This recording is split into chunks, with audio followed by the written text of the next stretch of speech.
Welcome to day 2 of Railfan Fest 2021. We kick off today with another look at modelling, this time with household name Hornby. With origins dating back to 1901, Hornby is arguably the most famous brand in railway modelling. They'll be joining us to talk more about the great range of products that they offer modellers around the world. The company's founder was Frank Hornby. He lived from 1863 to 1936, who applied for a patent in 1901 to protect an invention he called improvements in toy or educational devices for children and young people. Nobody then could have imagined how this product would influence the model railway hobby as we know it today. After 100 years of producing model railways, Hornby is more than just a hobby, it's a lifetime's journey.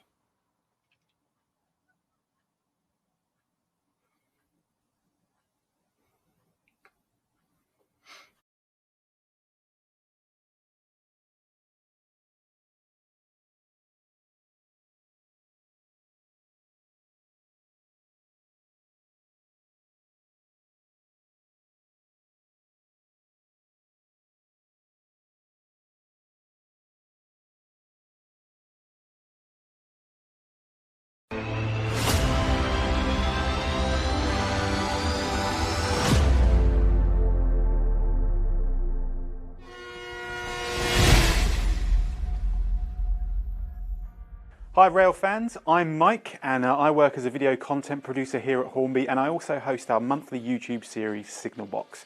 Today I'm going to be joined by Nathan, who is a video assistant here at Hornby. Say hi to everyone, Nathan. Hello everyone. Thank you to We Are Railfans for having us, and we're so excited to be a part of the first ever Railfan Fest.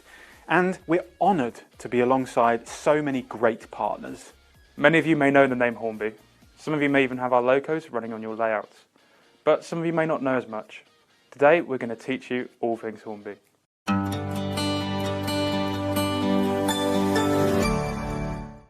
The past 12 months have been unprecedented. The entire world halted as we dealt with the COVID-19 pandemic. Industries brought to a halt, key workers working to keep us safe, and friends and family members sadly passing away. It has forced us to re-evaluate our place in the world and discover a new normal. At various points across the world, countries went into lockdown to stop the spread of COVID-19. Being forced to not see friends and family and not being able to go outside, so many people have turned to hobbies as a way to help their well-being and to keep them entertained in these tough times. Crafts, crocheting, board games, plastic modelling and exercise all became our way of life. Pastimes long forgotten were rediscovered and old boxes in the loft dusted off, ready to see the light of day again. Model railways in particular has had a resurgence of late, with old fans coming back to the hobby after a long time out. New fans have picked up the hobby for the very first time, and they all have very different stories to tell, but they're all looking for that same escape from reality. Hornby saw that firsthand as we celebrated our 100th birthday in a year that we will never forget.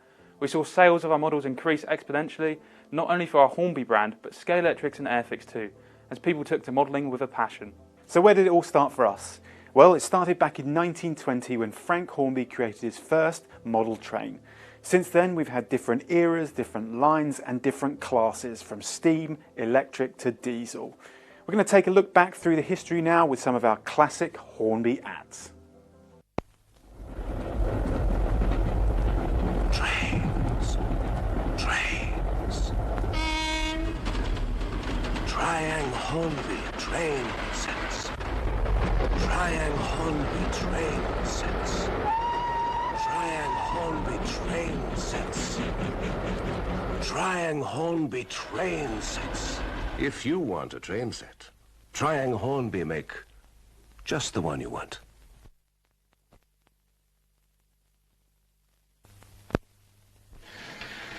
On Munich motorways, the Aston Martin is going to overtake the Porsche. Oh, a crash! Calling all cars, crash, crash, crash. Fire engine alert, police car alert, proceed to racetrack immediately. Here's the breakdown van. Oh, it's held up by the road railer, and it's away again. Bit late, still only one car in trouble, nobody hurt. The Porsche's all right, just replace the Aston Martin. And off they go.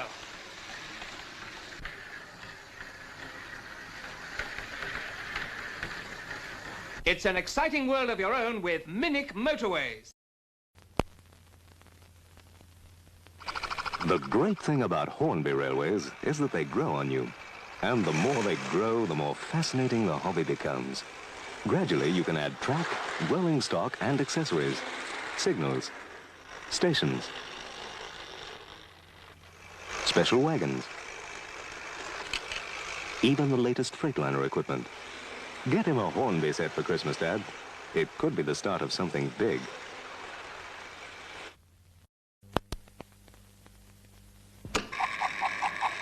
You're looking at the latest great idea from Hornby.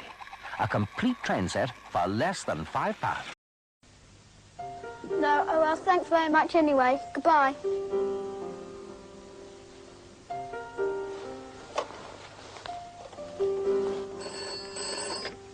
Townsend. Hello, you know the Hornby double-O model railway? Yeah.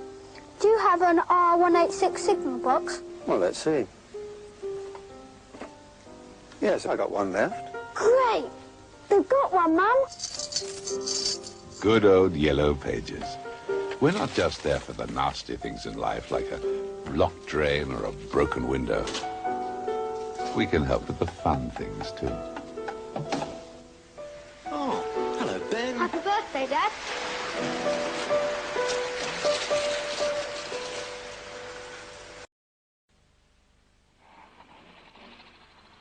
Look! On Hornby side! Now I can really show you around this Hornby railway. It's amazing. Look at this goods yard. Everything's so real. Good, eh? Hello, she's in trouble. Run out of petrol, love? You can talk to yourself round here.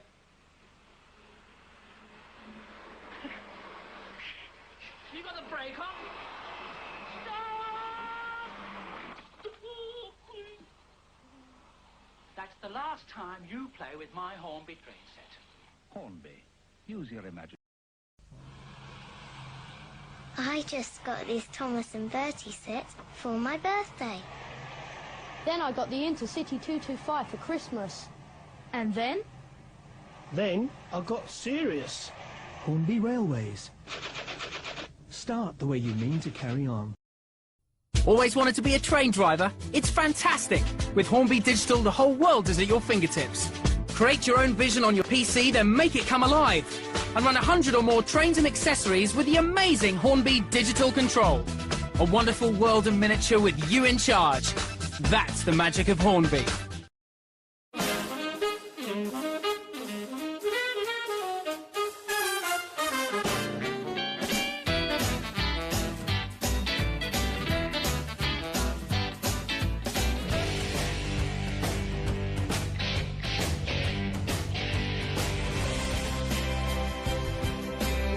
Hornby, a passion for every generation. Throughout our 100-year history, there's been many popular locomotives. Ask any model railway fan and they'll have their favourites, whether it's down to the livery, the class, or just their memories with that locomotive. But there is one particular model that has been a mainstay for many years, Smoky Joe. A small black steam locomotive with Smoky Joe painted on the side, this little locomotive has been in our lineup uninterrupted for 37 years. It's a great locomotive and is the perfect addition to any modeller's collection, young, old, expert or beginner.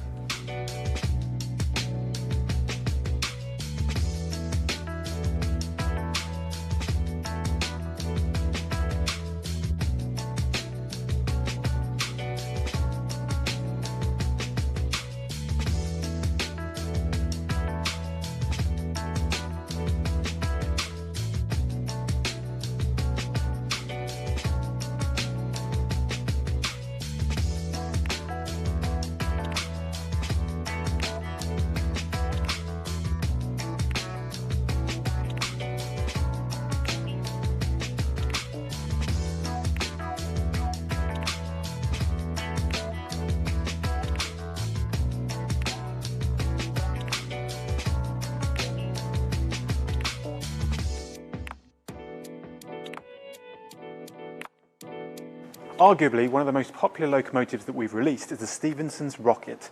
A railway icon, although not the first steam engine, it was the most advanced engine of its time.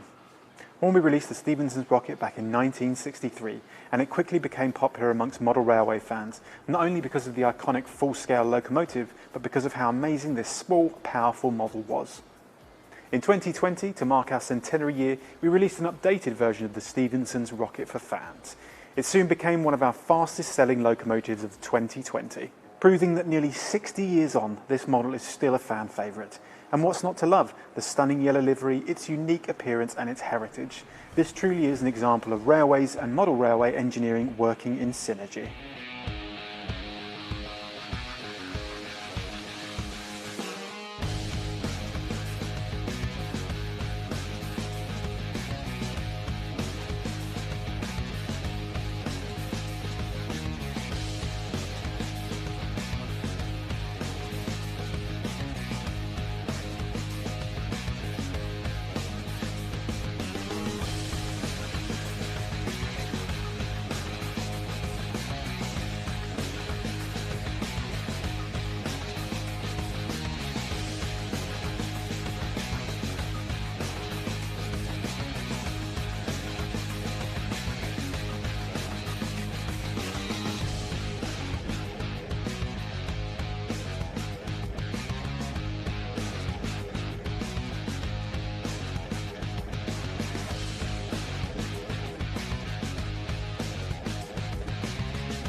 "2020 was an iconic year for us here at Hornby, and to celebrate, we released our Hornby Memory series on YouTube, sharing stories from the community, speaking to people at work at Hornby, and including a very special guest.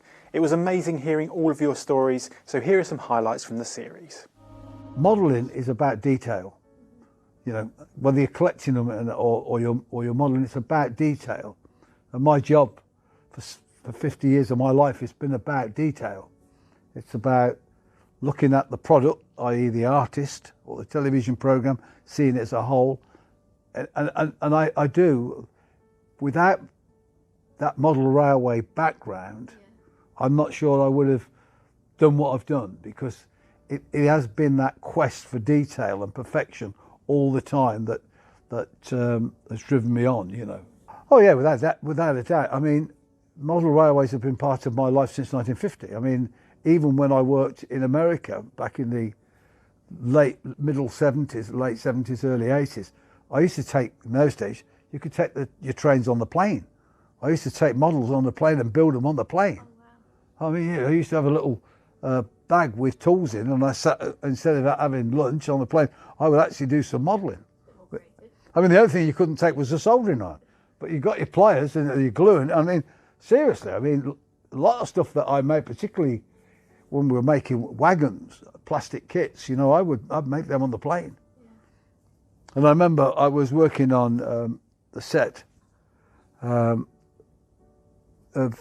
E.T., and I was making a kit, and Steven Spielberg said, "What are you doing?" You know, making trains. And he was, "Oh, I've got trains," but he was Americans.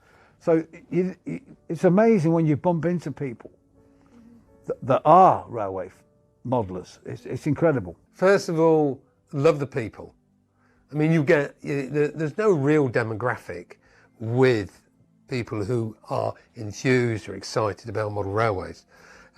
You can have young children who are so excited when they see a train running round that they shake with real anticipation. And, you know, I get a real kick out of that because, you know, they're passionate, and what they're seeing will never ever leave them, because what they're seeing is something big. We're seeing something like that. They're seeing big, and it's exciting for them.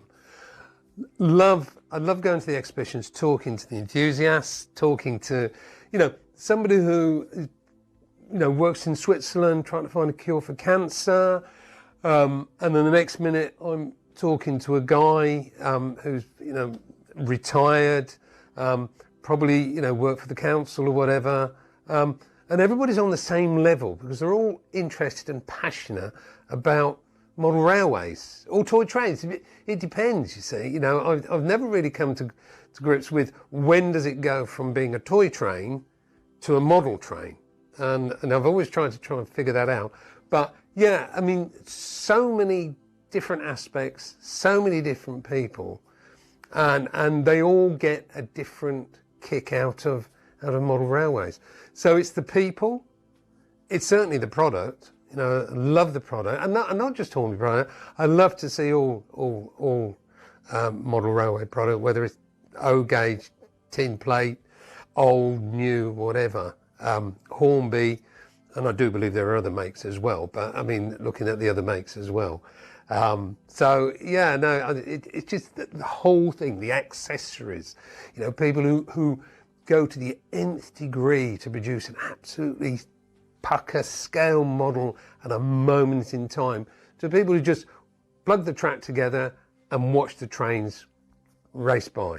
So I get a big kick out of all of it, to be perfectly honest. It's a bit of a cheaty answer, but I do. I'm just fascinated by it all.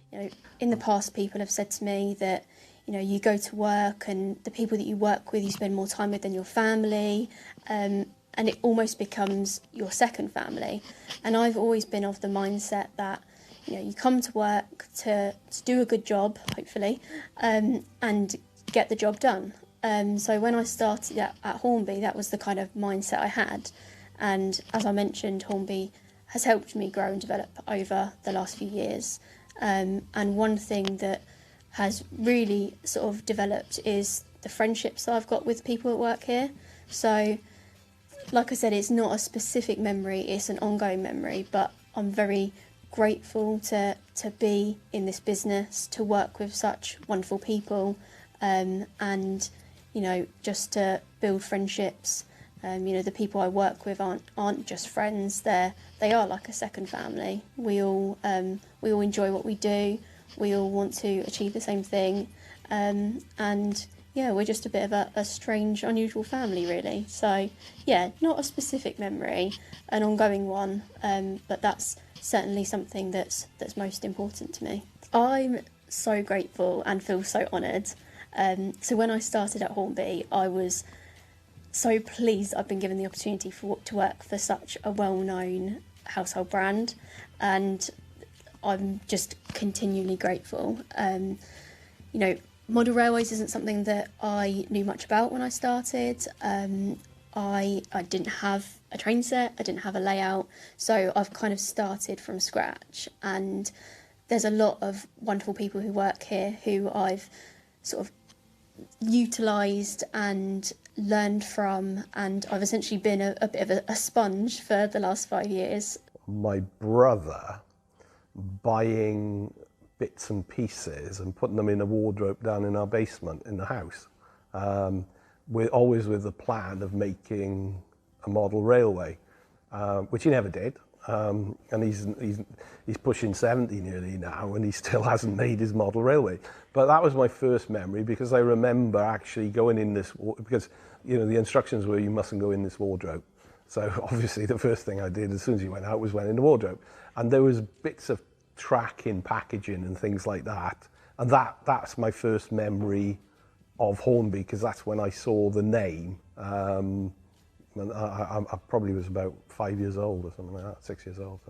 Well, it sort of did in a strange sort of way, because when I was with my other brother, looking in this wardrobe, we found in the bottom and some Airfix stuff.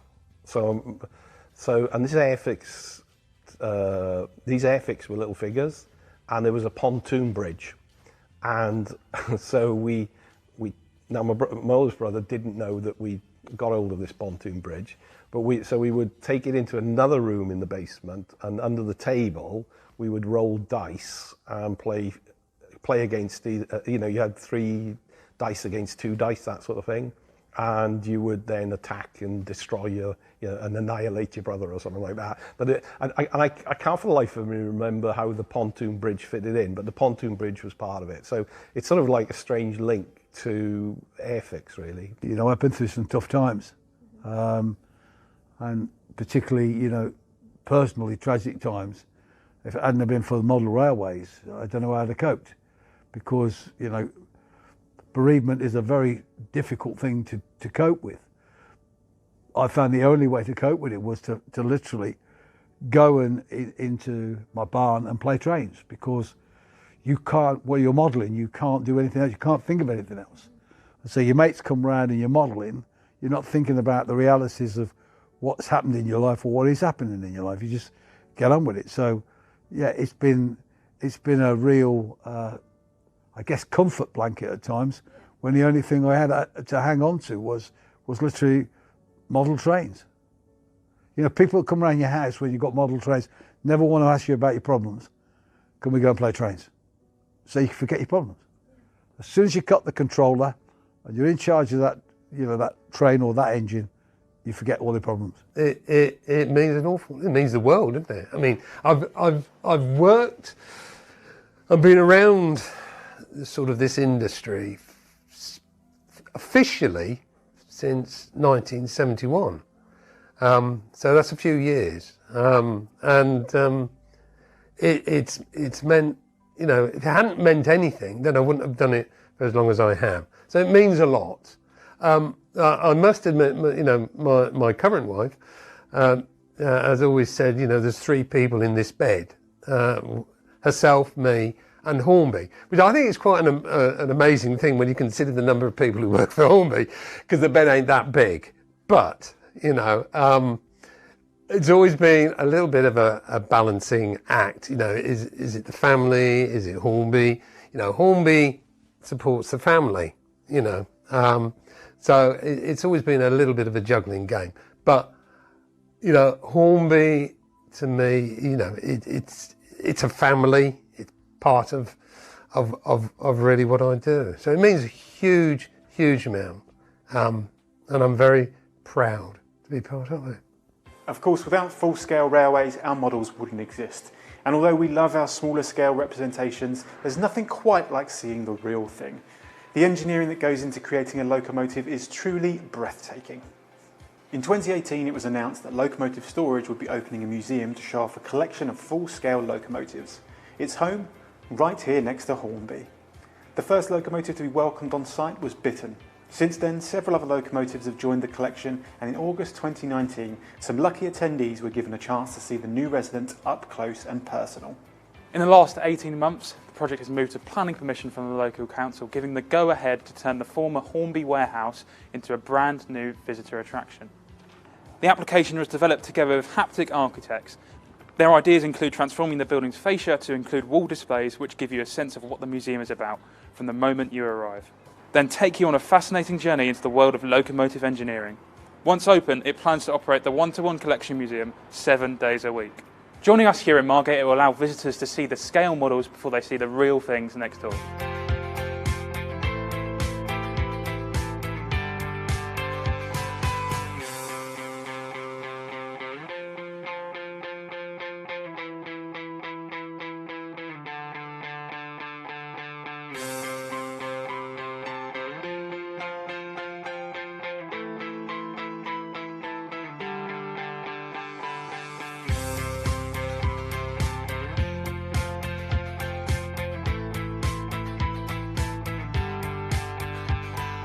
So, what does the future hold for Hornby?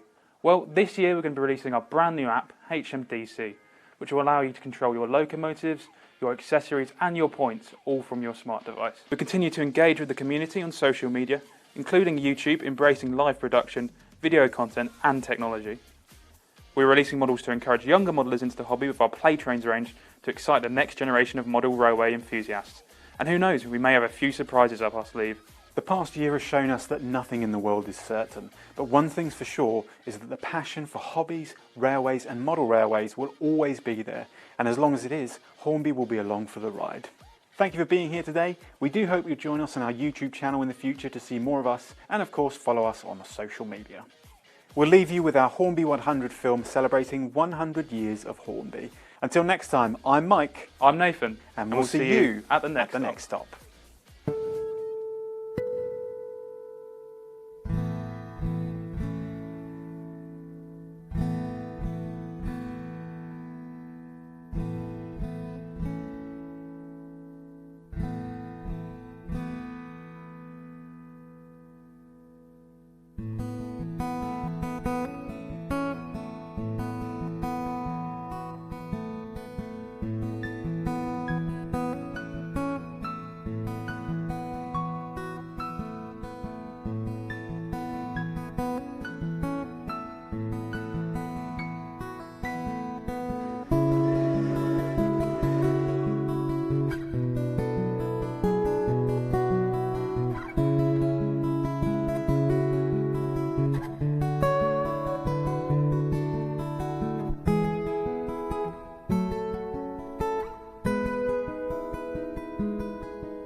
Well, it's quiz time now at the Railfan Fest 2021, and I hope you've all got your brains in gear, because now is the time for you to really demonstrate how much it is that you know about all things rail from around the world.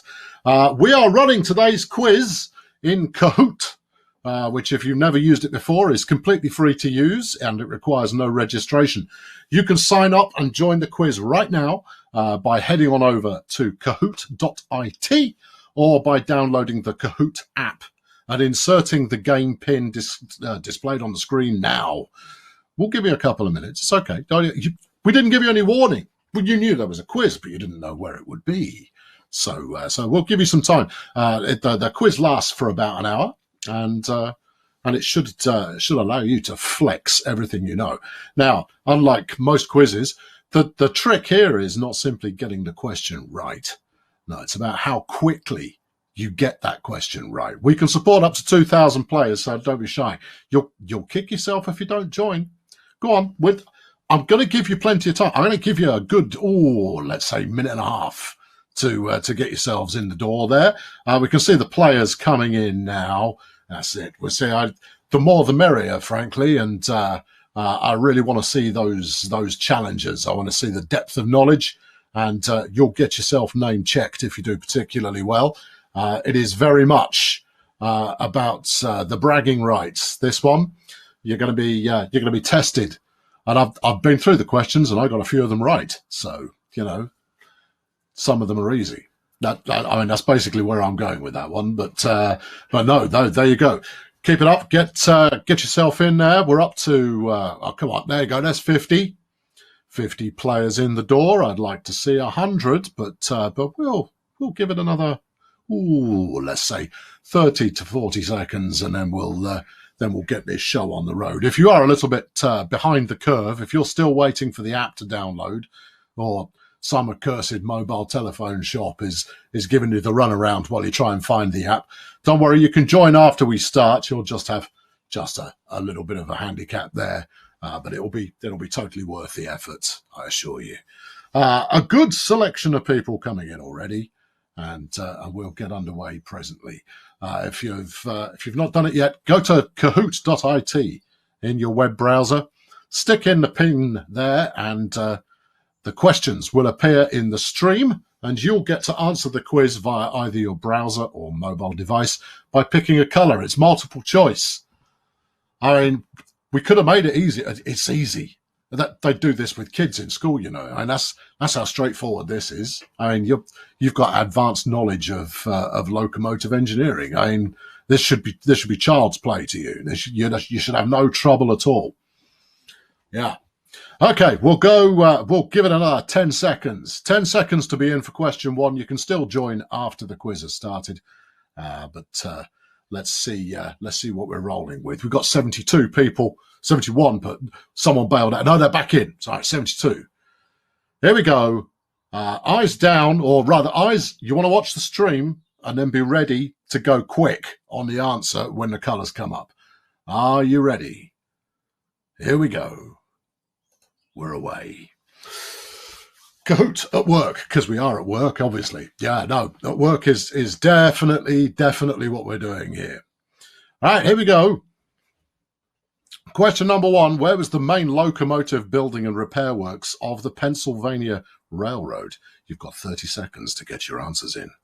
We've got one answer in so far, so we'll go very quick. We're going very fast now. I'll give you a clue since this is the first question. It's not Mifflin. So that's a reference to the US version of The Office, that one. No, it's not Mifflin.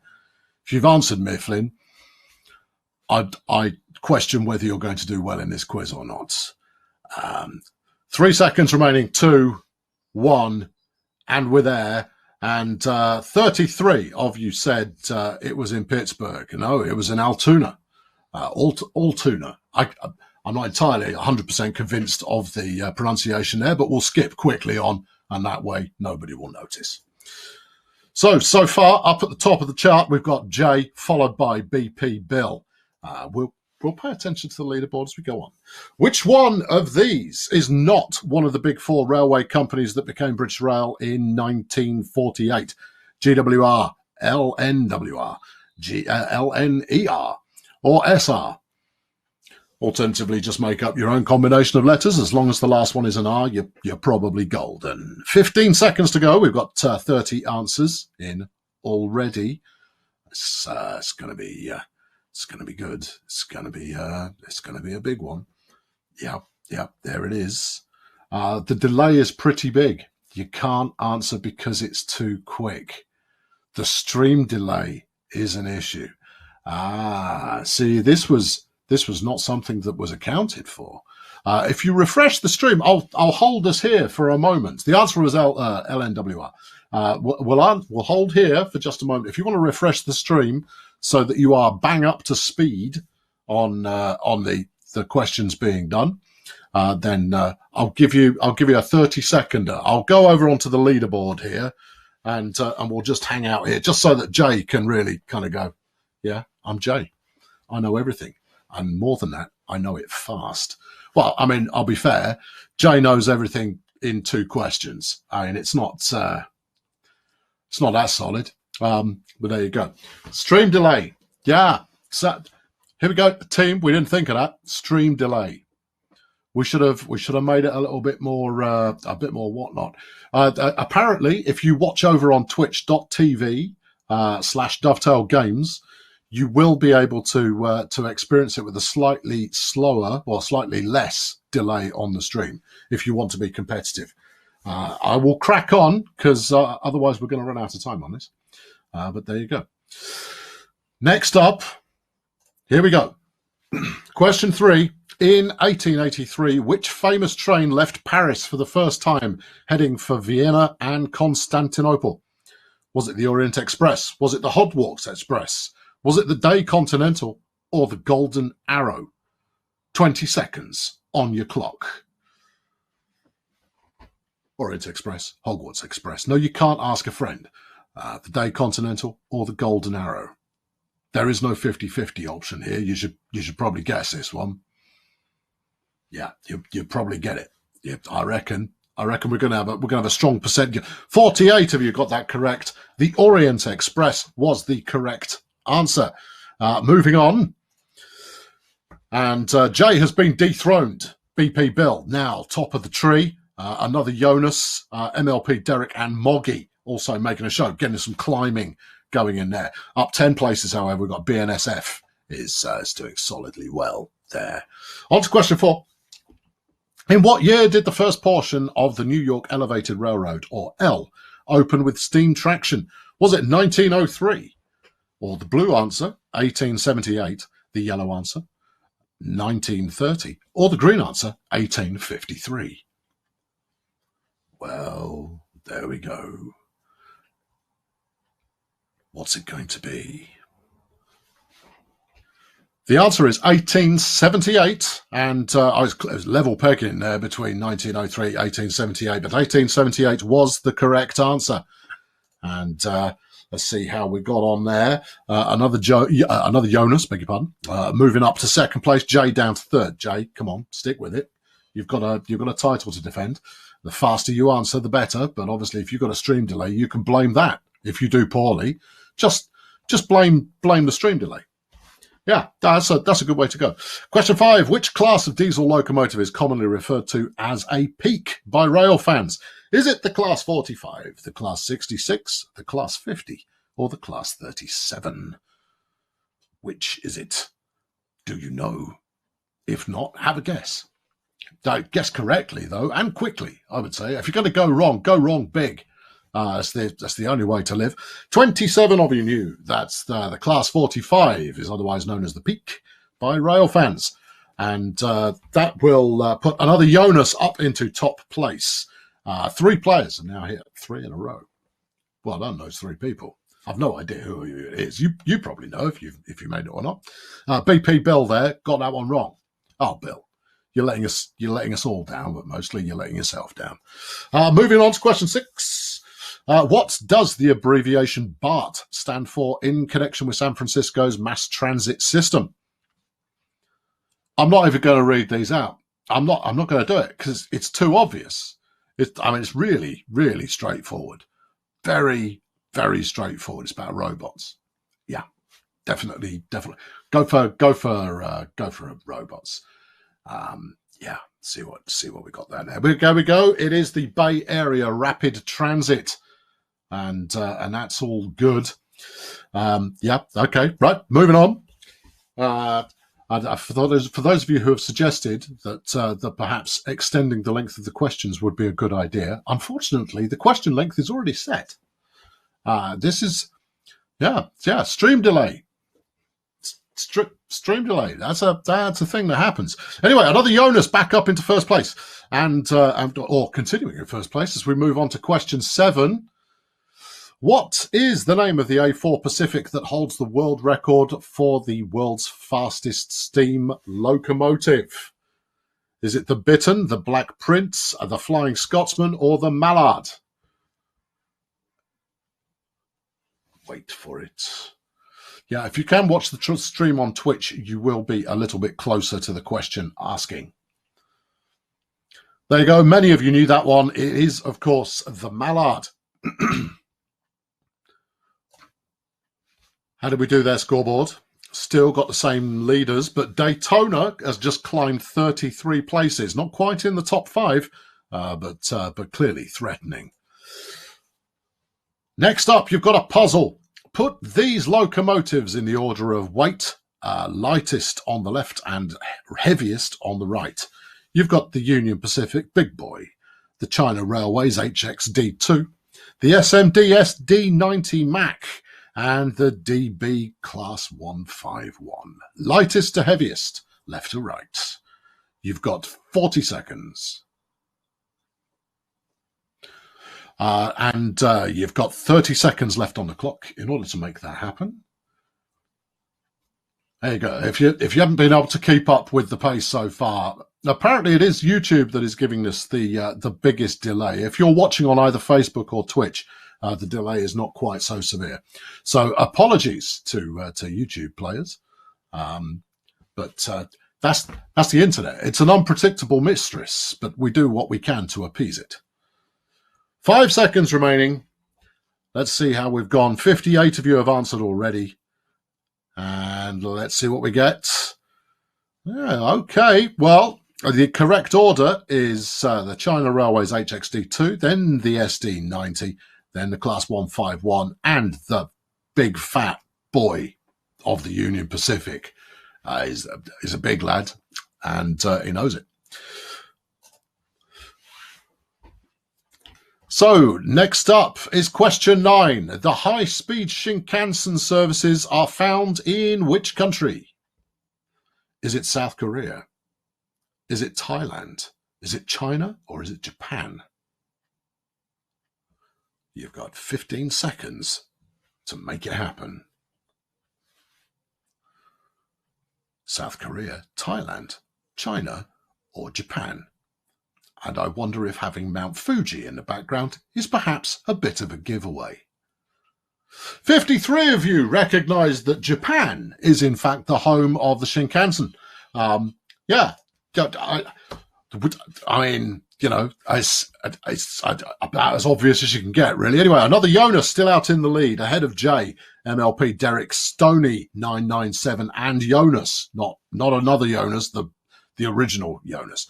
3 players have just hit 4 in a row, and that's pretty golden. So that's solid. Okay, next up, question 10. In what year was Chicago's Union Station completed at a cost of $90 million? $90 million. That's a lot of money. That's, well, obviously, I mean, we wouldn't be saying it if it wasn't. $90 million. But how much money was it in that year? Using currency conversion, tell us how much that would cost us in real money today. No, that's okay. I'm not giving bonus points. I don't have that level of facility. 3 seconds. 2, 1. The correct answer is 1925. Oh, that was a close run thing.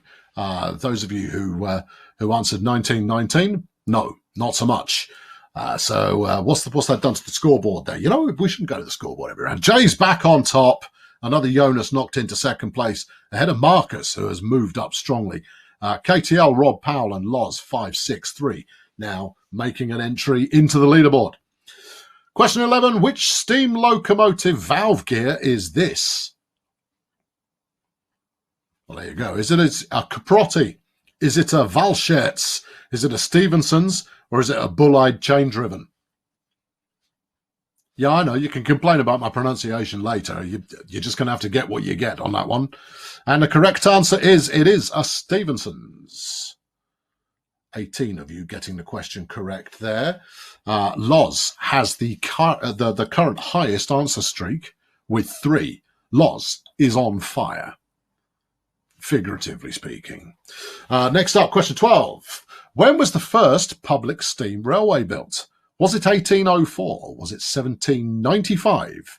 Was it 1850 or 1825? And those of you who are playing along in the YouTube chat by using coloured hearts, I'm loving your work. You might not be registering a score, but you're getting involved, and that's what we like to see. The correct answer is 1825. I'm not showing you the scoreboard. We're going straight into question 13. When did Hornby produce its first train? If you were paying attention during the earlier part of the stream, you should know the answer to this. Is it at 1950? Is it 1920? Is it 1900? Or is it 1896? 5 seconds. Let's see. Where are we up to? It is, of course, 1920. We mentioned that in the last section of the stream, but if you weren't here, then you wouldn't know. Of course, if you are playing with a stream delay, then you're just guessing, and therefore anything could happen, so that's golden. Loz is now on top of the leaderboard, ahead of Marcus. Jay down to 3rd, another Jonas down to 4th. Mind the Gap, high definition, is now in 5th place. Up 32 places, however, is Titanic 524, who's just bailed out. No, hasn't bailed. Oh, that gives me the option to kick him out of the game. Well, that's handy. I'm not going to do that. Don't worry. Question 14 now. How many London Underground stations are there?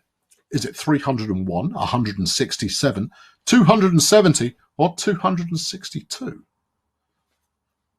Clocks are ticking.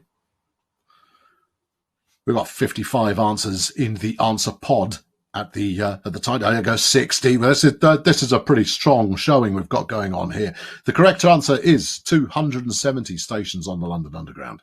And has that done anything to the leaderboard? Oh, it has. Mind the Gap, high definition, and James Baby are now in the top 3. Cameron, moving up 31 places there, is going to make a surge as we head towards the halfway point. The nickname for a BR Class 37 diesel is Tractor. Is it true or is it false? Blue for true, red for not so true. The BR Class 37 is a tractor. Is it, though? Only you can decide with your thumb. It is, in fact, known as a tractor. 50 of you getting the right answer on that one. No high scoreboard for you. Next up, we're going to take a quick break. Let us know how you're doing. And if you type in an answer, you've got 2 minutes now. Type in an answer. How do you think you're doing so far? And it should form some kind of cunning word cloud type system kind of deal sort of thing on the screen. This is interactive. This is the modern era that we live in now. This is a pub quiz where midway through it, you get to shout at the landlord and go, I'm doing brilliantly, thank you very much. I don't know. People seem to like this sort of thing. We call it engagement, you know. This is a moment for you to tell us what you think. And you can say that the stream's lagging and therefore it's maybe not going quite as swimmingly as you might have hoped, especially if you knew all the answers. I know all the answers. And yet the technology is letting me down. No one can prove you wrong. No, that's all entirely that's entirely feasible. We've got 50 odd answers in. A lot of one-word answers. They'll be all right, I suppose. Yeah, I'm doing okay. You got a minute left. Of course, I mean we could use this time for me to get my breath back, but I don't need to. No, I can talk rubbish with the best of them, you know, for an extended period of time. Another 45 seconds, not a problem. No, we can ride that out. Are you doing well? Are you doing poorly? I mean, what's occurring? This is all good. This is all strong. We're rolling here. get your opinions in, and because all I can ask you to do really is to suggest your opinions. If you are experiencing a little bit of stream lag, do try watching either on Facebook or over on twitch.tv.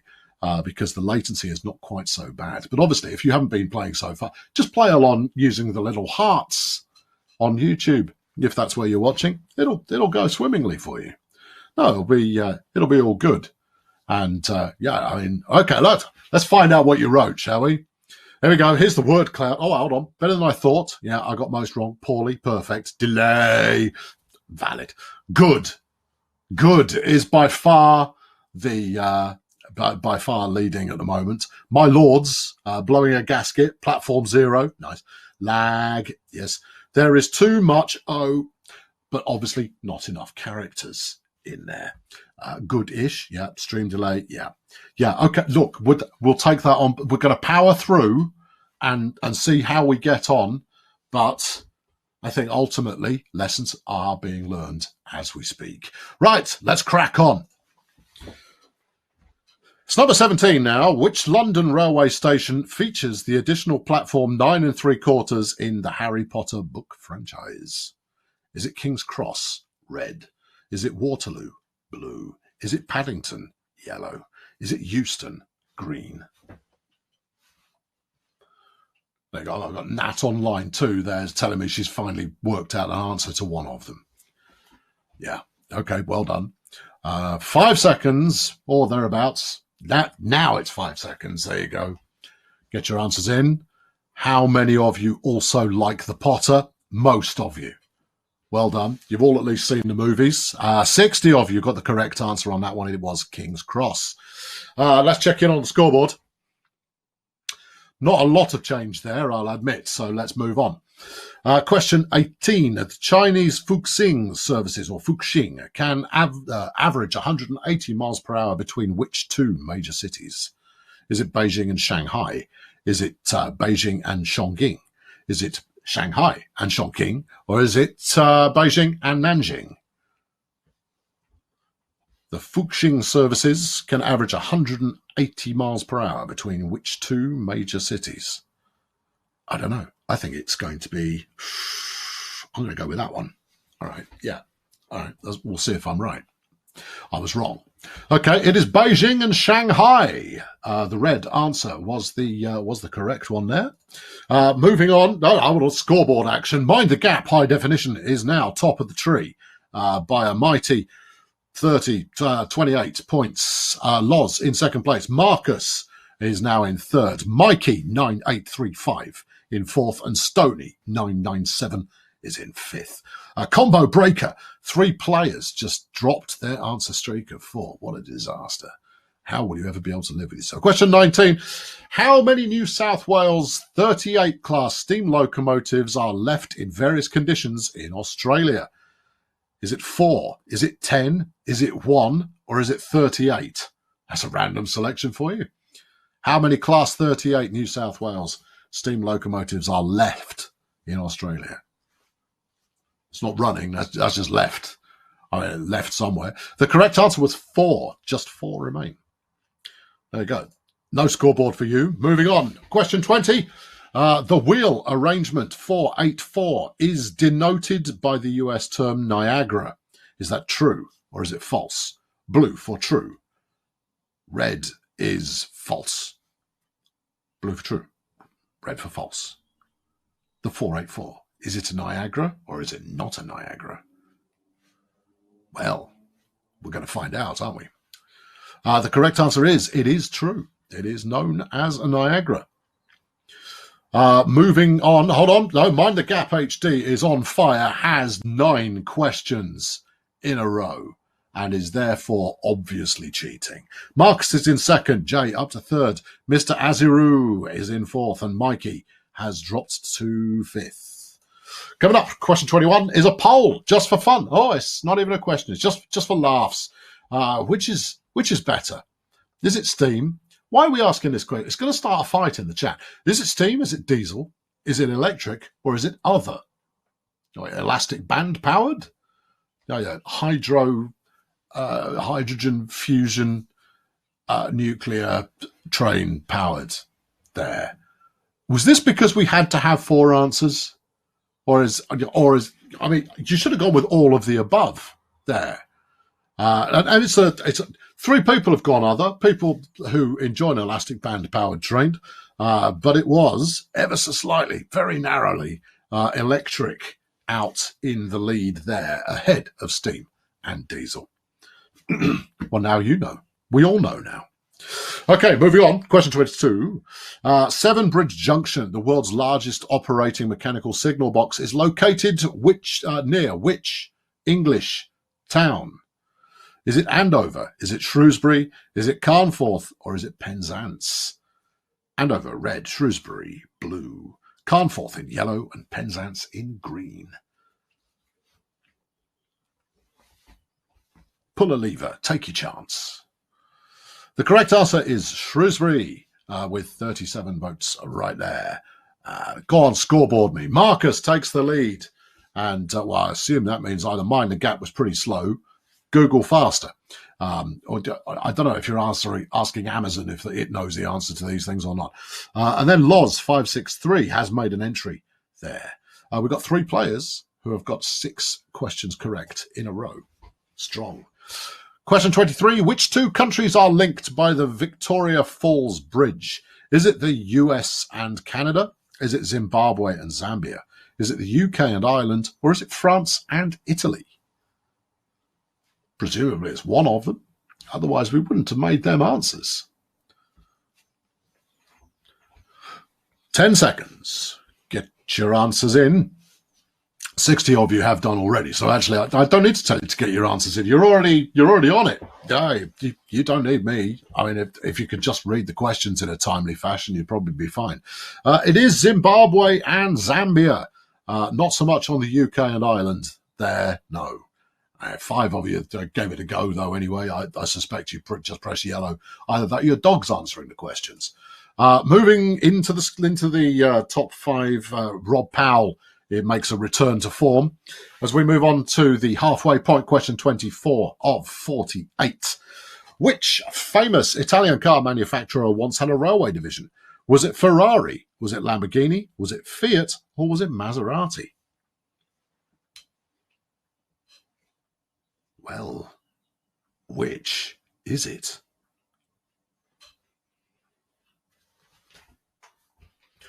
The correct answer is Fiat, and 38 of you got that one right, and then you were split among the wrong answers. No, skipping the leaderboard. No, you don't need to know. No. Orange Station, New Jersey, was featured in which of these movies? Was it Spider-Man, Far From Home, Catch Me If You Can, The Irishman, or 21 Bridges? Orange Station in New Jersey. Was it Spider-Man, Catch Me If You Can, The Irishman, or 21 Bridges? That almost all rhymed, you know. Could have done better. It was Catch Me If You Can. Was it really? Oh, okay, I didn't know that. Okay, let's have a quick look. Mind the Gap High Definition is back up to the top of the table. We've got the same 5 names, making quite a lot of action there, but Stony 997 is back in the game, having got 3 in a row. You're probably going to need a few more in a row than that to catch these geniuses. True or false? There are 181 heritage railways and tramways in the UK. Blue for true. Red for false. 101 heritage railways and tramways in the UK. Is that true or is that false? I mean, if it's false and it's 182, you should be rightfully disappointed. And you could probably argue the case that actually one of them shouldn't count. Either way, it was true. It was 181 heritage railways and tramways in the UK. Okay, we're rolling, and Loz has made another appearance, is on fire, making a 3 in a row comeback. Question 27. Which number was the locomotive that was used in the film Back to the Future Part 3? Was it 752? Was it 131? Was it 564? Or was it 92203? What was the number of the locomotive used in Back to the Future Part 3? It's a bit of a mash-up there of pop culture, and it was 131. Yeah, you either, if you knew that, then you have a remarkable depth of knowledge.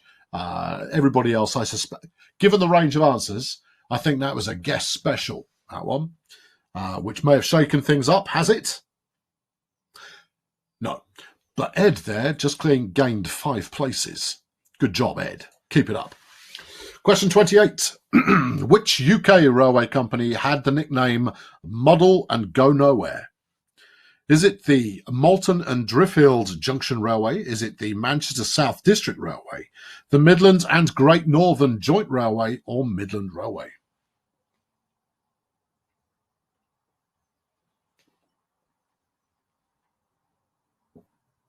The correct answer, as perhaps obvious from the question, is the Midland and Great Northern Joint Railway.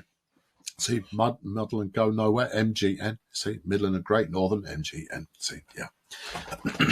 You could have deduced that one, but I suspect you were just trying to be quick.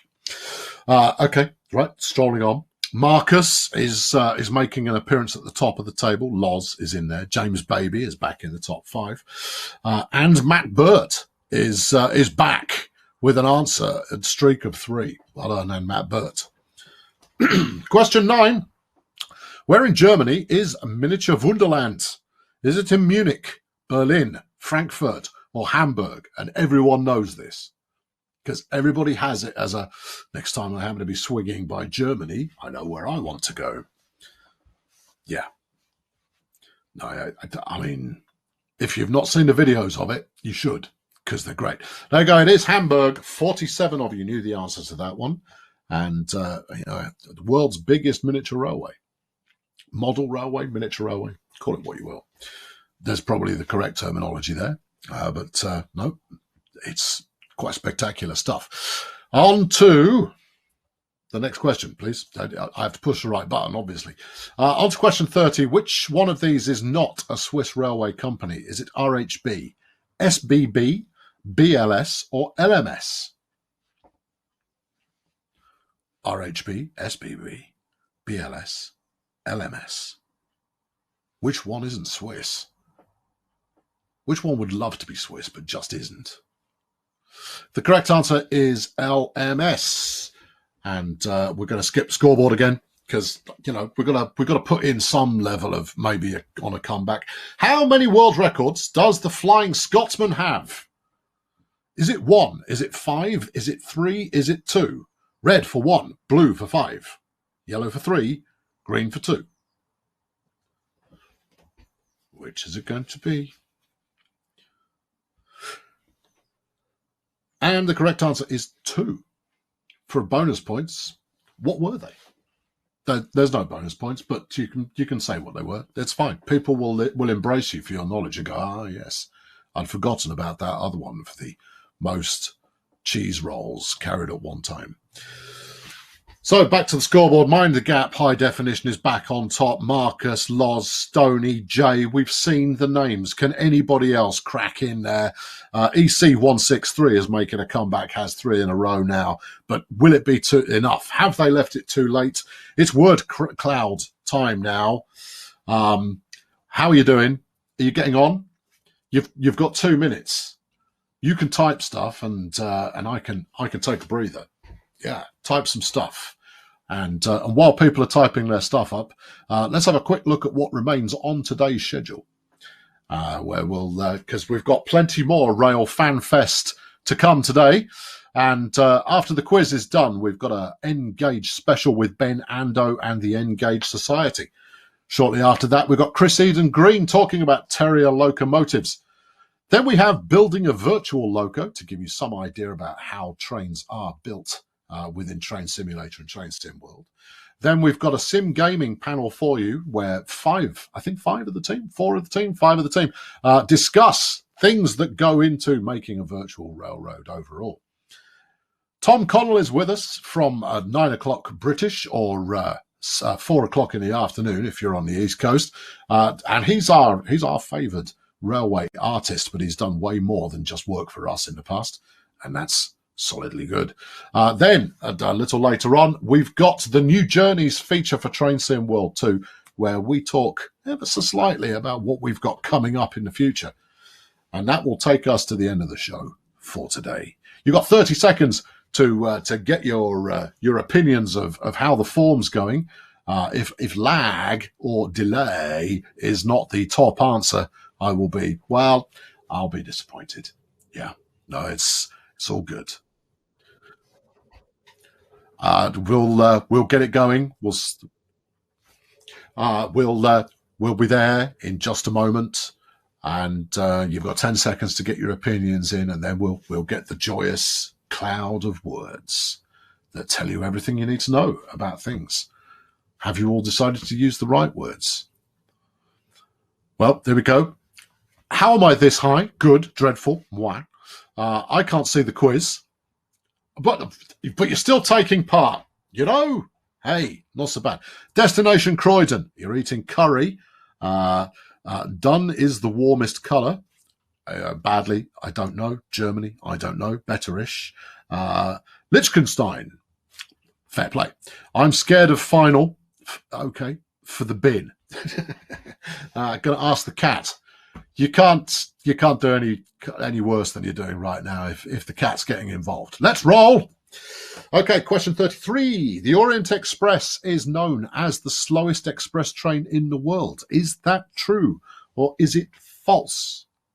The Orient Express is the slowest express train in the world. Is it true? Is it false? They've all been true so far. That's a hint. I bet it's true. Oh, it's not. Oh, okay. Well, that shows what I know. No. Well, I now want to know, what is the slowest express train in the world? I know. Moving on. Here's the scores. Stoney is up to third, but another Jonas has reappeared, like some kind of nemesis from days of old. Or not, as the case may be. Question 34. The Beatles visited Minehead Station in March 1964 during the filming for which of their musical comedy films? Was it A Hard Day's Night, Yellow Submarine, Magical Mystery Tour, or Help?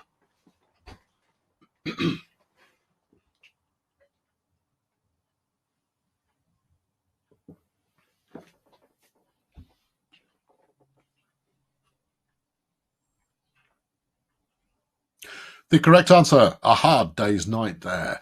No, I don't recall it from Yellow Submarine, which was probably fine because it wasn't in it. So there's that.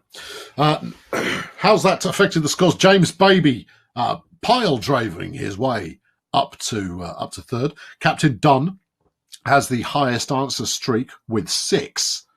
Come on, Captain Dunn. Let's get you in the leaderboard there. I'm fed up of all these names. I want to see fresh ones. Let's try that on for size. Question 35 is it true or false? This screenshot is real life. Is that true or is it false? Is that a real screenshot?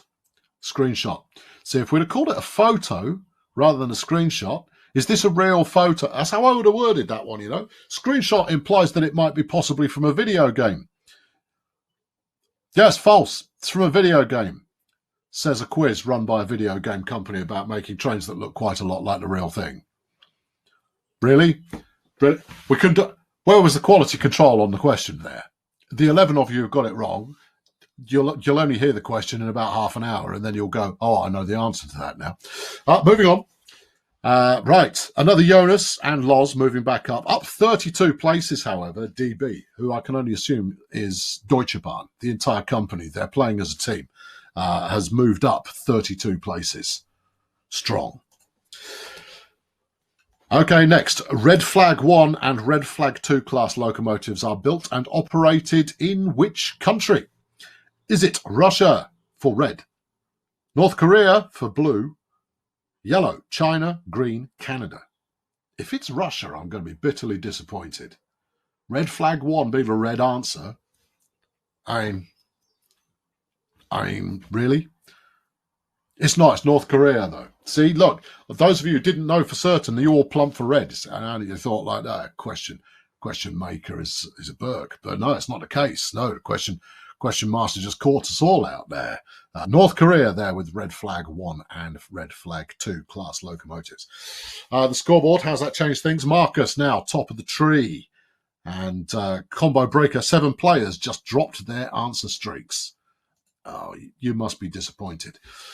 Question 37, at over 9,000 kilometres long, which is the world's longest direct railway route? Is it the Union Pacific Railroad, the Trans-Siberian Railway? Is it the Baikal-Amur main line, or is it the Trans-Australian Railway?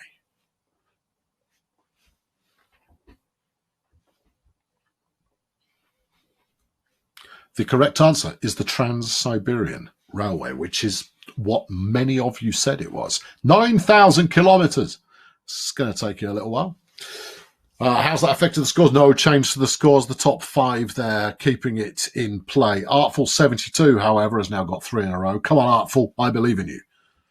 OBB is the national rail system of which European country? Is it Oban? Is it Germany? Is it Austria or Australia? Really? Is it really?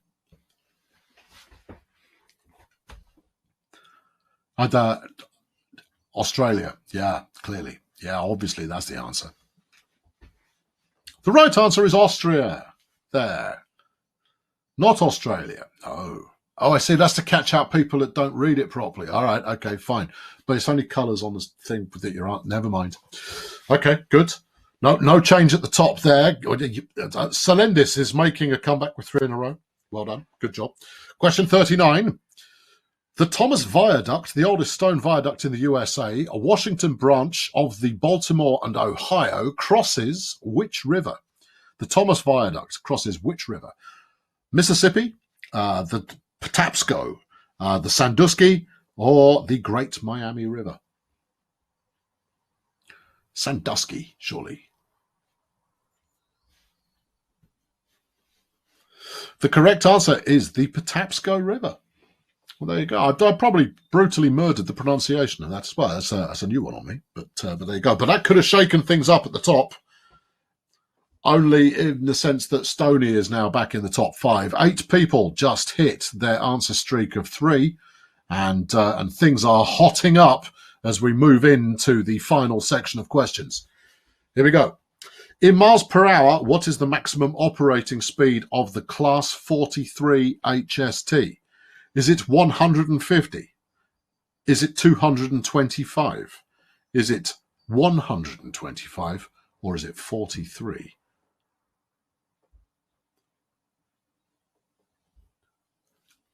What have we got? 70 answers in on that one. Everyone's pretty confident. It is 125.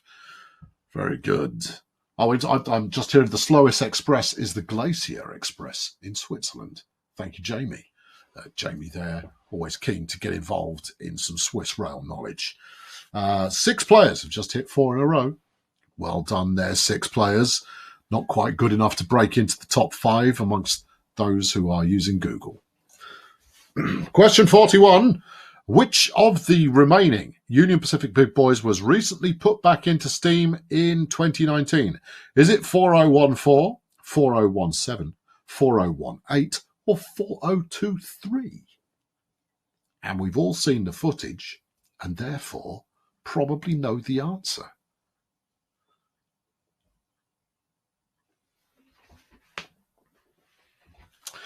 It is 4014 is the right answer. See, if we would put 4041 in there, we would have caught a few people out, but 4014 is the right answer. Has that changed anything? Another Jonas got that one right, but nobody else in the top 5 did, giving you the opportunity to maybe break into the top of the tree, the king of the standings, the prince of the darkness, or whatever. 15 places, Crucible _1 is the highest climber after that question. Question 42. Which UK city has the world's 3rd oldest system? Opened in 1896 after the London Underground and Budapest. Is it Glasgow, Newcastle, Liverpool, or Birmingham? Underground system. I think the word underground might be missing from the question there, but I suspect it's rather implied. If not, I'm implying it right now. The correct answer is Glasgow in 1896. Okay, Jay moves up. DBBR 103 is making a comeback with 3 in a row. Well done there, the 103. As we move on to question 43, TGV stands for what when referring to the French high-speed trains? Is it train à grande vitesse, the good vehicle, train goes vroom, or train gentil vraiment? You know, I'm going to have words with yonder question answer. It is train à grande vitesse. Yes, very good. Well done. You shouldn't get any points for that one. And that's an underarm question if ever I saw one. Has that affected anything? No, they all got that right. But remember, fast answers count best. And obviously, the stream delay that you're experiencing may be slightly different to others. Yeah. Pink Trains is currently rocking a 5 in a row answer streak. Pink Trains. Question 44. Carbis Bay, Saint-Germain and Gunners Lake are stations found in Devon? Question mark? Is it true or is it false? In which case it would be St. Germans, not Saint-Germain. I thought we were going European there for a moment. There, you see, nobody knew. I mean, both people from Devon will be going R. I know the R instead of that one. That's my Devon. Well, it's my generic southwestern accent. Yeah, I know you can all hate on it later on, but I'm a yokel, so therefore I'm allowed. It's false. Yeah, no, there you are. They're not found there at all. They're found somewhere else. Okay, another Jonas moves up there, having correctly guessed the answer. Not a lot in it between the top two, but YHH is back in the game with 3 in a row, so anything could and possibly might happen. The highest railway station in Europe is at 11,332 feet above sea level. It's Jungfrau Joch. Where is it? Is it Switzerland, Austria, Italy, or France? Jungfrau. Still Joch, though, right? Well, presumably. I'm not seeing an umlaut, so probably not. The answer is Switzerland. Okay. We have got not many to go now. If you were planning on a comeback, now would be about the time to make that happen. Yeah, because the top 5 are running away with it. 4 players have just hit 6 in a row. But we'll see how we're going. Question 46 now. When was the first Railway Series book published? Was that 1899, 1945, 1985, or 1967? The Railway Series books are Thomas. That's where Thomas turned up. Yeah, it's called the Railway Series, you know, by the Reverend W. Aldry, or similar. I think 1945 is the correct answer anyway, whichever way you cut it. And no, Thomas the books predate Thomas the Ringo Starr TV effort. There, good, solid effort. And what's that done to the top of the lead? Marcus didn't know that. No, Marcus got that one wrong, and he's paid the penalty as a result, allowing Rob Powell back into the top 5. Another Jonas, having been quiet for much of the game, is now back in top spot. And that's pretty dramatic stuff. Okay, 2 questions to go. How are we going to do? When was the last steam passenger service in the UK? Was it 1955, 1970, 1968, or 1962?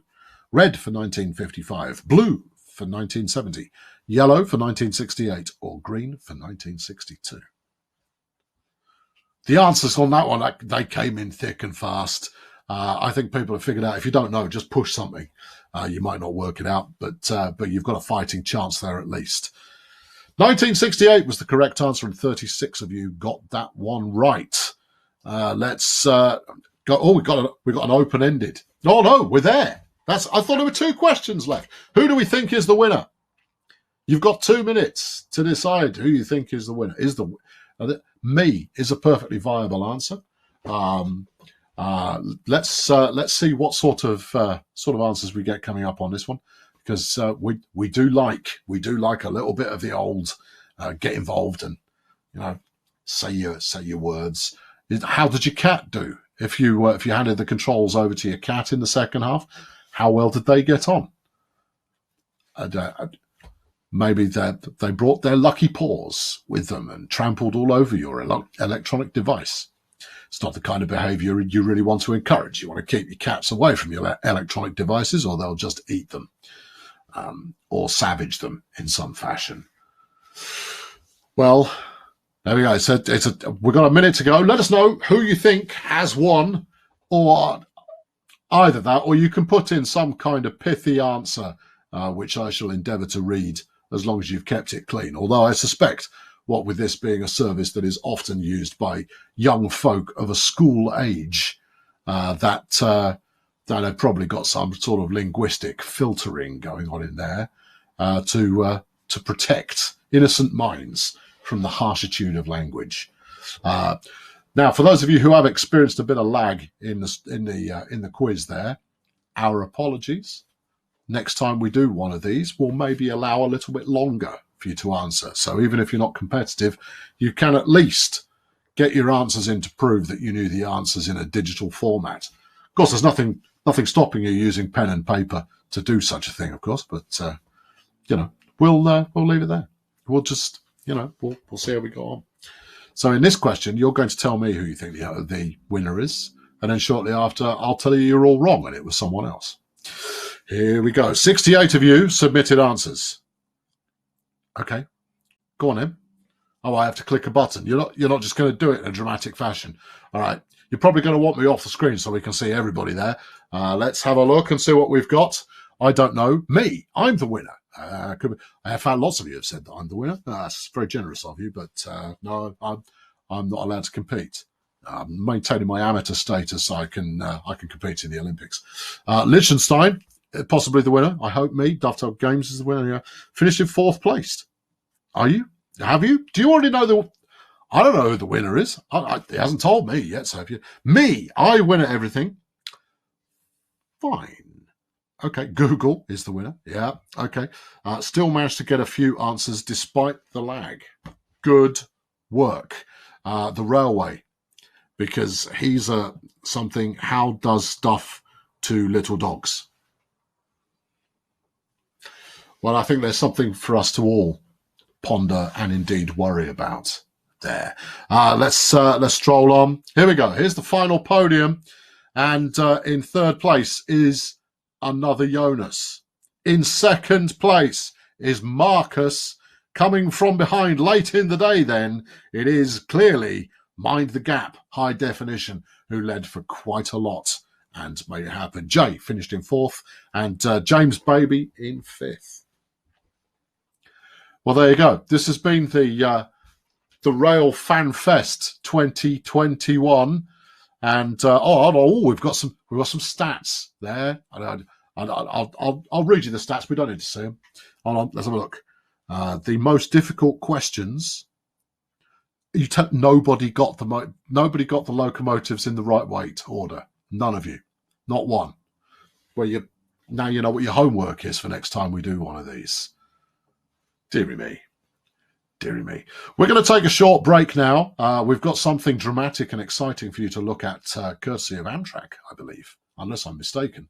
And then shortly after that, we'll be back to talk Engage.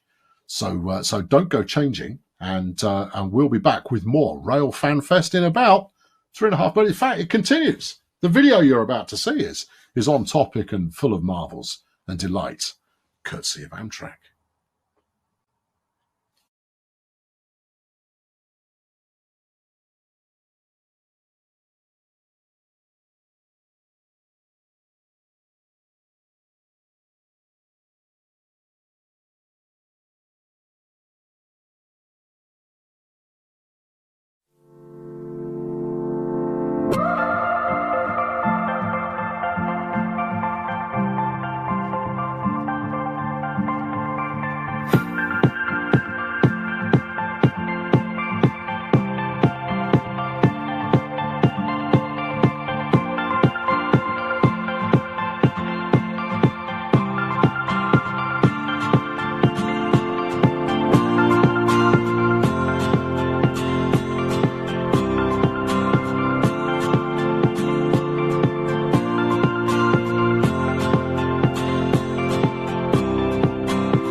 You're watching the Railfan Fest, and in our next segment, we're going to be talking about all things N-gauge modelling.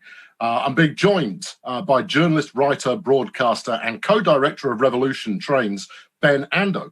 And I'm also being joined by Robin Grubber, the train liaison manager of the N-gauge Society. Hello.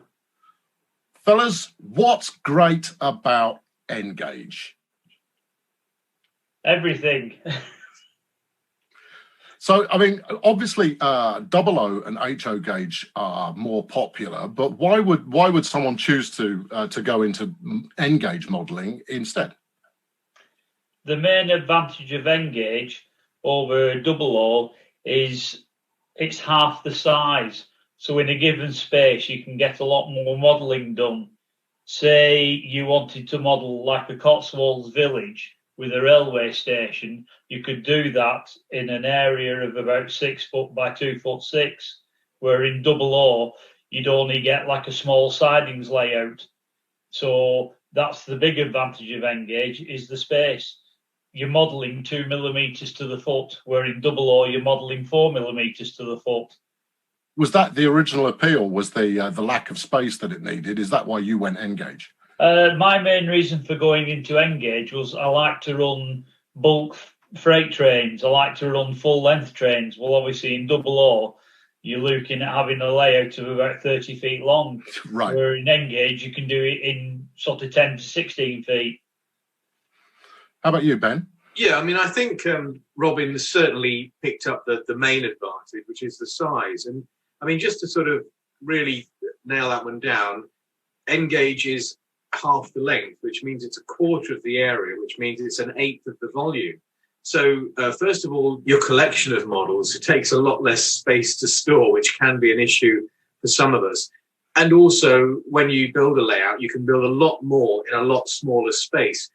Although often I think some of the best N-gauge layouts are those that aren't necessarily confined to really small spaces, where you can really create a sense of the world around us in a decent space in far more than you can with 00. And I think what attracted me to N-gauge, to answer your first question, was in part the fact that you can get more in. And like Robin, I also am really keen on running trains that approach prototype length. I mean, real trains are long, probably far more than most people, far longer than most people realise. And being able to run a proper, nice, long freight train, or even, for example, a full-length Pendolino, is a real advantage that you can achieve in N-gauge. The other thing is that the models nowadays, and I think Robin would agree with me on this, are far, far better than they used to be. They've come on leaps and bounds in the last sort of 20 years since I've been involved in the hobby. I've noticed that change and welcomed it. And you really can recreate the world in miniature and get far better operational fidelity in N-gauge now than you ever used to do.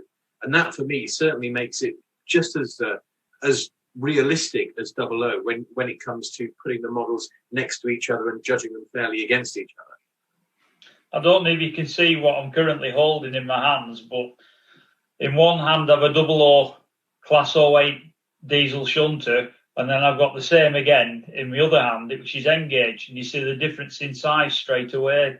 Yeah, immediately. The prevalence seems to be 00 and HO gauges are the front runners when it comes to model rail.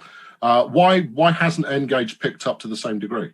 It's a really good question. And actually, to me, it's something of a mystery, because if you look at the markets in the United States, where it's probably about, 50-50 or 55-45 between HO and N scale there. And certainly in Europe, there's a far, far wider adoption of N as a sort of a preferred scale.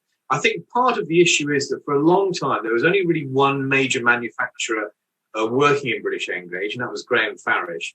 And if I'm being brutally honest, the models that were produced up until Graham Farish's takeover by a larger company, Bachmann, I thought lacked a lot. They were nice models in their own way, and at the time they were considered very, very high quality, but they had very unrealistic wheels, especially on steam locomotives, and they had a lot of generic features. For example, the same chassis was shared between lots of different classes of diesels, and any enthusiast will tell you that different locomotives have different chassis and they look very different, and so that immediately hampers the attempt to achieve a realistic looking train set. So I think that what's happening now is I'm told by retailers that Engage is becoming more popular. People are going into shops and saying, well, I really like the look of Hornby stuff, but that Engage stuff looks really good, and hey, I can get more in. And I think as we sort of develop the range of what's available in Engage, and that's been another problem it's had, as we develop the range, so you can realistically think, well, I live, let's say where I live in Cambridgeshire, I live quite close to the East Coast main line. At the moment, if I wanted to model that, I could do it with Hornby Azuma trains, but the Engage Azuma doesn't exist yet. But one is being introduced. Hopefully next month it's due to come out from a very well-regarded company called Carto.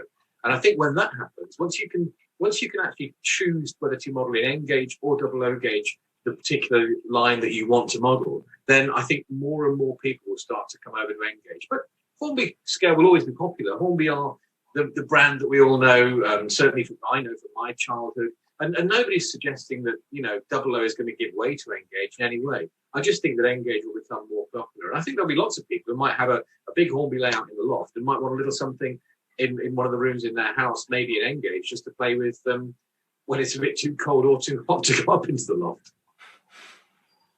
I'd just add to that, like you say, it's all down to marketing. Originally, from sort of the 80s onwards, there was only one manufacturer. Every time you went into a model shop, you had Hornby everywhere. People remember Hornby from years ago, whereas Graham Farish at the time was sort of a minnow, is the best way of describing it. And you'd only see where, like, you go into the model shop would have like 5 or 6 complete units full of Hornby trains, and then there might be half a cabinet with some Farish in, because obviously it doesn't take up as much space.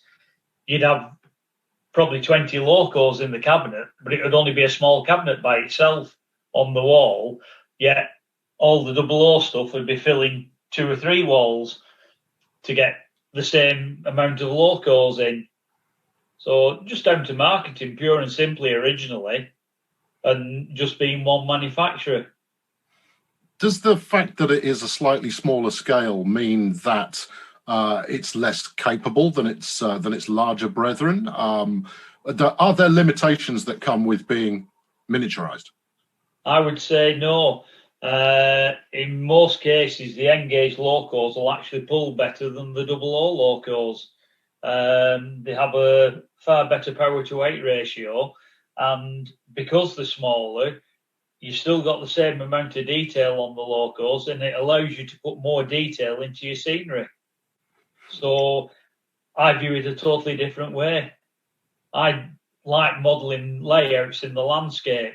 So the whole advantage of Engage is it allows you to put more in, do more of the landscape modelling. Or if you're into cityscapes, you can put far more buildings in and make it look like a city. Whereas in double O, you're limited to what you can do.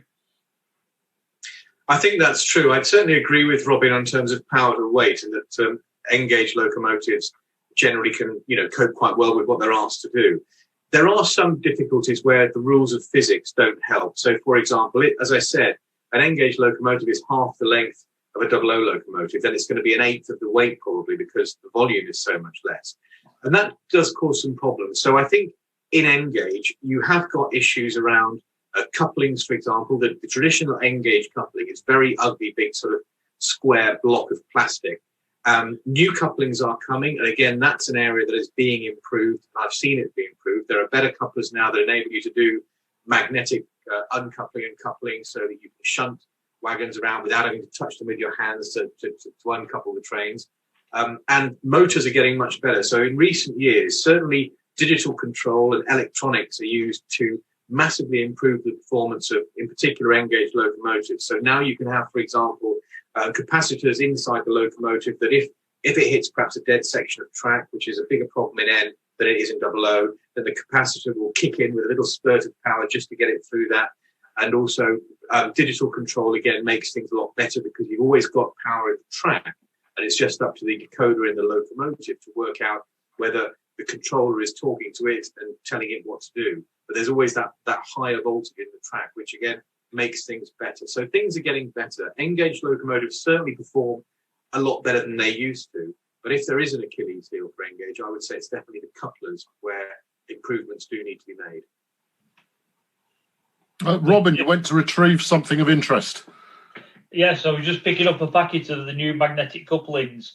So if you compare them to sort of a standard coupling, you can see the difference. They're obviously a lot smaller.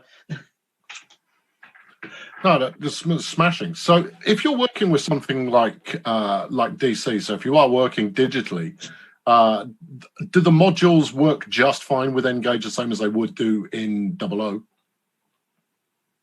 Yeah, I mean, all the power systems you might have on a 00 layout are exactly the same as Engage. You have DC control, which is just 12 volts into the track, and the more volts you put in, the faster the trains go.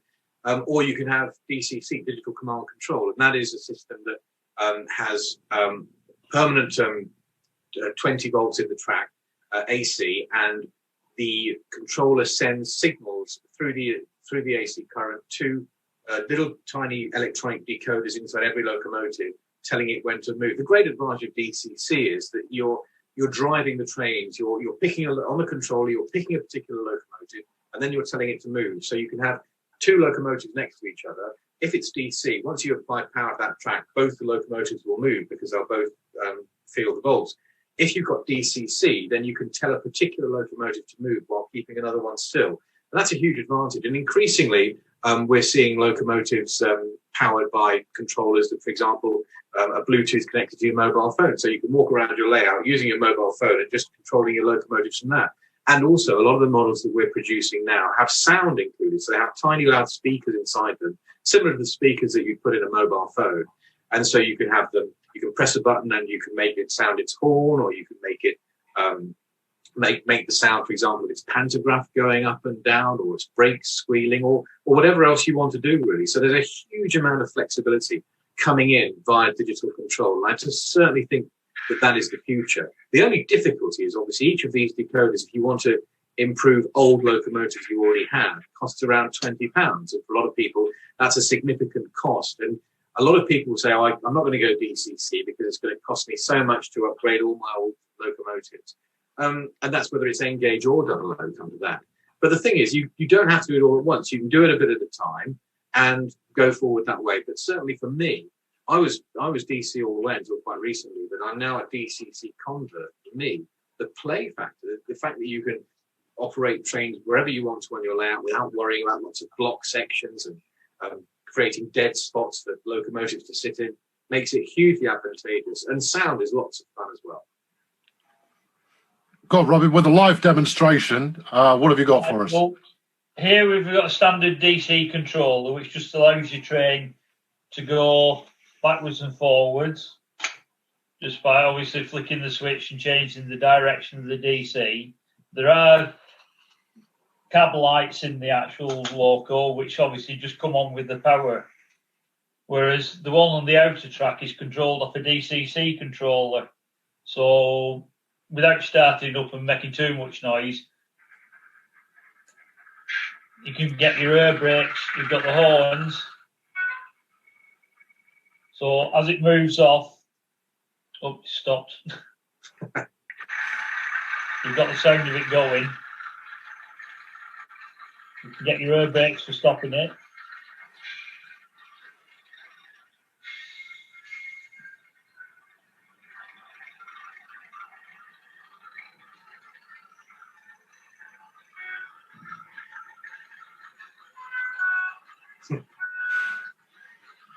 I love that. I love the sound you make. Yeah, it's just great. Nice one, Robin. That's exactly what you want. Now, you mentioned before that that certainly back in the last century, yeah, I know it was, that you would often have difficulty finding Engage stock if you were looking to buy stuff. Now, the internet has obviously made it easier to buy everything at all, but in looking around, it seems like it's almost the Engage is almost a cottage industry. There's a wide variety of smaller manufacturers out there making a broader variety of different vehicles and stock that you can use. And certainly that expands as well when you're talking about scenery. Now, Ben, you've started up Revolution. You're a co-director there. How did you get started with that? Well, I mean, you're absolutely right that I'd say sort of 5 or 6 years ago, Engage was struggling a bit. We had two manufacturers on the scene then. We had Graham Farish and we had Dapol. And we had a lot of what you'd call cottage industries. So that's guys in their sort of or student studies at home, making stuff, building stuff, sort of artisan products, if you like. And some of these are very high quality, but A, they're expensive because they're all handmade, and B, they tend to be available in a very limited period or limited way. What happened then was that Mike Hale, who's my co-director on Revolution Trains, and I, we really wanted there to be a model of the Class 390 Pendolinos for the West Coast, because that's our main interest in terms of what we like to model. And there just wasn't one available. One manufacturer had said they would make one, but then cancelled their plans. And we just thought, let's use the internet. Let's use the power of crowdfunding, which is a relatively new thing. But let's see if we can get enough guys together who want to make one of these happen, so that we can commission a model ourselves. You know, we can contact the factories direct. We can find out what would be their minimum order quantity, how much it would cost us, what sort of research package we would need to send them. We contacted Virgin, who owned the Pendolinos, and they were hugely enthusiastic, massively helpful. They sent us all sorts of CAD renderings, 3D computer-aided design renderings. They sent us all sorts of blueprints. They sent us all the specifications we needed, what colours the real things are, what the logos look like, all that stuff. They were fantastic. We sent all this to the factories, and we use factories in China, as nearly all model railway manufacturers do now. And they were able to say, well, if you get 1,000 orders, we can make this for you. It'll cost, X £100 each. And so we put this out to people via the internet, we created a website. We also went on various model railway forums, and we attended exhibitions and met people face to face. Said, look, we're just two guys. We're like you. We want this to happen. If you could, you don't have to pay any money now, but if you commit to saying, I will buy one when you get it going, then we can make it happen. And we ended up making about 1,800 Pendolinos. So we got well over the 1,000 minimum. 1,800 is still not a huge amount. That's still a relatively niche product. And for a major manufacturer like Hornby, 1,800 sales would be a disaster. But because we were going direct to the factory, the price that we were getting was basically the cost price. And that meant that 1,000 units cost price is about the same as what you'd pay Hornby for the same train, when they're having to factor in their own margin, retailer margin, and all the rest. So it made sense at that time to do it that way. And since then, we've done that with quite a few different products, to the point where now we were voted Manufacturer of the Year last year by the readers of one of the major model railway magazines, Model Rail. So it's certainly the case that I think in Engage in particular is much more of a community spirit, very much fostered, I should say, by the Engage Society. And I was going to say the Engage Society has been around for 50 years, and you too have put out your own Engage stock. So how did that come about, Robin? We've had our own kits in the society virtually since the start. We're now up to, I've forgotten what kit number we're up to now. We're actually bringing out in a couple of months our first ready-to-run model, which is based on a Hunslet shunter. And then hopefully we'll be following that up later on in the year with a ready-to-run ferry van, sort of similar to that, which is like a scratch-built one. And that will be coming out ready to run. It's just making things available to the members that members were asking for. We listen to what members were wanting, what they're suggesting, and if we think it's viable, we look at various ways of producing it. And it started off with just taking in a basic kit, expanding on the basic kit, and then doing different variants to the range that we have now. How important is that sense of community then? I mean, running a society for that length of time, and the internet obviously allowing people to connect with one another, how big a difference has that made? It makes a lot, because you've got obviously your magazine that comes out 6 times a year, the journal, and then you've got the shop where you can purchase items from, but then you can also get you in touch with area groups around the country. So if you want to, you can get in touch with your local area group, find out what people are doing. There are some quite large area groups around the country. Chester in particular has 3 groups that meet up on a regular basis, and it allows you to, meet like-minded modelers and enjoy doing what you want to do. Say you're doing something at home, you get stuck, you don't know what the problem is, or you need a little bit of help. It's only a phone call away, to whoever it is that's near to you that's modelling, or just contacting the area group helps just a shout away, as they say. Smashing. Well, Robin's right. I mean, let me just pick up on that, because actually I don't have a layout at home myself. I am a member of the Northamptonshire and Cambridgeshire Engage Society area group, and I've built 3 layouts now with them, and I really enjoy operating them. And the great thing is, there's things I'm really good at, but there's things I'm terrible about. I'm not very good at all with wiring layouts up, electronics and that kind of thing.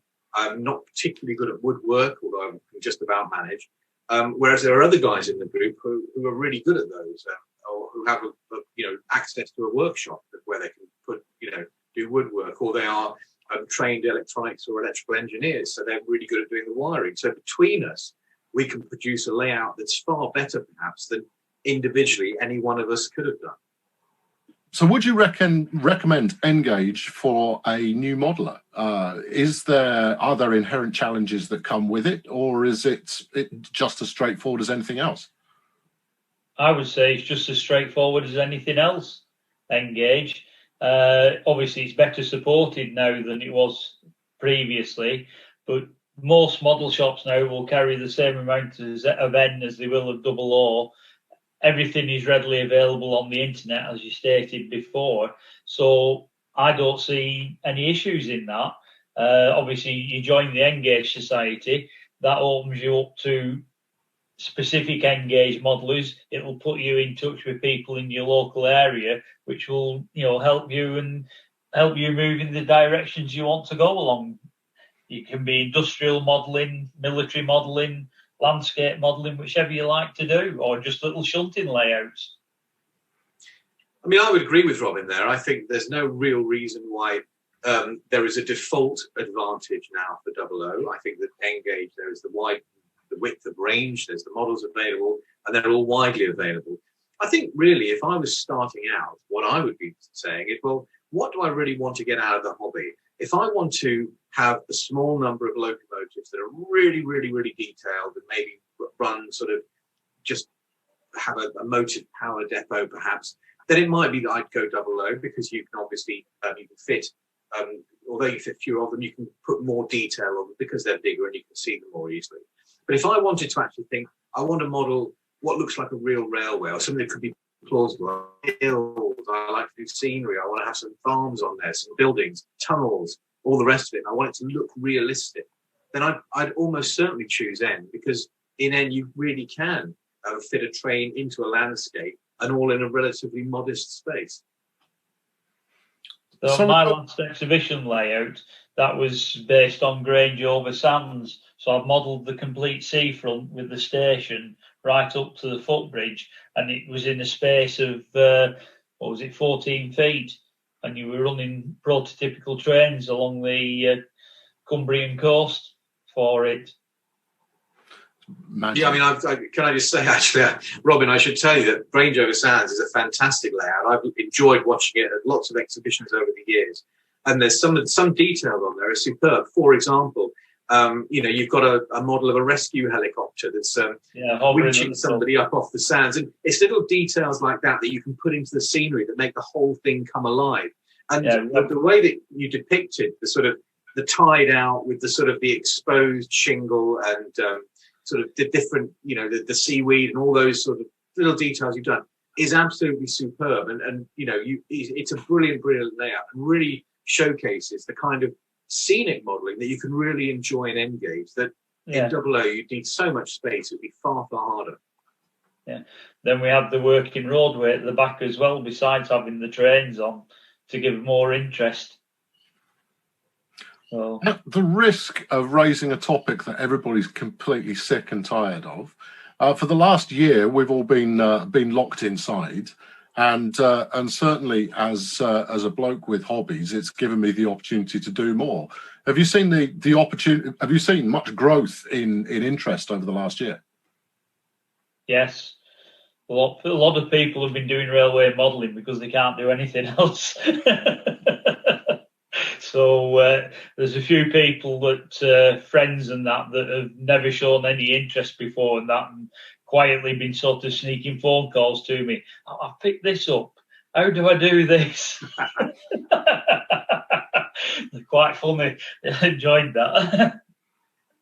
How about you, Ben? Robin's Because right. obviously, as a group member rather than someone who builds your own layout, have you found yourself, chewing at the carpet to try and get out there and get stuck back in? No. I've been enjoying myself doing what I want to do and messing about with me models. That's basically it. Classic example, I've been building timber wagons like this.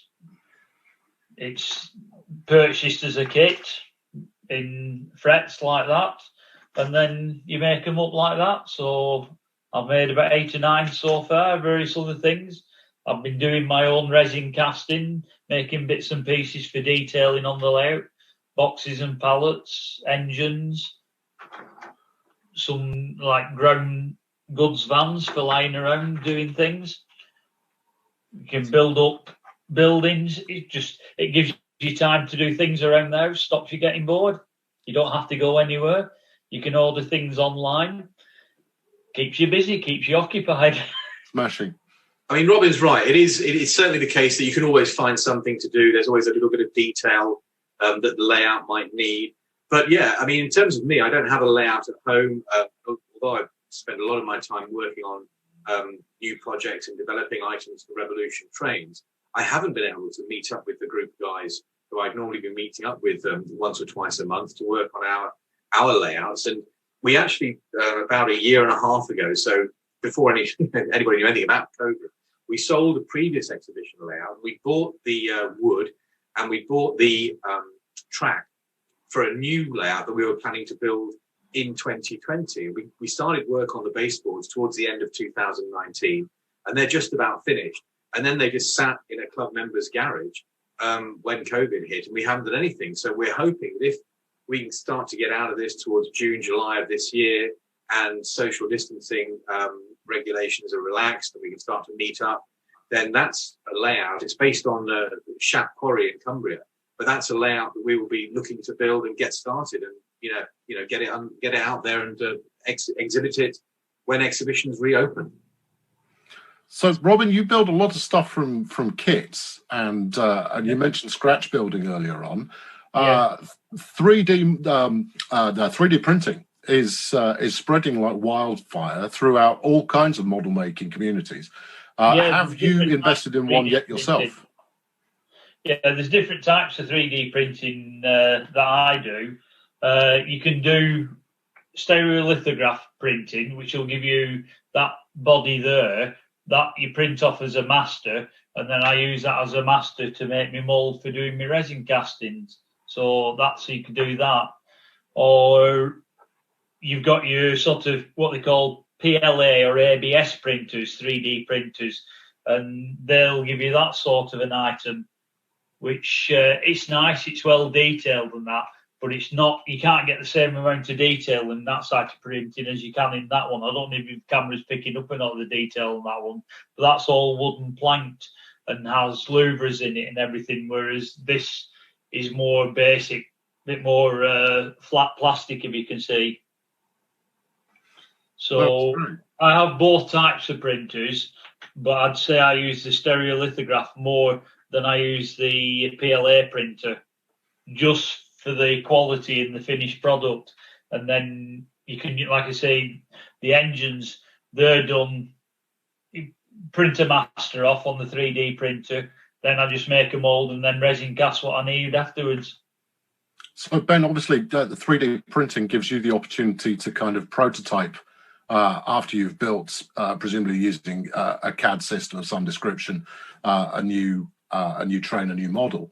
How much does that actually make life easier? It can be a useful marketing tool. My business partner Mike has got a 3D printer, and he can print the stuff off. And certainly, when you get the CAD drawings in, there's sort of 3D renders of what the model will look like. You can print off, for example, the body shell and let's hold it up and see if you think it looks like it should, because it only takes a tiny issue, for example, on the the corner radius of a window or the slope of a nose for a model to look not quite right. And so it can certainly help you with identifying issues there that you can then feed back to the CAD designer to get it right. Often the CAD designers themselves, of course, are not rail enthusiasts, so they're just working on the information that you give them. In terms of actual hobbying at home, yeah, it's great. Another friend of mine does lots of 3D printing. He'll 3D print buildings, he'll 3D print chimneys, he'll 3D print all sorts of things for his layout, and that's a great way for him to enjoy the hobby. The issue, though, with 3D printing generally for us, first of all, is that you do need to be quite good at CAD, and that's something you need to learn. And I'm not necessarily sure that everybody wants to invest the time in learning that if they want to 3D print for themselves. The second thing is that you can 3D print something, but you can't 3D print in color. So it still has to be painted, it still has to be lettered, it still has to be assembled. While there are some modelers, like Robin, who are perfectly comfortable with doing that, a lot of guys aren't. And if you were to consider, say, mass producing a model, if you're mass producing a 3D printed model, it takes several hours to 3D print anything. If you're injection molding, then yes, your initial setup costs are high to create the metal molds that are used to make the injection molding. But once you do that, once you start pressing them out, the cost of individual moldings is pennies. So that becomes much more cost effective. So I think for home use, 3D printing is fantastic and it gives you lots of options. From our point of view, if we produce a CAD and we like it, we can 3D print that. We can put it on our display stand or put it on our website, say, this is how the model is going to look. So it's good for marketing. In terms of actually producing models in their thousands for people to buy, I don't think we're there yet with 3D printing. I think that kind of it's the speed thing at the moment, because, of course, if things are slower, costs are higher. Time is money, as they say. I think we're not there yet with using 3D print to make commercially available models, but I think that will come. I think that time will come. Well, an example, that little body there takes 15 hours to print on the SLA printer, but that's to get the detail on it. So to print that out and try and sell it, no, it's not feasible. But I'm printing stuff for myself, so it doesn't matter. No, absolutely. We're coming up to the end of our time in this chat. So if you've got an audience here of rail enthusiasts of many shapes and sizes, this is your opportunity to pitch them, engage in general, and who you represent specifically. Robin, what have you got for us? Right, obviously I'm Trade Liaison Officer for the Engaged Society. I've been engaged modelling since the late 80s. My main reason for doing engage is because I like to see trains running in the landscape. So doing engage allows me to build a 16-foot layout with plenty of landscape on, and I can run prototypical trains through that landscape. And that is what I really enjoy to do. And that was my main reason for going into engage, was so that I could achieve that. Obviously, in double O, it's just not possible. You can't get that same sort of feeling. And that was my main reason for doing engage. Differences between double O and N, it's just the size. There's no difference. It's just the size. You're doing exactly the same things in both scales, what you go to model. Obviously, being a member of the Engaged Society, you've got help on hand, you've got the society shop, you've got kits that aren't available readily, and then there's all the support and everything behind, and then the area groups. So that's one of the reasons I'm in the society, to be with like-minded fellow modelers. Smashing. Ben, what do you think? Well, okay, I mean, I'm representing Revolution Trains. It's a company that produces Engage and actually double O gauge models as well. But let me just give you an example. So here is a wagon in double O gauge, and this is the same wagon, albeit with slightly different markings in Engage. So you can see the difference in sizes there if I hold them next to each other. But 20 years ago, the printing on this one would have perhaps been a little bit fuzzy, and you just wouldn't have had the same levels of details on it. But now, if you look underneath, you can see all the pipe runs and everything are exactly the same. And if you were to hold a magnifying glass to both of these, the lettering on this one is just as legible as the lettering on this one. So you can, all the lettering is printed crystal clear on both the double O and the Engage models. So there's, in terms of detail, there's not really any reason now to go for double O instead of N. And in Engage, you can fit your trains into the landscape. And like Robin, I love watching long trains run through hills and scenery. I really enjoy depicting cliff faces, trees, waterfalls, all that stuff, as well as the actual trains. And if that's what you're into, then I would suggest N-Gage is the way to go. And of course, the best range of N-Gage models are obviously from Revolution trains. We've got links to both the N-Gage Society and Revolution trains on the screen for you now. Do give them a look if you are in any way interested in N-Gage modelling, and they'll be able to point you in the right direction. Thanks very much to both Robin and to Ben for joining me today, and hopefully this has given you a little insight, or if it's not, it's encouraged you to get back to the N-Gage models you've already got, to go get stuck in and build the rail network that you really want running around your house. Thanks very much for watching. This has been part of the Railfan Fest. Thanks for tuning in, and we'll talk to you soon.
A symbol of Victorian engineering. Small in size, a sharp bark and surprising bite, their history is one of the longest of any standard gauge design.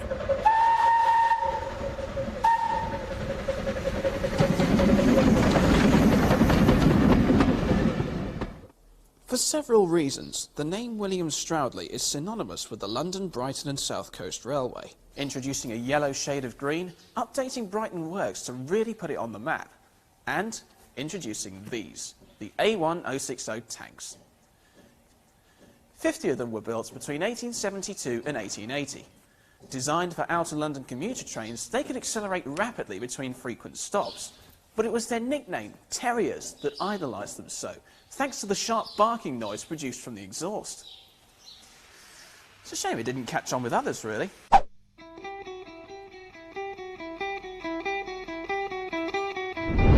But the noise is far from the point with this class. Stroudley drew inspiration from an engine he rebuilt for the Highland Railway in 1869, and first impressions make you realise just how small these things are, with a low-slung boiler, raised buffers, and a squat cab. The boiler pressure was just 140 psi. The wheels were just under 4 feet, and the coal capacity barely half a tonne. The result was a nippy 26-tonne machine with a tractive effort of over 7,650 pounds. Doesn't sound like much, but you'll be surprised at the advantages. The first 6 engines were introduced on the 8.5-mile stretch between London Bridge and London Victoria, and over the course of 10 months they consumed 1,163 fewer tonnes of coal than their predecessors. Furthermore, Stroudley's policy of standardisation seemed to be paying dividends, as repair costs on these engines were barely down to 0.052 pence per train mile. So, cheap to run. But were they effective?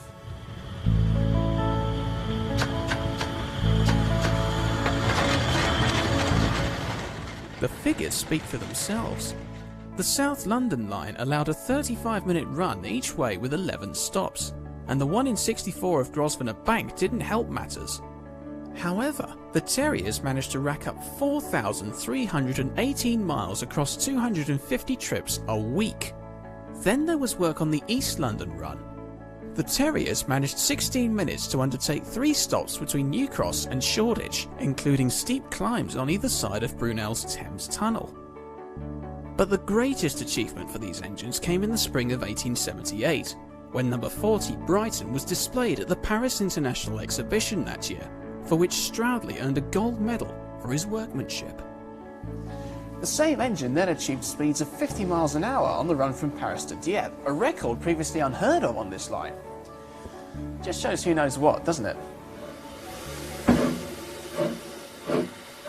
Oddly enough, these engines were also copied by, of all people, the Australians.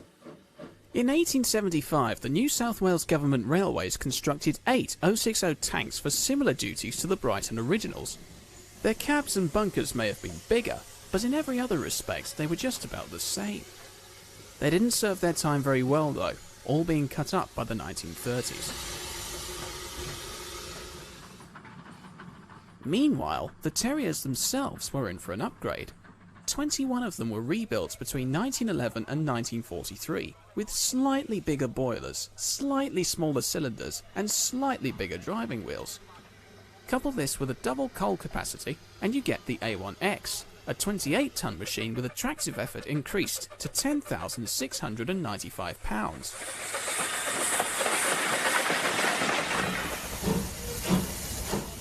Sadly, the growth of suburbia was due to miss out on these upgrades. As early as 1873, bigger, more powerful machines were already displacing the Terriers. Some had been withdrawn by the early 1900s, with the rest of them finding a new lease of life elsewhere. 8 of them went to the Isle of Wight network, where they ran with coaches nearly as old as them.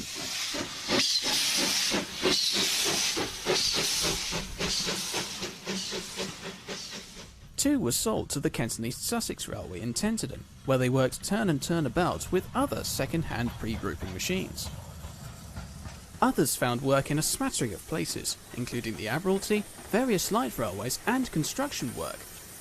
One was eventually reserved to become the shunter at Brighton Works.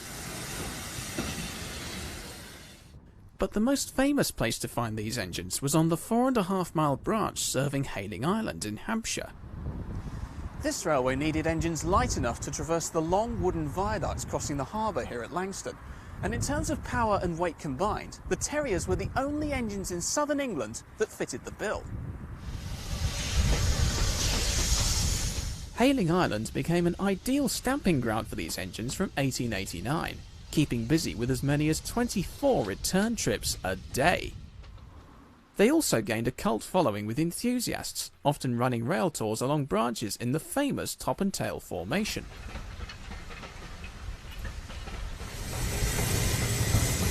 So, it seems that Stroudley was onto a winner. Unfortunately, there were a couple of concerns. Alarmingly, when these locomotives came out, they were initially fitted with brake blocks made from wood. Now okay, in the early days of loco technology, this was common practice, along with skyscraper chimneys and manual sanding gear. But you've got to remember, these engines had to frequently stop trains weighing 120 tons. And we all know the story of the engine with wooden brakes.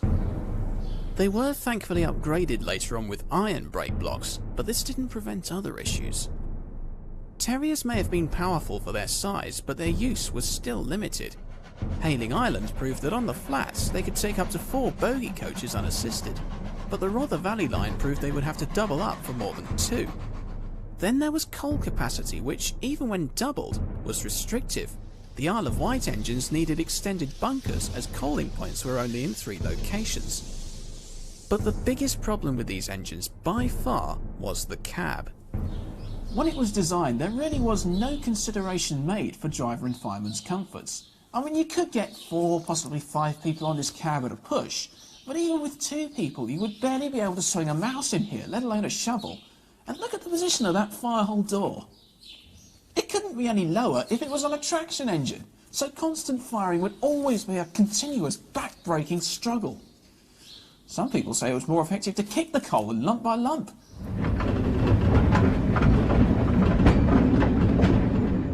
As the old Highland prototype had been designed for one-man operation, it's easy to see why these engines were so awkward to fire.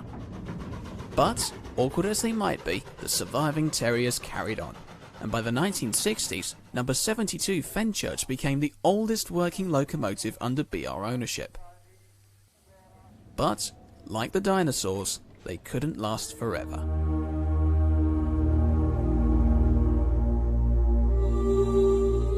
By 1949, the Isle of Wight network had replaced their Terriers with the ex-London and South Western Adams O2 tanks, which were bigger, more powerful, and nicer to drive. The Kent and East Sussex lost its passenger service by 1954, with goods trickling on for another 7 years. Others gradually followed suit, until the only place these engines could be seen hard at work was Hayling Island. This too ceased to be in November 1963. 50 Terriers were built.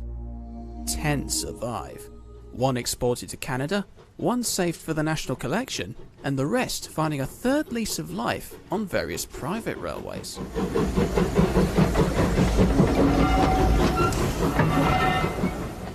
Take this one for example. When withdrawn, number 46 Newington was laid to rest outside a pub on Hayling Island. In 1979 she was rescued by the White Locomotive Society and moved to Haven Street for restoration as number W8 Freshwater. In 1998 the Isle of Wight Steam Railway showed their dedication to keeping this engine running by fitting her with a brand new £35,000 boiler, overcoming what was once deemed impossible.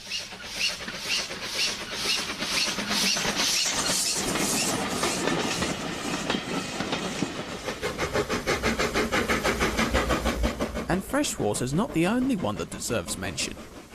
Built as number 70 Poplar, this engine spent most of her life on the Kent and East Sussex line as their number 3 Bodiam, being transferred briefly to Hayling Island before withdrawal and preservation. She's one of the oldest survivors of the class, and as another Terrier to receive a new boiler, looks set to run for many generations to come.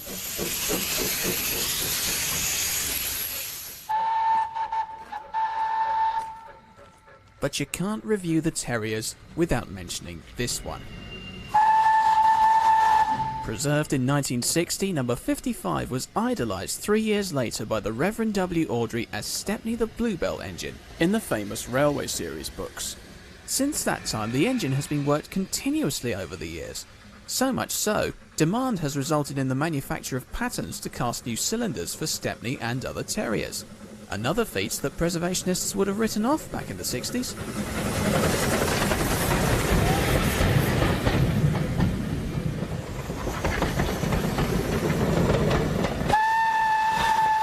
Which brings me on to the number of survivors. How have these engines found a new use in recent years? In the early days of preservation, enthusiasts would snatch up anything they could get their hands on. So perhaps it's more through luck than anything else that so many of these engines survive. But even if they can't do much, some railways can still put them to frequent use on lightweight vintage trains. Even the Bluebell, for all their size and demand, find these engines more economical to run than machines 4 times their size. And with the price of coal going up, who could blame them? So really, if history is anything to go by, these engines could always find themselves useful. And not just for show.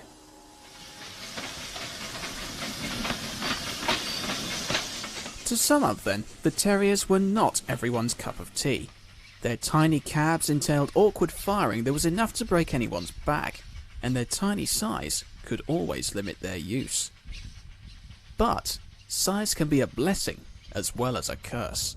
With enough survivors to contemplate the mass production of spare parts at a lower price, they are one of the few classes that could be kept going indefinitely. Few engines have kept going as long as they have. The old saying, "There's no person too small," springs to mind.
The production of this episode of Steam Locos in Profile was thanks in part to the efforts of all volunteers and staff past and present of the Kent and East Sussex Railway.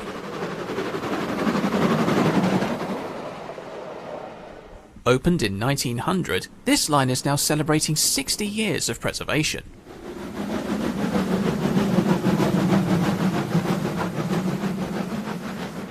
But like so many heritage railways, the Kent and East Sussex faced major losses during the COVID pandemic, including complete cancellation of their 2020 Santa specials.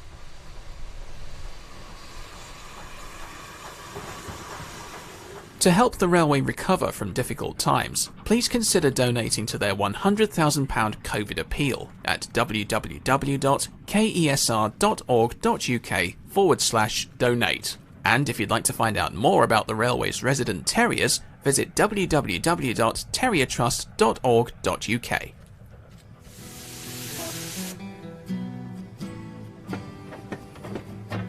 Since January 2012, Steam Locos in Profile has been showcasing preserved steam engines around the world. We look at all types from express passenger and suburban stoppers to heavy freight and industrial types, from heritage lines to mainline rail tours, from standard gauge to narrow gauge, from the grouping to the Big Four and BR, with steam action filmed around the UK and in continental Europe. Steam Locos in Profile, available on DVD and digital download from egmedia.co.uk/shop. So there we were, pretty much at midnight by this point, after a 4-day drive, and I was just thinking to myself, alright, who started World War III now? Hello everybody, I'm Chris Eden Green, and this is the We Are Railfans Virtual Festival. Well, Steam Locos in Profile is a magazine-style review show that I've been doing on YouTube for the best part of 9 years now. I've been making it for the best part of 11. Goes back that far. You can imagine it as like Top Gear but with steam locomotives, where we review locos class by class, type by type sort of thing. So we give a brief rundown of their concept and their history. We talk about their good points and bad points. We show their decline in the 1960s and their revival in preservation and the sort of role that they play in the world of railway preservation today. So fans have sort of likened it to Top Gear down the years, but it's more about the locomotives and the subject matter than it is about the presenters falling over, catching fire and upsetting the Mexicans every other week. It's funny because my parents were never interested in steam. I'm the only member of my family who's been that sort of keen on the railways. I think my sister was keen on steam for a very short while, but she was very young, but then she quickly moved on to other things. My mother tells me a really weird story, like 2 weeks before I was born, she took my sister to see Mallard coming through our local station. I was born in Harrogate. And it was in that brief 2-year stint when Mallard was actually in operation. And she recounts that as the exhaust got into her, it in turn got to me, and that's how I caught the bug. We lived fairly close to the National Railway Museum anyway, so we used to go out there on days out. And then we moved down to the southeast of England when I was about 4 years old, and from there we would visit the Kent and East Sussex and the Bluebell and other places nearby to here. So it just sort of stemmed from there. Well, it all began sort of towards the end of my teens and the start of my 20s, when friends of mine and I, we used to go on holiday together to places like North Wales and the northeast of England and the Isle of Man and Devon and so on, and we'd try and visit as many railways in that area as possible in the space of a week. And one of the things we used to do was like video documentary diaries of our adventures. It was nothing fancy, it was just a case of waving the camera in front of anything that moved and our antics surrounding them, but they were fun times, really fun times. And after that I started watching stuff that was on the television at the time, like Tom Ingall's film about Tornado and Railway Walks with Julia Bradbury and so on and so forth, and then correlating that with stuff that was made sort of direct-to-video, like the Castle video series and Railway Roundabout and so on. And as good as all of that stuff was, there was nothing in my mind that correlated really good cinematography and editing with all of the information about locomotives. It was sort of half one or half the other. And then I saw Top Gear racing Tornado from London to Scotland in 2009, and I thought, see, this is how you do it. This is how you make steam engines look exciting. Why can't Railfans have something like that?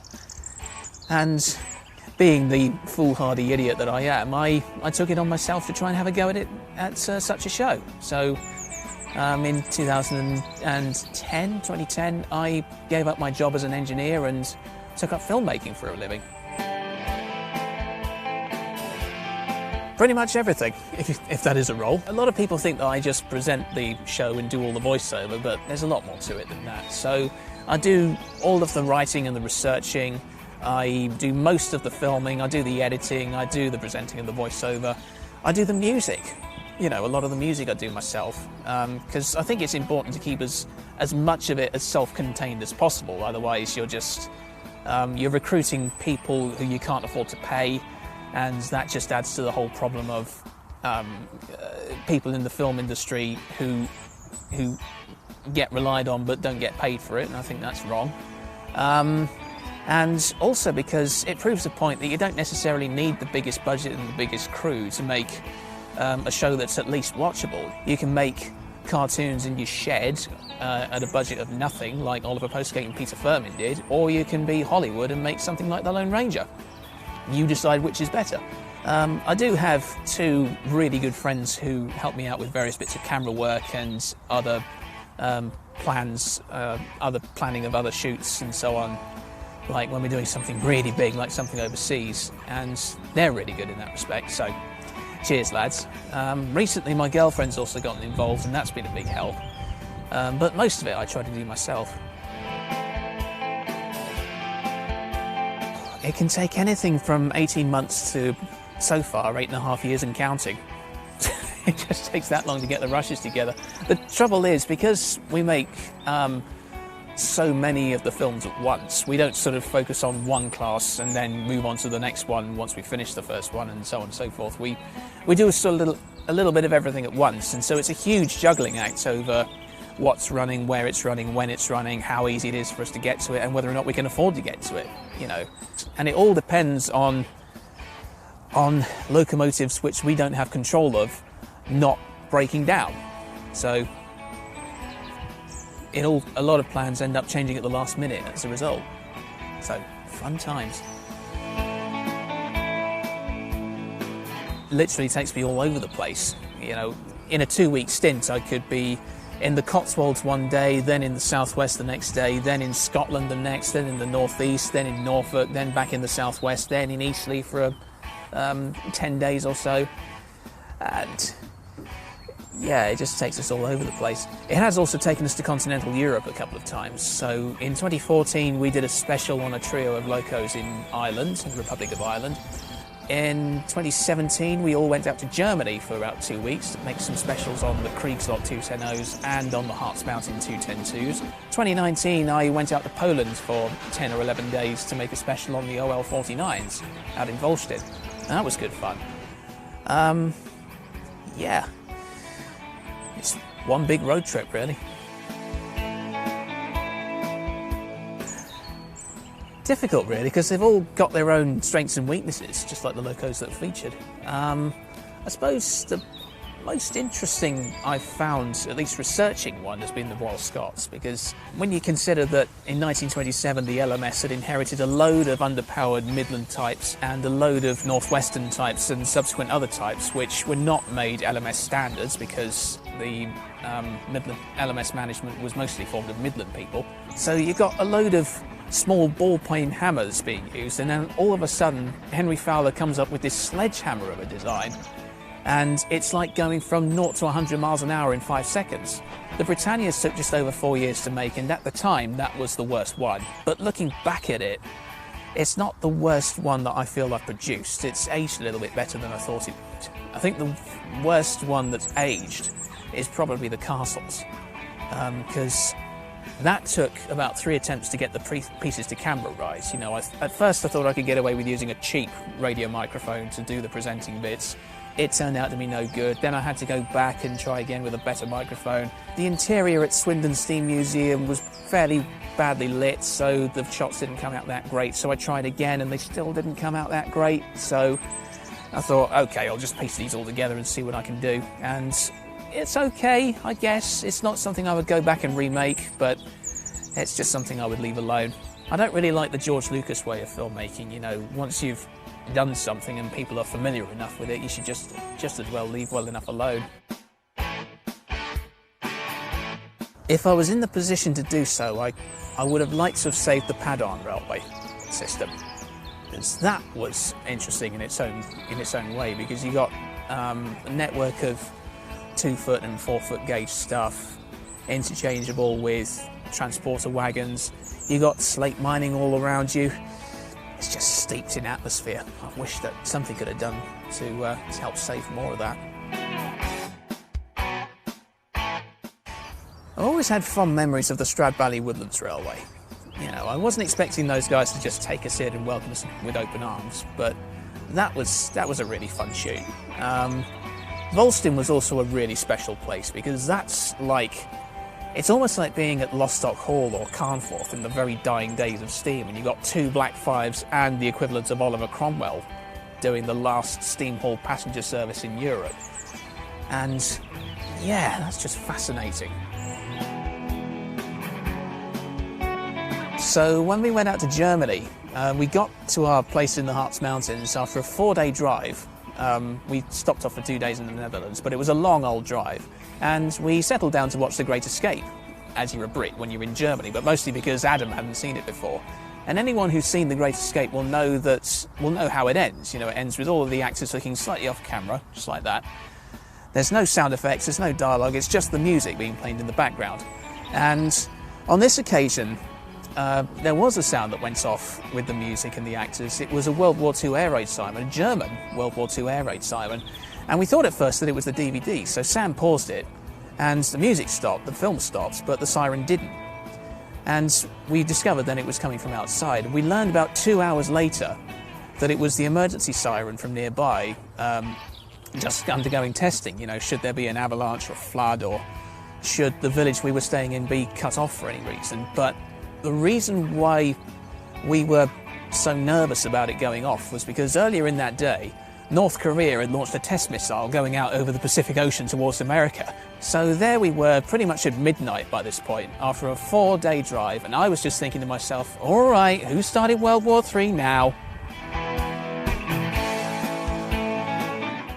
Not so much worst location. I'd say the worst journey that I've had coming off of a shoot was 2013, when I'd visited the East Lancs Railway for their 1T57 weekend in 2013, and I missed the last train back to London from Manchester because there was a rail replacement bus service between the East Lancs and Manchester Piccadilly, and so I didn't have any money for a hotel that night, so I had to take a train out to some relatives of mine who lived in the Peak District.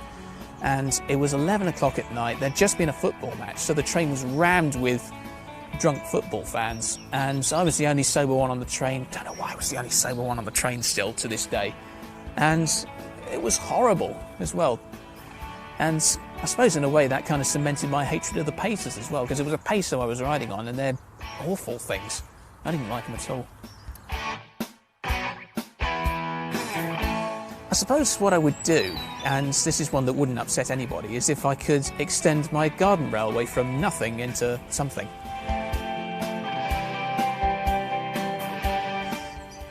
Well, the dream, I suppose, has always been America, because there's so much stuff out there that's just begging to be covered. Australia's another one, India's another one, but it all depends on the finances, really, and how much people actually want it to happen. You know, I've looked into America every year for the last, since 2015, and every time I do, the prices jump up by about £2,000. So, yeah, it was something I would love to happen, but a lot of things would have to fall in place for it to happen, really.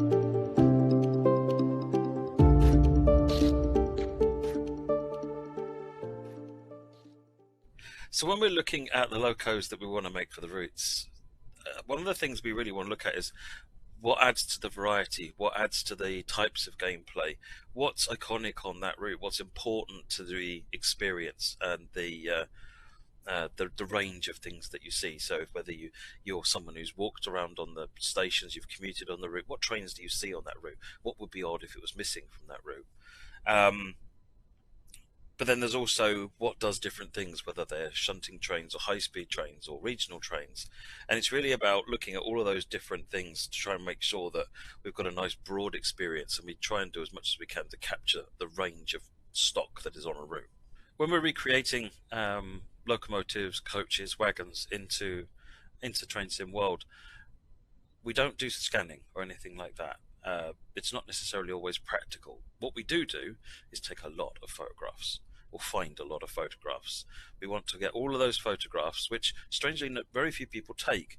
It's what does it look like on the dirty bit on the top of the train where all of the smoke has been exhausted? What does it look like in the grimy bit under the train where the wheels are and the brakes are and so forth? The pretty bit on the side with the colour and the logo is important, but everyone takes pictures of that.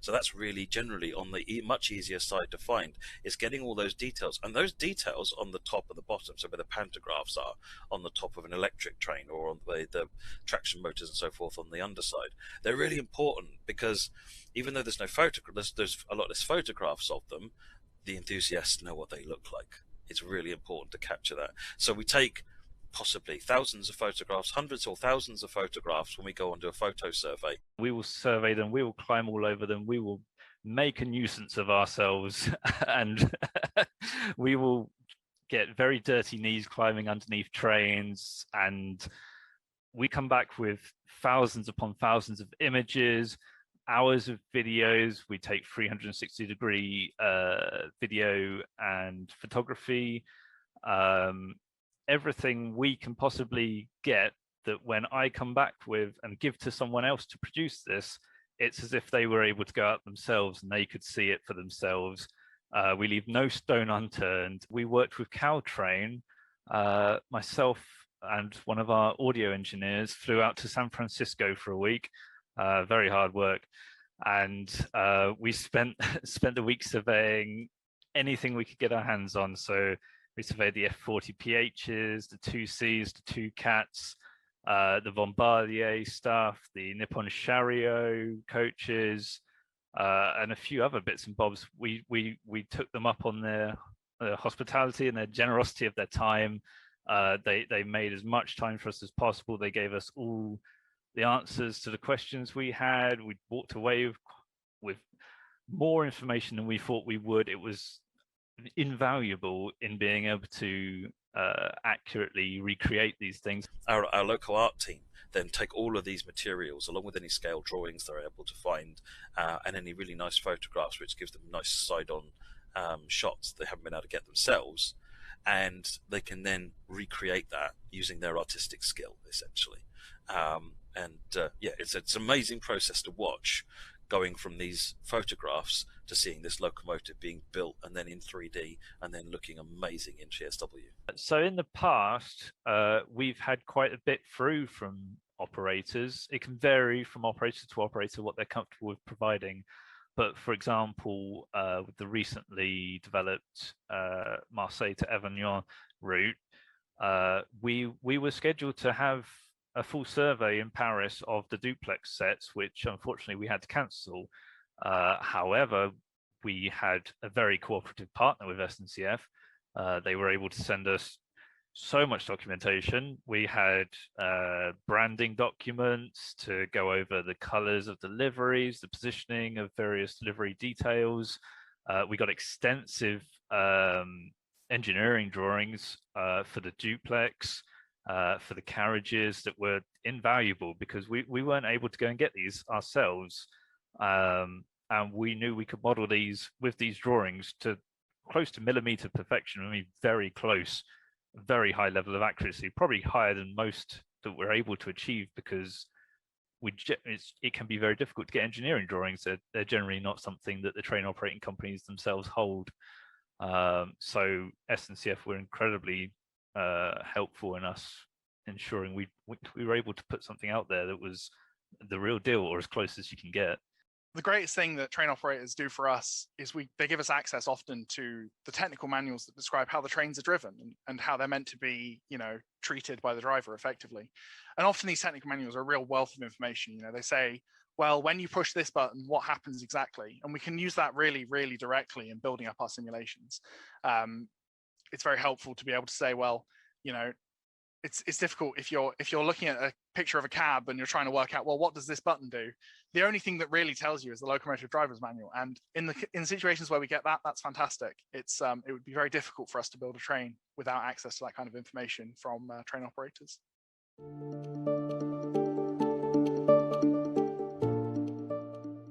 We like to work with drivers and other staff from the railways as much as possible, because nobody knows how these trains work, how the route works, and how the operations work better than the people who do it. And so, for example, on Southeastern High Speed, we were able to get anecdotal conversations and information from drivers about, this is how the train feels to drive when I accelerate it like this, when it decelerates like this. This is the kinds of experiences we have. How dark is it in the tunnels on the high speed section? Do you see some tunnels, when you see them recreated or see cab ride videos on YouTube, they're light. Have they got lights in these tunnels? And, how dark is it? And the answer is it's pitch black in those tunnels. And you don't know that unless you actually talk to a driver. What do the buttons and switches do? What are the important buttons and switches do? How does the sound react when you move this lever? Does the engine make these whining noises? Oh, that's because I moved it in this way. See, as a person who rides the trains or records the trains, with my phone as they go past, I know what a train sounds like, but I don't know why it sounds like that. Whereas someone who drives the trains can say, oh yeah, whenever we come into that station, we always do this with the brake lever, and that's why you hear it sound like that. If we didn't do that, it wouldn't sound like that. So those kinds of bits of information and advice really help us to hone down on what's important to the end user experience, but also recreate as authentically as possible and capture the experience of being in and around those trains. The people who help us gather reference and help us with our queries go into a great amount of detail. We, for example, recently finished developing the Class 395 for the Southeastern route. Now, this was something we were going to go and survey until the world said no. And so we had to rely on our previous surveys for Train Simulator, which at this point are about 8 or 9 years out of date.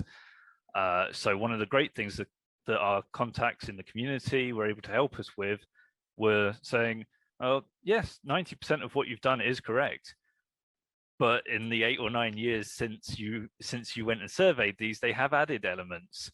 So the cabs have new labels, and we have covers on switches that we don't want our drivers touching, and it's all these sort of things that we would not have known otherwise. We'd have no means to. We can't go out and get these pictures right now, and so some of our reference, as good as it is frozen in time, and it may not be representative of what we want to be presenting in the game.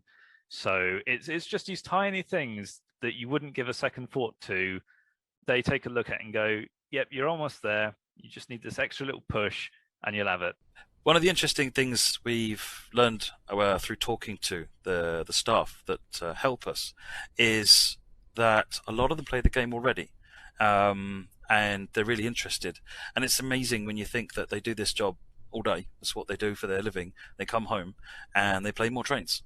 And it's because a lot of people that work on the railways are passionate about railways, and that's exactly what Train Sim World is all about.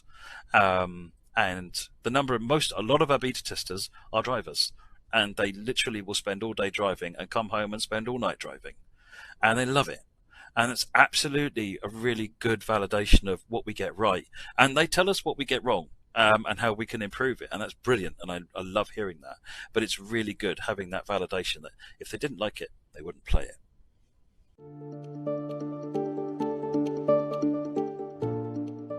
When you're making the locos, there's a few things which really have to be accurate as possible. One of them is the shape. Most trains even if to the untrained eye you can't see the difference between train A and train B, that's actually where it becomes much more important to actually have caught those differences. This one has an extra vent, this one has its headlights in a slightly different place. That's where it becomes really important. So the detail, the overall shape, whether it's an F7, for example, on Clinchfield, which has got a really unique shape to it, or whether it's a C40-8W in America, which looks like so many other American trains to the untrained eye, but actually is, if you know your eggs, then it's absolutely unique. You can tell it apart. So we have to understand and capture all of those things. I want to get the proportions right immediately. We want to get it looking correct. One of the things I've seen over the years is if you focus too much in on the detail to start with, you will get the details right, but nothing will look right because nothing quite sits where it should do in relation to one another. So getting the broad stroke, is it the right width? Is it the right height? Are the doors offset in the right place? Are the bogies where they need to be? All these things, get it right on day one, or maybe not day one, but get it right as early as possible and then start to focus in on the detail. It's what people notice. The details you zoom in on, but when you post that first screenshot of a train on Facebook or Twitter or wherever it may be, and you've got a window too far to the left, it doesn't matter how shiny it is because that's what people notice. They know what these trains look like. And even if they can't notice it, they will notice something doesn't look right. And I don't want people doing that with our stuff. I want people to be impressed with what we're showing them. And so getting those proportions right is the first step. Got to get that. One of the challenges that I face, especially being involved with recruitment for our team, is actually finding artists with the right stuff. With the aforementioned eye for detail, it's not difficult to find an artist who can make a pretty portfolio piece, but then to take that and to introduce it into our world that is very technical, it is very detail oriented, it's very specific, that can be quite the challenge. And we have a very strong team of artists here. We have about 4 or 5 guys here of varying different lengths of service with Dovetail, and none of them start off as the sort of fully formed package, but as they work on locomotives, on wagons, on coaches, they start to learn, and whether they want to or not, they become train fans out of necessity. They need to know trains. They need to understand that box does this lever does that. You can take a lever from here and it will work the same as that one over there. And over time, they build up this knowledge base that they probably didn't anticipate needing when they started working for us. But it happens to them all. They all become appreciative of trains in some form or another. And it's quite interesting to watch. You see people come in and they wouldn't even be able to tell you what train they took to the interview on day one. A year in, they'll be able to tell you more than they probably feel comfortable knowing.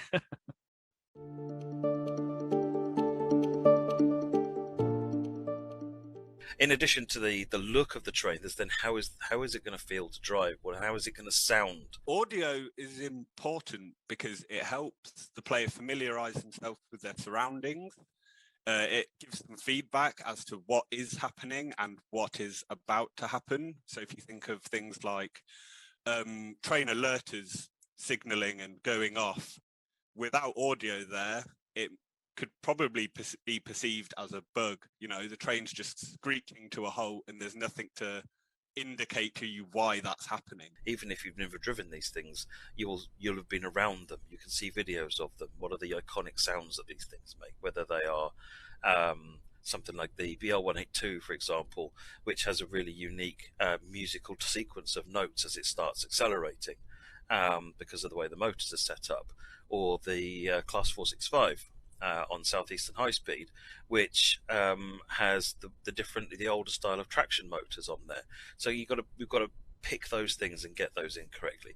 And then the third thing is the behavior of it, how fast it accelerates, how fast it slows down, and how it responds to driving. So it's really how it looks, how it sounds, and how it drives are sort of the 3 pillars that we build everything off. So there's a number of different ways that we can obtain the audio for trains. by far the best option is recording it directly from the train itself. Which sometimes comes up as an option that we can take on, sometimes doesn't, because train operators have got busy jobs. They've got trains to run, and sometimes the train that we want to record isn't available for us to strap microphones to or something like that. So we have to work with the operators. And in one case, for example, in Caltrain's case, when we went out to California, they were fantastic. And we were able to strap microphones onto all of the cab cars, the locomotives that we wanted, which is the F40 and the MB36, and record all of the sounds. A huge library of audio we recorded from that. Horns blowing, bells going, and inside the cab, just standing holding microphones and recording all the clicks and switches and knobs moving and the levers squeaking away. Windows creaking up and down, all sorts of strange things there. And that's all audio which you would then capture and put to one side, which you then use for in the game. But then you've also got reference audio, which is just a microphone somewhere so that we can hear how all this sort of stuff fits together. What is the general ambience of being in a cab at 40 miles an hour with the window open versus the window closed? How is that? How does it rattle? Or how is it actually really quiet in the cab? Is it really noisy? So we try and get all of those things, and then we can put them into the game. So to ensure we give the game sounds an authentic feel and don't become stale, we have to record multiple takes of every individual thing, so we can kind of draw on them from random, so we're getting variations. If you were to listen to sounds like a dog barking, it doesn't bark identically every time. It might do a burst of 2 or 3 barks and then a 10-second pause and then a long one-shot bark. So you kind of need to be able to add variations to your sounds whilst keeping your memory footprint in relatively small. So we use systems to tweak pitch, tweak volume, based on what the player is doing. The sound of the engine is controlled by the things like the rotations per minute. So we need to be able to adjust the sounds we actually have recorded based on the values the simulation is giving. Otherwise, the sound of your traction motor wouldn't pitch up nicely and give you, that accelerating sound. It would just sit stagnant and get really, boring and stale if we weren't communicating with the Simulgraph technology.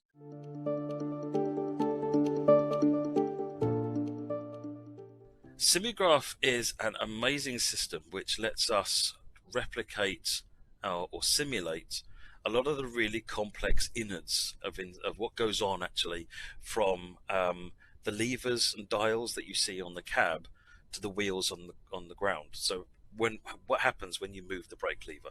What happens when you press this button or move the throttle lever? What are the actions that end up in something changing on the train, the brakes releasing or the train moving? And so all of this system is then simulated inside Simulgraph. It's really the keystone of what Train Sim World does. For us, what it provides is a simulation of all these different domains that build up the way that the train works: the pneumatic domain, the mechanical domain, the electrical domain, the logical domain, and it does that in real time. So for each of these domains, say the pneumatic domain, we're talking about the valves and the cylinders and the reservoirs and the compressor that build up the air brake system of a modern locomotive, and we can use that in basically any number of combinations. We can build these systems out of their component parts. So like a valve. In the electrical domain, it's a switch or a motor or a generator, and we can build these out in infinite number of ways to represent what the real world locomotive is all about and how it functions. It looks ultimately like a big circuit diagram of all these different systems which manage mechanical and electrical and pneumatic systems and how they combine together to each other. And then some of those go out onto the cab and are manifested into gauges or inputted from levers. Some of them, that the traction motors, would then influence the physics of the train, which would make it maybe go or slow down. So, but Simulgraph manages effectively how the train goes and how it stops. Simulgraph allows us to take quite a high level overview of what makes a train tick, what makes a locomotive tick. And that's kind of like a block diagram. It's a layout of what valves are where and how the powertrain is connected up, how the generator is connected to the motors, or the transformer is connected to the motors, and really build it out in a very intuitive way. It lets us put these systems into operation working together, so we can have the air system and the power system really in finely tuned balance working together. So when you have a locomotive where the power and brake controller is one physical lever in the cab, in Simulgraph we are representing it the same way. We take in one lever input and we make the braking and the power come naturally from that one kind of physical control. And that's a very elegant way of building out these things. You don't have to kind of split them up logically at any point. Simulgraph can just handle it. The BR112, as an example, is it's driven with cruise control. So you don't really have a normal throttle lever in there. So what you're doing as a driver is you're saying, set your target speed to 30 kilometers an hour. So my input into the system is just to set the target speed. And then what happens internally is it works out how much power does it need to do that, and then it will start tapping up internally. So it's not even on a normal modern electric, you've got a slidey control from 0 to 100%. It works the way you'd expect it to. But on these slightly older electrics, they've got what they call taps or notches, and there's usually about 30 of them. And essentially it just taps up one, which applies one bit of power. If it needs more power, it taps up again. So you can hear all this, you see all these fixed notches being applied up. And then and the audio then captures that, because you can hear that in the back room behind you. You can hear it going click click click click click as it going up the range. And once it starts getting to the speed it needs to, and it needs to then start tapping back down, and click click click click as it then taps back down again.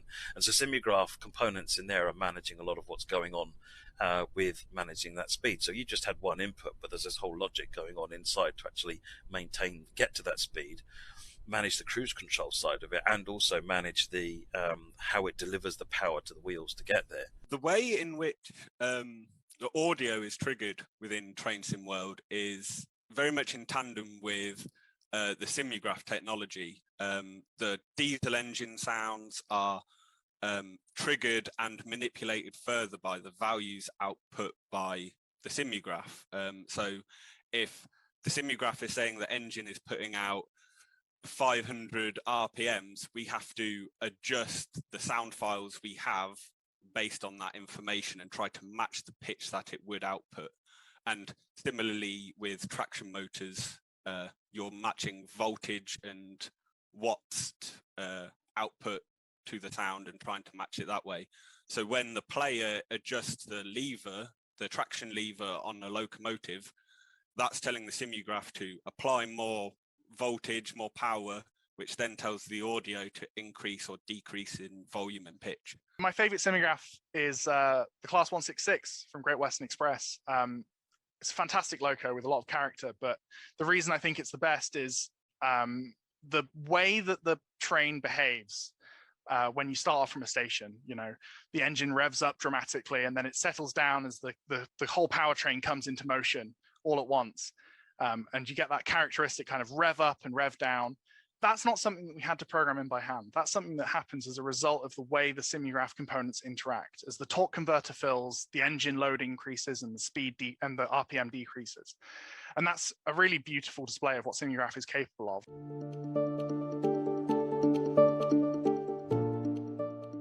The most engaging part of the loco setup process is definitely the first moment that you get the whole Simulgraph in place and you press go for the first time and see what the results are. Quite exciting to see something having gone from no simulation at all, just a locomotive sitting on some tracks, to it rolling into motion. And often then you immediately discover some sort of problem. You discover that you've given it power but no brakes, and the train runs away from you. And you go, well, that's the learning process. When we were trying to do gameplay for a particular train, it's really about understanding what that train does and how it does it, and what it would do throughout its day. So, for example, a passenger train is probably going to be just running up and down the line, but it's probably not just going to be doing that. At some point, it's probably going to be going into a depot, whether it's the start and the end of the day. Some trains will not be part of the normal run during the quiet hours. They're only there brought in for the peak hours. And so they'll disappear off after the peak hour in the morning, and then they'll come back in peak hour in the afternoon, and they'll run that. Some trains on the Long Island, for example, they'll go and do a run from point A to point B. When they get from there, they'll go do a completely different run, and then do a completely different run. So they actually don't do A, B, A, B. They just do A, B, C, A, B, C. They're all over the place. And the reason for that makes sense in that if one train was to fail in real life, they don't lose a massive amount of one's particular service. They lose a little bit of a broad range of services. So it's trying to understand the reasoning behind and what these trains do. Freight trains, it can be even more challenging. So on the Clinchfield Railroad, there is no timetable to speak of, really, because freight moves when it needs to move. There are regularly scheduled trains, like the Train 97, which is the Florida Perishables run, which runs refrigerated cars northbound. But then like the Greenbrier turn or the Nora turn that service the coal mines on the route, they kind of run when they need to. And it's, well, what does it do? How does it do it? How does the train move around the route? I've got 4 locomotives on the front and 40 wagons on the back and a caboose behind that. How does that work when I've got sidings not facing in the way that I think I need them to be? How do I do those moves? And so reading, what we'll do there is, in the case of Clinchfield, we spend a lot of time reading accounts from engineers, from historical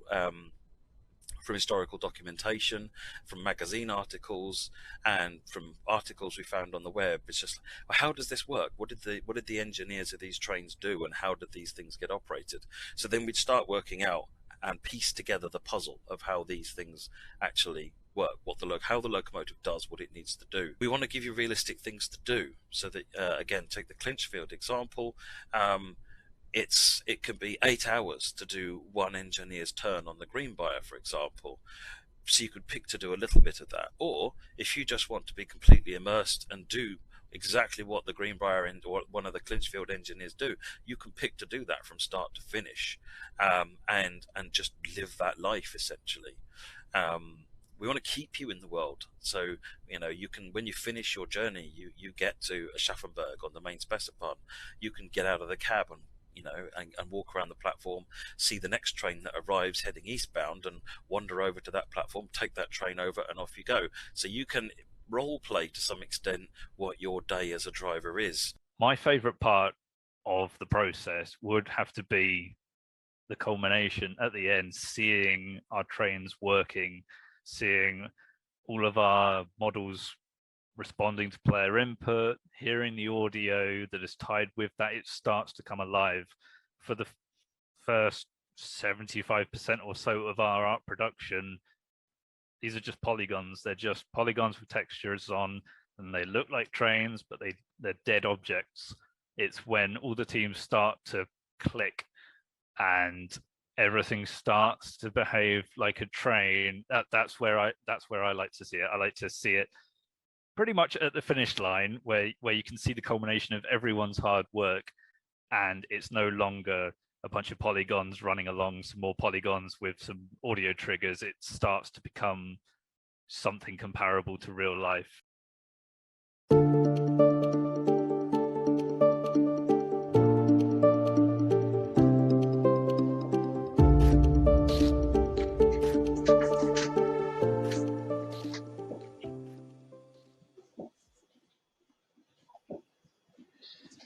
What a great session that was, giving an insight into how we make our locos. Hello everyone, I am JD, I'm the Director of Community at Dovetail Games, and I'm really excited today to be chairing a panel discussion on sim gaming with some of my esteemed colleagues at Dovetail.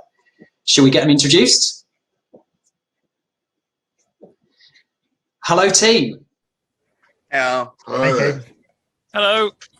It's lovely to see you all on a Sunday evening. I'm going to kick things off today by just introducing each one of you. Well, I won't introduce you. You can introduce yourselves one at a time. I'll start with Matt, first of all. Hi, I'm Matt Pedalston. I'm a senior producer here at Dovetail Games for Train Sim World 2. Adam, next, please. Hi, I'm Adam Lucas. I'm a producer also on Train Sim World 2, but I head up the preservation crew. And Adam, I will go to everybody else. What is the preservation crew? So what we do is we look after and support all the routes and trains after they have been released, and make sure we add any extra features that have been developed, and make sure they stay relevant and enjoyable. Brilliant. I'll go down to Rob next, please. Rob Payne, I'm the producer for Train Simulator 2021, which is the granddaddy of The Sims. It absolutely is. And finally, let's go to Derek, please. Hi, I'm Derek Siddle, and I'm art director here at Dovetail Games. Brilliant. And in case you didn't know who Dovetail are, hello, we are some of the people who work here. We create simulation games by enthusiasts for enthusiasts. And if you haven't had a chance to check out any of the other sessions that we've been doing over the course of the Railfan Fest, then please check out the VODs afterwards, particularly the last session, which I was kind of watching in just awe, really, at how we go about producing some of the amazing stuff that goes into the games. But that's not really why we're here for this hour. I'm not going to indulge myself in chatting for too much longer, because I want the guys on the panel to be the vessels for the knowledge in the course of the next hour or so. I've got some questions that I'm going to be asking them over the course of the next hour or so, but we'd also love your questions. We've got about a 15-minute segment at the end of it, which we're going to open up to questions from you guys at home.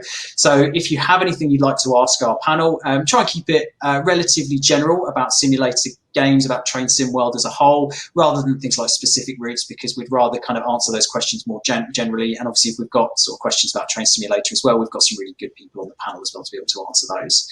So without further ado, I'm going to kick things off with a fairly general question to start off with, and I'm going to direct this one over to Derek first of all. So how did you get started in train simulation? I started in train simulation in 2006, January 2006, when I went for a job interview at the Kuju Entertainment, who were then heading up Rail Simulator.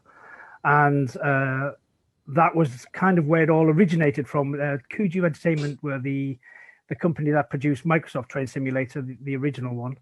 And then they looked to follow it up with a sequel, and lead artist. Brilliant. Rob, I'll pass over to you next. Same question. Randomly, I bought the game. I tried out Microsoft Train Simulator, and I was playing it, and I thought, I wonder if there's anything better than this. And I just had a look around on the internet, and it turned out that Rail Simulator that Derek was talking about was coming out the following day. And then I went off to PC World, I think it was, and bought it the following day. So that's where I started. Amazing. And I wanted to give a shout out to your background as well for the Zoom call, because, as I say, for those who are in the UK, you will know that tomorrow is a very special day where we get to go back into pub gardens tomorrow. Yeah. So everyone's looking forward to that. Adam, how about you? Same question. How did you get started in the world of train simulation? Like others have mentioned, I found Microsoft Train Simulator, and I got thoroughly involved in that. I joined the community, started getting interested in the content that I wanted to play, so the trains and the routes. This might be a hint at my interest, and I've been with Train Simulation since probably 2001, when Kuju Entertainment announced that they were going to do another production. I was banging at the door saying, I want a job, give me a job, I'll do anything. And I've been here ever since. Wow, so you are one of the mainstays of the team over the course of the, however long that is. I can't be bothered to do the maths off the top of my head. Finally, Matt, how about you? How did you get into train sim? Yeah, train simulation even. I think sometime around 2000, I entered a competition in a magazine. I think it was something really complicated, like what colour is the green Flying Scotsman? And unsurprisingly, I got the question right, probably like everybody else. And I won a free copy of Microsoft Train Simulator 1 week before it launched in the UK. Shortly after that, I set up a website called UK Train Sim, and just my interest in train simulation just exploded from there. And brilliant. And kind of a follow-up question, I suppose, to that is when did you realise that kind of playing these games that by the sounds of things had just come out, and that you were kind of exploring for the first time? When did you realise that train simulation would be as popular as it is today? And given that you just answered, Matt, I'll come to you first.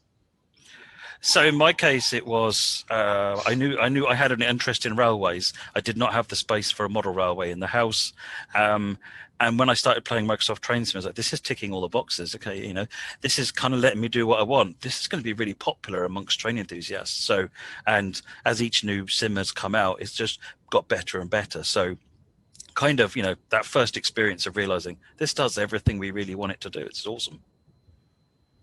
Brilliant. And Derek, I'm going to ask the same question to you. When did you kind of realise that this thing that you were doing that was kind of perhaps a personal thing was very much a group of people who were all very interested in a very similar thing? So I think it happened around about 2008 when we released one of our first bits of DLC, which is downloadable content, which was a route which wasn't part of the main game. And we saw the appetite from our users to have new and different routes to drive than the core 4 or 5 that came with the release. And I think that was the moment that it cemented that this is something that people really want. And it set the blueprint for what was to follow for the next sort of 12, 13 years. Yeah, when you said 2008, I was like, oh, that doesn't seem that long ago. And then when you said 12, 13 years, I was like, oh yeah, actually, it is a fair while ago. Yeah. Anyone else want to jump in on that one, or would we like to talk about how much time we have logged on our simulator games? Because I know this was a question that everyone was looking forward to answering. The only comment I would say is that because I'm so passionate about train sim and just the fun it can have, I've never really considered the popularity or just how big it is, just because I love what I do. So I just get my head down and enjoy using the tools and playing the gameplay and everything. So yeah, I don't necessarily consider the popularity. I just love doing it. And that's absolutely the way it should work, isn't it? You should ultimately, first and foremost, enjoy what it is that you're doing, and then you find people that have a similar interest, and then the love and the explosion of enjoyment comes from there, really. Okay, let's go on to the meaty question that I think a lot of players will be very interested to know. And actually, people in the chat, I would love to know the answer to this question as well. So if you want to chuck it in the chat, then please do. Who has logged the most game time on our sims? And I'll go to Rob first, because I think, Rob, when we were doing this earlier, you had a particularly impressive number to start off with. Well, yeah, I think I'm about 18, 19,000 hours, I think. It was something like that. It was that sort of ballpark. I think we did some very back of a fag packet maths, and that ended up being over 2 years worth of game time. Solid, yeah. That's a lot of that is creating routes, though, because I mean that's my main thing is route building. So I mean Matt would be the one for the actual gameplay, I would say. Whereas the rest is actually work. Matt just plays. So anyway, if there's an impressive amount of gameplay time, then it would be Matt. But yeah, for route building, yes, it's. But then that is over the course of the last 10 years. So obviously, I've been sort of dossing about for 7 of those 10 years, somewhere on the line. Derek, how about you? No, you don't want to come to me. You don't need to ask. No, I think we do about 20 minutes. So after I've been asked this question last week, I've got 3 accounts. So I tallied up all 3 accounts, and I think I have something like 2,000 hours. Now, that is playing, and that is essentially driving the route with the OH shunter. However, I think I then tallied up my time in the editor, which doesn't get counted, and it's along 20,000, if not more, hours in the Blueprint editor. So it's the creating of the artwork, so that's my only saving grace. Adam, how about you? Well, Derek touched on a great point there, that there is a difference between the editor and running the software. And that is where we get caught out, because we are obviously spending more time in the editor than we do in the software. So I clocked up, I reckon, about over 6,000 hours in Trenton 1. And again, because the editor is completely separate to the running game in Trenton World, I've only got 600 hours logged in the direct software on Trenton World. So seems low, but then yeah, we're talking 15 years worth of editing time. So All the excuses are coming out now. Yeah, I mean, I'm not because I'm the host. I can avoid answering this question myself, which I definitely will do. But Matt, let's go to you. So I've spent a lot of time playing it on my personal account because this is a game I spend a lot of time playing at home, and I think I probably on my personal account got about 10,000 hours just playing the game. On my work account, I've probably got about another 3,000 or 4,000 hours, which again mostly would be playtesting, since I don't do an awful lot of content creation. So yeah, somewhere in the region of those two, I would say it's a combination of those. Wow, that's I think that's some hours clocked. I think over the course of the four of you. I think I've seen a few in the chat who are doing 10,000 miles, over 300 hours, 969 hours. There's a lot of time that's been clocked, and I think everybody. There's a few people saying they've got some catching up to do. I don't blame you. I definitely have that as well. I think mine's we more have a in biased advantage, I would say. Yeah, mine's in the tens, I would say. So I've got a lot Tens of of catching up to thousands. do myself. Nice one. I like it. Nice. Yeah, let's go with that, and let's move swiftly on to the next question. Okay, let's go on to kind of the sim routes as a whole. Which do you find being the most entertaining to drive yourself? I know we've obviously tested a lot of them, we've designed a lot of them, but actually from a gameplay experience perspective, which is your favourite? And I'll go to Rob first with this one. I think, I mean, each different sort of genre has its own merits, if you like, and I think there's a different mindset with different types of train simulation and train driving. But I'm quite partial to a bit of US freight, to be honest. I quite enjoy just the sheer power of the US freight trains, grinding your way up a mountain pass, and then the sort of slightly scary moment coming back down the other side. So it's not all about just dashing around from here to there. I'm more quite into a bit of slow speed freight. Okay, let's go. I know Matt hates these kinds of questions, so I'm going to go straight to him next. Well, I like all the routes for all the reasons, so that's useful. I think on Train Sim 2021, I'd probably say we're down Teesdale, because it's got such a wide variety of things that you can do, the wide variety of journeys you can take. It's in a really, really nice time period with sort of steam and green diesel crossover. And there's some really challenging gradients on it, ridiculous gradient on there that which catches me out every single time. It's just, and I like that sort of thing. It's that thing that it doesn't matter how many times you've done it, you know you're going to get it wrong, and you do.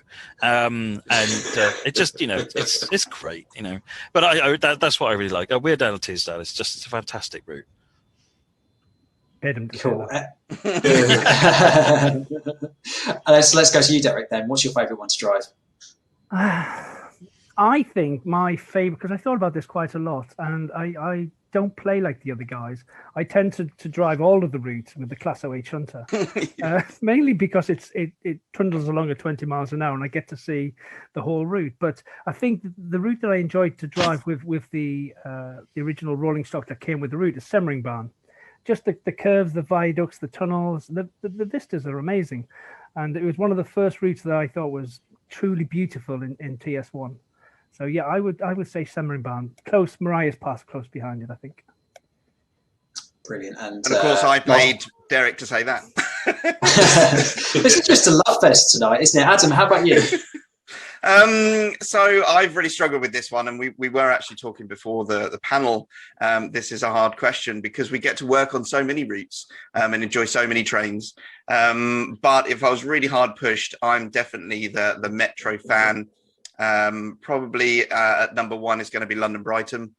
It was a fantastic route to make. It's a fantastic route to drive. All the quick starts and stops, variety of stock, and then that same kind of theme trickles over to things like Great Western Express or what else we got, the Cross City, the recent one that I've been playing. That's been awesome as well. So yeah, Metro stuff for me. I think that's a really nice range, actually. And I think it goes a really good way to just kind of showing the diversity of interest within the people that work for Dovetail as well. I think it's really important that we get a wide range of people who are interested in lots of different things coming into the company. And it kind of leads me on to a question that I had put further down in my list, but I'm going to answer it now because I think it's a good point to ask it. Freight or passenger? And I'm going to go again. I'm going to go to Rob first because I feel like he probably has already put his cards on the table. Freight. Yeah. There you go. Freight. Derek. Shunting, which is freight. Okay, Adam. I'm going to be annoying and say both because I actually like the interaction. So freight or passenger, if it's fun to do, then I love doing it. So. And Matt. A bit like Adam, actually. A bit like I like both, but if I had to go one way or the other, then I'd fall down on freight. Because I'm not afraid here. Wow. You can't miss the stations on freight, can you? Yeah, that's true. Yeah. Nebworth. A couple of cop-out answers there, but I'll let you off. And just a quick reminder to everybody who is in the chat right now, we are going to be taking some player questions at the end of this from you guys at home. So if you have any questions, please put them in the chat and our minions, the rest of the team, will be on hand to try and make sure that they can grab as many as they can for you. We've got about 15 minutes at the end of this segment to answer all of your questions. So we're really looking forward to seeing what you come up with. Okay. We're going to hypothesize at this point. This is going to go out of the realm of what is in the games and what is in real life. But if you owned your own train company, your real world train company, what would your ideal line look like? And I'm gonna go Derek first on this one because I think that in particular for you were talking about sort of scenery and lines and stations. So I'll go to you first. Did you see my brain working? So I think we touched on this last week, but for me, I would reopen a number of old lines that have been closed in very scenic areas of the country or the world, but definitely in the UK where, the beautiful bits of track, but probably only service small towns and villages. But it's a real shame to see them gone. And, we're so used to walking these old lines. It would be amazing, I think, to actually reopen them and restore the stations to their former glory, have them joined up again with some modern traction. That's what I would do. Are there any stations in particular you think could do with a bit of love? Well, I'm rather biased to the northeast, but I would love to see maybe going up to Middleton, Teesdale, coming back through Barnard Castle and then down through to Darlington, I think would be a rather special route to reopen. Yeah, if anyone didn't know, Derek put Bishop Auckland on the railway map. Yeah.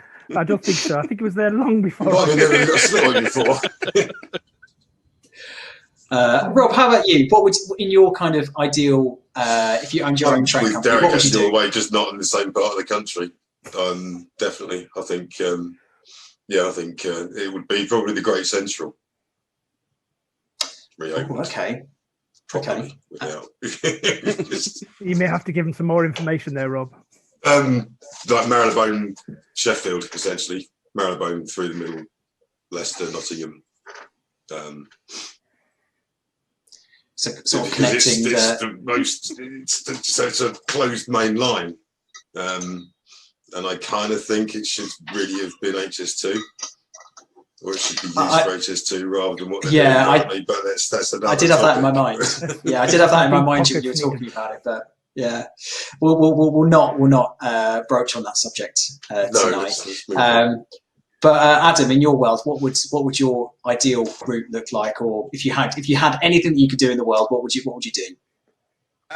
Well, I really love the stuff that Japan is doing with their Shinkansens. I love the Shinkansen notion of dedicated trunk line, dedicated high-speed line. So yeah, I'm a big fan of High Speed 1, big fan of High Speed 2, the TGV network, and I think the Shu Shinkansen being developed in Japan, which is the Maglev Shinkansen, and you're getting to speeds that are so high, they're thinking about most of it will be in tunnels. And I think that's a great thing as well, because then that doesn't impact on the environment and the issues that come up when we try and build the railways. which are totally understandable. So I think I love high speed, and I think new futuristic networks that connect cities and things together, potentially, across Europe and the major continents, rather than say just within one country. Well, I like that answer. Matt, how about you? You've had a bit of time to think. I know, but they've all done the good ones. So my favourite types of railways are commuter operations, so it will probably be something which is connecting places together, maybe the places that aren't currently connected, and taking people to holiday destinations. I don't care about work destinations. We want to go on holidays. We want to enjoy our time out. So we want to we want a railway with nice looking trains that are comfortable and fast, and will take people to fun destinations. So pink pacers, that kind of thing, top of the range stuff, and going to nice places in the countryside. Whereabouts it would be the holiday destination you would choose? Put you on the spot. I'm really fond of the southwest, to be honest. It's somewhere I want to go and spend some time. Once we're allowed out of our bedrooms, in sort of Cornwall, Devon area, and take in some of the railway lines down there. There's some really beautiful stuff down there. Couldn't agree more. My favourite is a little route which goes from St Erth to St Ives, and I think that as you go around the corner, and you sort of from Carbis Bay to St Ives, and you see sort of the cliffs on the right hand side, and you see the big sea with the turquoise water. Absolutely stunning. Couldn't agree more, Matt. But if you were Adam, you would just build a tunnel and you just bulldoze right through it. Straight and fast. Yeah. Lovely. Okay. Let's go on to another question. And again, just a quick shout out that if you do have any questions, please put them in the chat. We'd love to take them. We've got some time at the end to be able to take some of your questions, and we're rattling through some of these actually, so we might have a little bit longer than I expected to begin with. So we'll go through them as and when we I can definitely give longer answers if you want them. I was briefed to keep it short. Don't encourage it, please. It gives me less to do, so why not? Okay. Let's stay on the kind of theme of favourite things. What would your top 3 stations are, and what would your top 3 stations be? And they don't have to be UK; they could be worldwide. In fact, it might even be better if you could choose one from each country, or one from different countries. Rob's face is terrified, so I won't go to him Don't first. ask me first. Freight doesn't have stations. That's the problem, I guess. I'll go to Derek first with this one. Oh man. Okay, so I've not built hardly any stations. Is that rubbish English? But I guess I think I would pick something along the lines of Bishop Auckland first. I really need to remake that. Then I would pick something like Dresden. And then I think it would go something rural in the US, like Truckee or something like that, just at the bottom of the before you start the gradient going up to the summit. I think that was a really nice sort of the station itself was quite small, but actually the vista going up to the summit was beautiful. So I think beautiful stations in beautiful locations is what it's all about. And the interesting thing about the stations is that you start making them knowing nothing. It's just like a name, and you're like, I don't even know where that is. And then by the end of it, you kind of know everything there is to know, where the coffee shop is and where the underpass is, and you become really knowledgeable in all about the station. So yeah, for me it's those 3: Bishop, Dresden, and something like Truckee, which I don't even know if it's a proper station, but it's a lovely location. We'll allow it. Matt, how about you? So I'll do one from each of the 3. So in Germany, I'm going to go with Munich. It's massive. It connects to everything. There are thousands of signals. It's just the view from the end of the platform is just this sea of Borg lights facing you, essentially, and just as you depart Munich station, the tracks are all crisscrossing over each other. It's just I just really like that. In the UK, London Waterloo used to be where the Eurostars came in back in the day.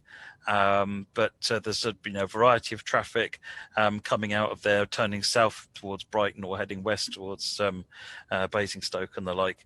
And it's just that epitome of really busy trains flying all over the place, which is really interesting. And I used to travel through Waterloo via the Jubilee line to get to work back when I used to work in London as well. So I used to visit it frequently and, maybe linger longer than I should.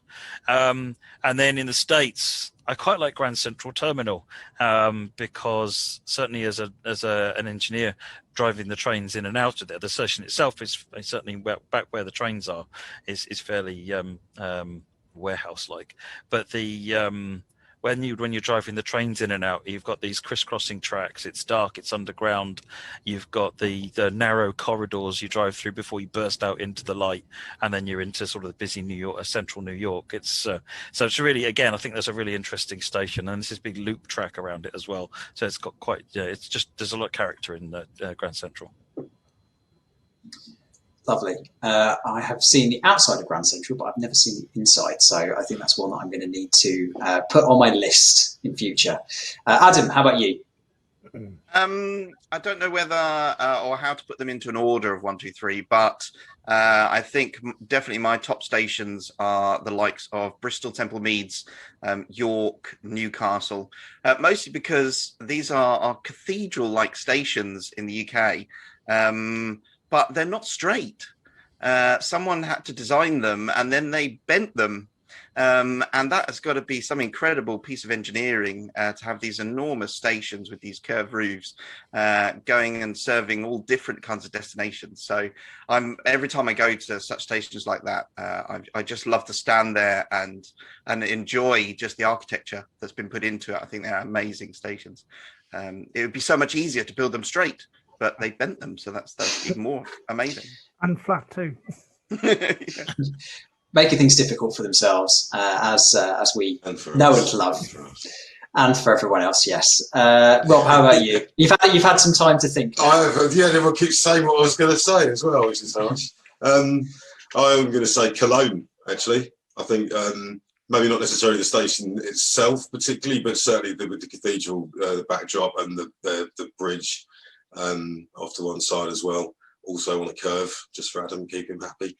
Cologne's a great place, and I mean St Pancras again. I mean, going back to the sort of the architectural cathedral theme, St Pancras is there's not many others that can beat that really. And I would also say the original Penn, New York Penn, before it got kind of flattened.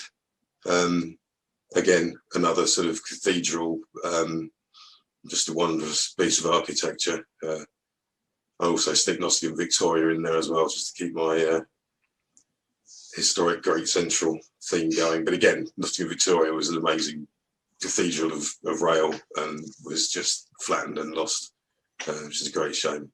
If I may jump in, actually, it's incredible looking back at places like New York Penn and Grand Central that we've mentioned, because when they first arrived on the island, they were so much bigger than is seen today. I think they're very, very sublime and hidden today.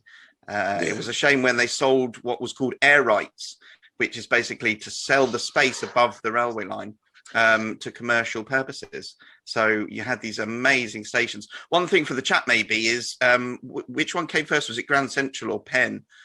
Because both stations were just huge, and now there's so little left to enjoy. Yeah, I think it's amazing to look back at what Grand Central was before they built over the top of it. That's a really good point. I mean, railways have been such a fulcrum of architecture and infrastructure for however long, and we've seen sort of in the last, well, probably 50 years or so, the growth of gentrification, of the kind of the city building upwards, and it makes a lot of these structures seem perhaps a little bit less impressive than perhaps they did a while back, which is a real shame. But you can enjoy a lot of these within Train Sim World and Train Simulator 2021. Cheeky plug there, and that's the last one that you'll see from me today. Okay, let's talk a little bit more about the future. So what do we think in fact, no, let's not talk about the future yet. Save that for a little bit. Sorry, I went jumped ahead a little bit. In terms of creating virtual routes, we've had a couple of sessions at Railfan Fest already where we've talked about locos and we've talked about route building. But in terms of the tool sets that are the most valuable for you all when you're producing routes, what would they be? I'll come to Matt first on this one. I don't really make routes, but I think that certainly when it comes to designing, specking out the route and understanding the route and the context around it, the two things that I use the most are Wikipedia and the line art maps that all the background information and Google Earth. So plotting it out into KML files and comparing that with the rest of the information in Wikipedia to try and get context and history, so that you know that branch line might only be a mile, but actually it's one of the most important branch lines on the route for X, Y, and Z reasons. So those two would probably be my go-to tools when I'm specifying routes in the first place. Cool. And I will come back to this question, but it's a second question that comes on from that. What did we do before the world of Google Earth being as good as it is today, or Wikipedia being as populated as it is today with as much information as you could shake a stick at? How did we build the routes before those became prominent? And maybe that's not a question for Matt, but I think Adam could probably answer that one better than anybody. We went to OS and we bought satellite images, square mile by square mile, and then stitched them back together in Photoshop to create larger maps. This was actually in 2004, 2005, when Rail Simulator was being developed. We had to buy maps, satellite images from OS. There was no such thing as Google Earth or being able to plot marker lines and then follow them. We had to guess. So we used compass directions and things to lay the likes of Cajon Pass and Newcastle York and stuff. So yeah. We didn't. That is it was crazy. educated. It was designed. It was well designed. Yeah, very well designed. That is some undertaking. And it is. I think one of the. Sorry, can I just interrupt? One of the where this is evident is where it was some of the maps were stitched together wrong, and in one of the original routes, I think it was York to Newcastle. There's a little wiggle in the track. And I think it's just before North Allerton. I can't remember exactly where it's at, but it's where the map wasn't stitched together properly, and the person laying the track put in this little wiggle. And it's like, well, where did that come from? Well, actually, something for Rob as well. You know, when you've got to lay, even with the tools we have today and all the information we can pull, how do you ensure that you're drawing 7 mile straight line in the right direction? And honestly, you ignore what Google Earth shows you, to be honest, for quite a lot of it, because Google Earth is a fantastic tool. There's absolutely no doubt about it. And my one answer to that would be Google Earth is the tool, but it's got an awful lot of distortion in it. And again, I think Matt can talk about the mathematics of stitching the world together on a flat surface and all this sort of carry on. But it has splits in it and jumps, similar to, as Derek was saying, with the maps. But it's just a question of knowing that you're in a straight line. And we also have them on YouTube. Cab ride videos are invaluable at times as well, particularly for things like that where you don't know whether or not you're on a straight, or you look at Google Earth and it doesn't really look straight. And then when you look at a cab ride video, absolutely it's dead as an arrow, arrow straight. And at that point, you just have to ignore kind of what's in the middle, and you just know that one end is one end of a straight, and the other end 7 miles away is the other end of a straight, and whatever happens in the middle has to be in a straight line. Yeah, it just has to be, even if it's over there somewhere, if it's 10 meters away. So be it. That's Google Earth is wrong. Which, to be fair, bearing in mind, I often think the guy should qualify this by saying I do a lot of track laying for dovetail, which is why I'm a little bit passionate about this. Sounds like you're doing a lot of guessing. It's educated guessing, Derek. That's what it is. I know I've lost my train of thought now. But yeah, you cab ride videos very helpful. Google Earth It's fantastic, despite the fact that it's not as accurate as you might wish it was at times. And certainly the impression it gets is that it's super accurate. But actually, some of it, like the New York routes we've done, they're shocking. And it picks up all the buildings, and you just end up with these wavy lines everywhere. Not the quality of the route, obviously the reference material.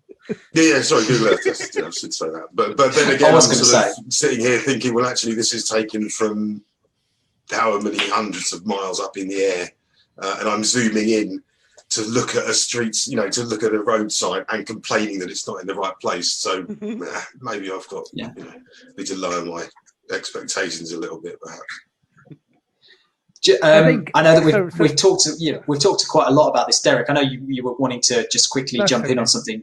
Did you want to just kind of final that point? Yeah, I just want to say that one of the things, or I think one of the most important things with the internet opening up, is the sheer amount of imagery that you can search for now that you couldn't necessarily look at like in 2004 to 2007.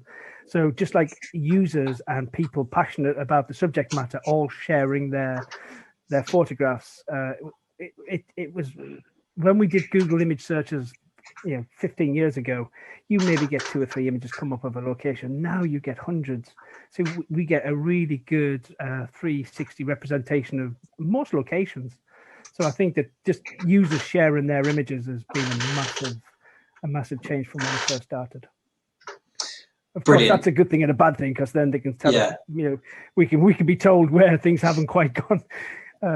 Maybe. Well, I guess it also indicates a turning point in the accuracy of the simulations, really, because before Coogee Rail Simulator back in 2007, when we were trying to do this kind of accuracy, train simulators consisted of straights and curves, and that was it. So either the track was going around a corner or it was going in a straight line.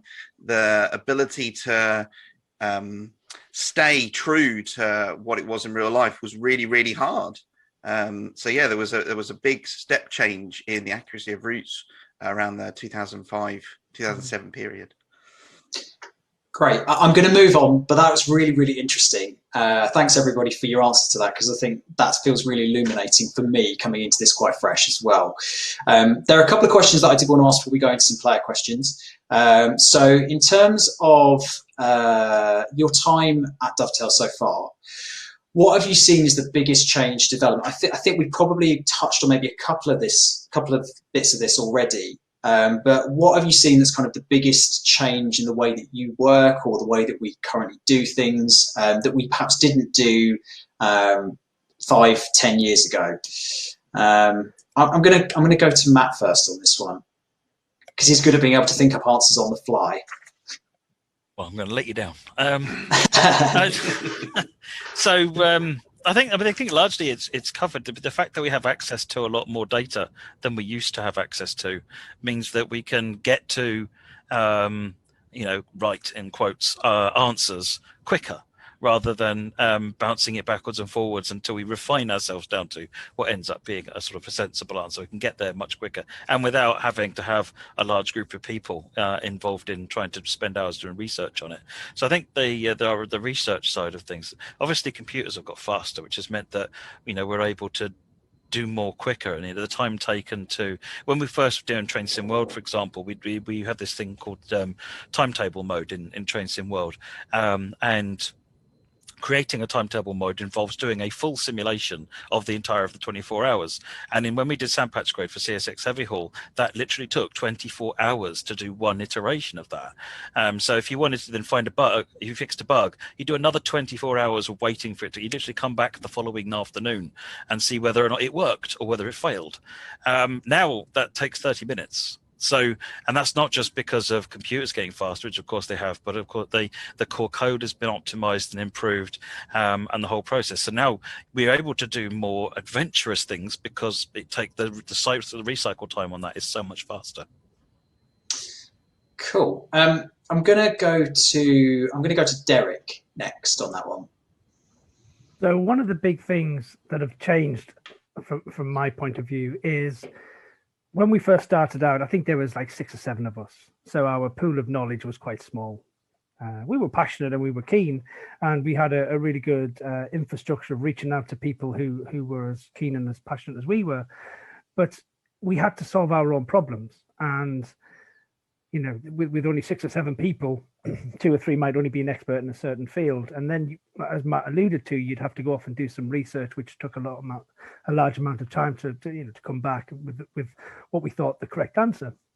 So we got a number of things maybe not quite as correct as we could have done. Whereas now, as we've grown over time, is we've got such a wide base now, and it's deep, which means that we've got a lot of passionate people in the company that have been with us for a very long time.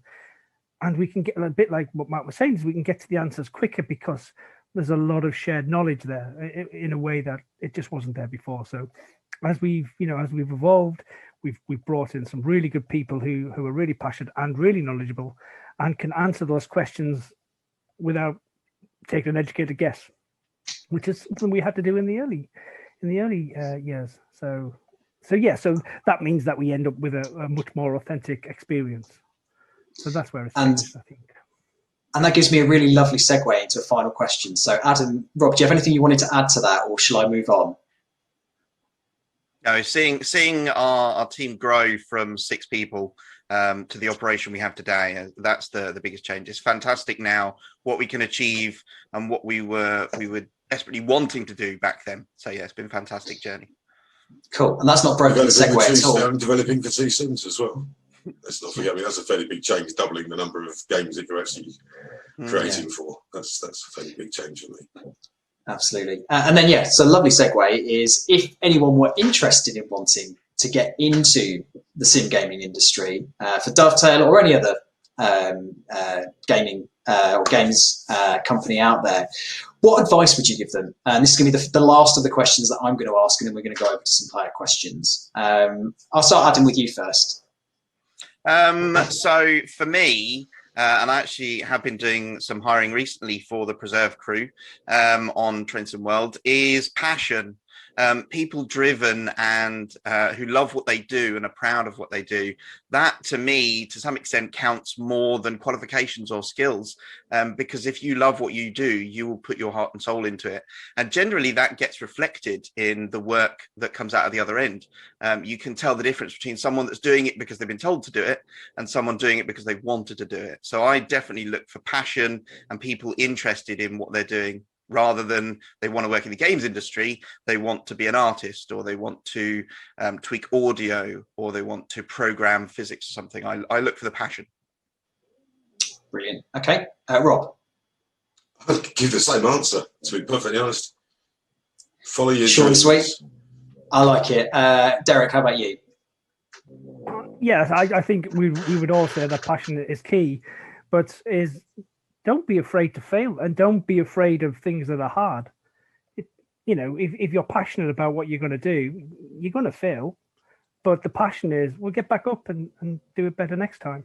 So, I think that is sometimes, I've interviewed a lot of people coming for jobs at Dovetail, and the people who have got belief in themselves, passion, creativity, of course, but it's that believe in yourself. That's what it's all about. You can do it. That's a wonderful message. And again, I wish I finished on you, Derek, but I'm going to start with, I'm going to go to Matt finally. I think for me, in addition to the common points mentioned earlier, it's don't just get stuck thinking about game dev as being your way into getting into sim gaming. The QA team, they need people with your interests and skills as well. QA is not an easy job, and it's a really great way to get started in gaming industry. But also, it's not just about developing. As I say, the publishing teams need creative people as well, and so it may be that your route into the gaming industry might be, creating marketing assets or supporting with creating movies or something, and then evolve your career as you come in. As you come in, you might start in your role in one company as, say, a graphic designer, and then move on to creating textures for 3D models in the dev studio, or do more in a publishing department. So broaden your horizon. Just get in and get started, and everything blooms from there. And I'd just like to add, I was going to go first, Eric, and then that happens a lot at Dovetail as well. There has been many people that have crossed from various disciplines and been very successful. So it does really work.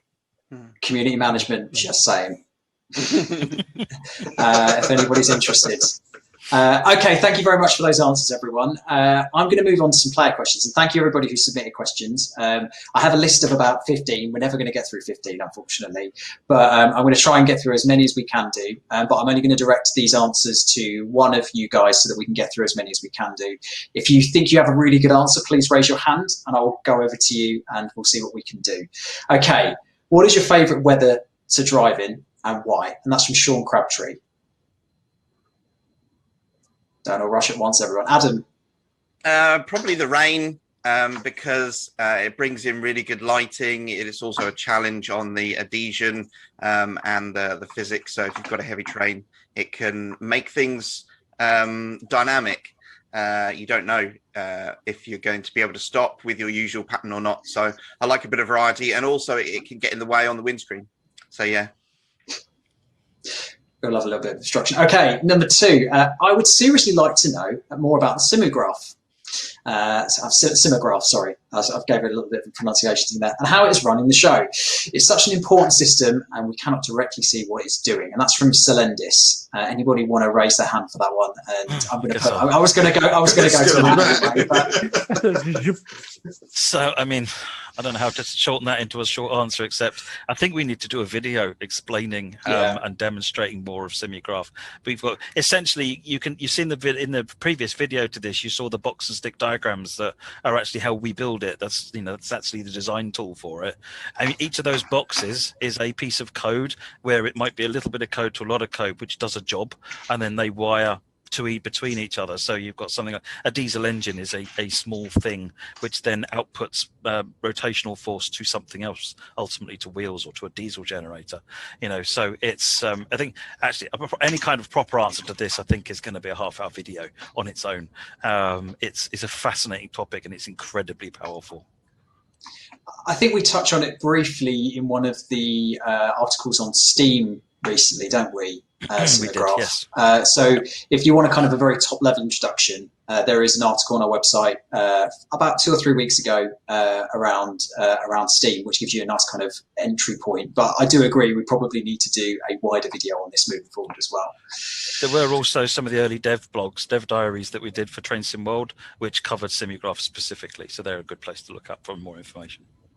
I guess really quick, the analogy I would put is, have you ever seen where they wire an aircraft on a circuit board first, and then they take all those wires and they put them into the plane? It's literally like you're wiring up a train from scratch and then putting the art and the functionality over the top of it. It is incredible to see it. Great. Yeah, we're noted on our part that we probably need to do a video about simograph, and we'll try and get on that as soon as we can. Okay, do you have any model railways yourself? And that's from Rowan. I will just do a show of hands for this one. Who has model railways?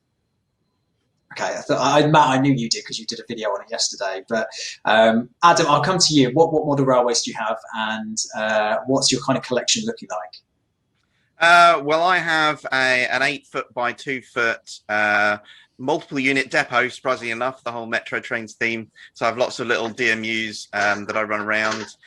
But also I have a Channel Tunnel model collection and layout. So I've actually got a lot of what are quite rare, and I keep an eye on eBay for them, shuttle locomotives. Eurostars are a lot easier to come by from Japan. But yeah, my long-term passion is to have a large Eurotunnel layout. So I'm currently building that at the moment. Cool. And Matt?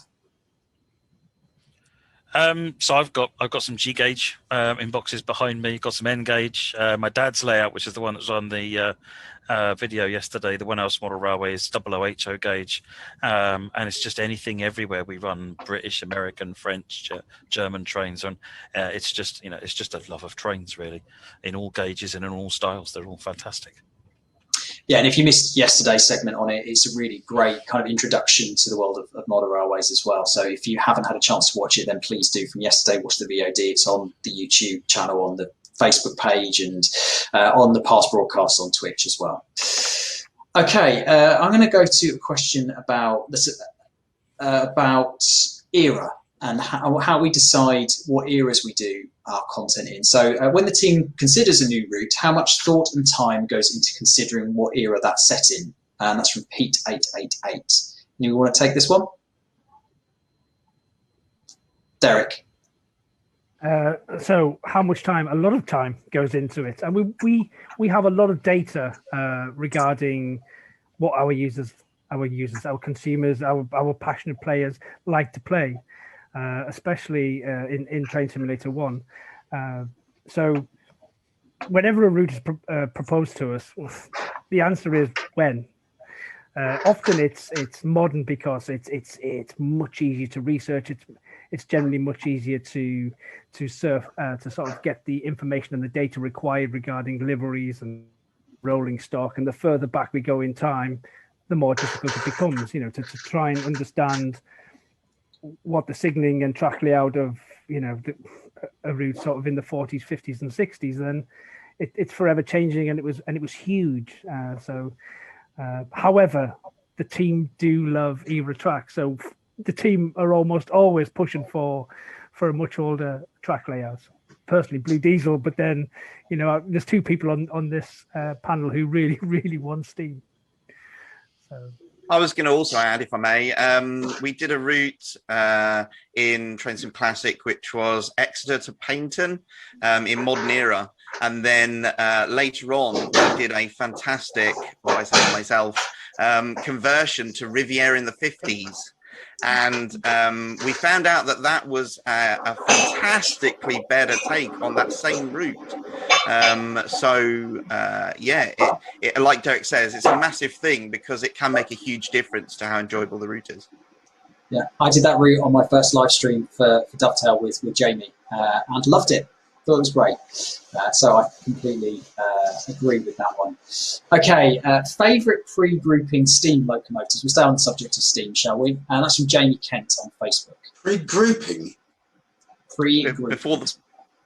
Before the 48.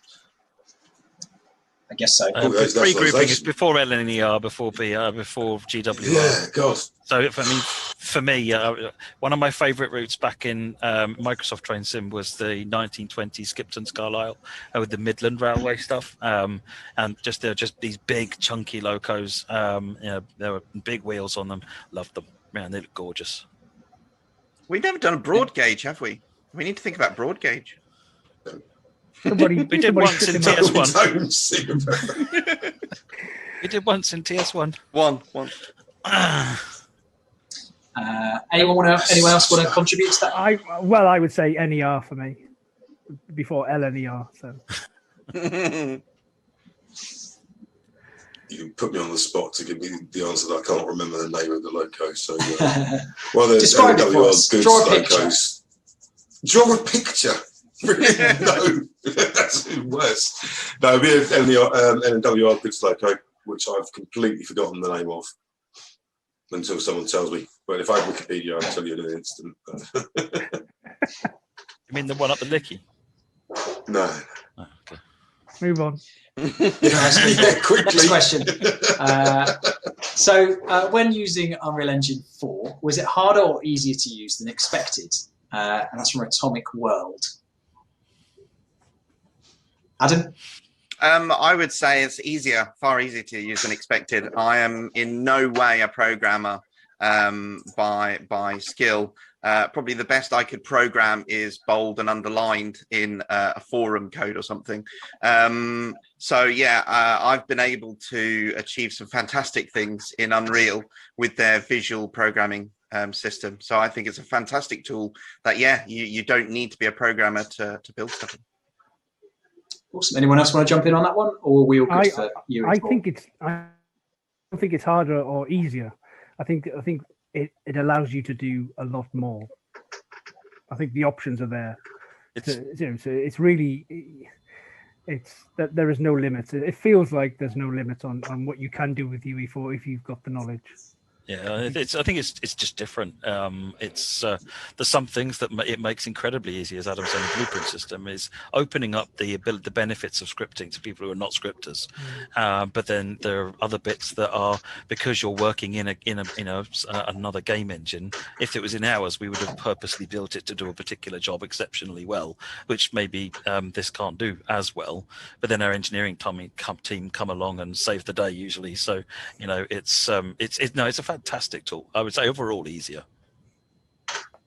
Awesome. Okay, I've got two more for you. We're going to run over a little bit just to give everyone a little bit of prior warning. We've got a couple of minutes over, which is nice because I'm enjoying this. But we're going to do two more questions.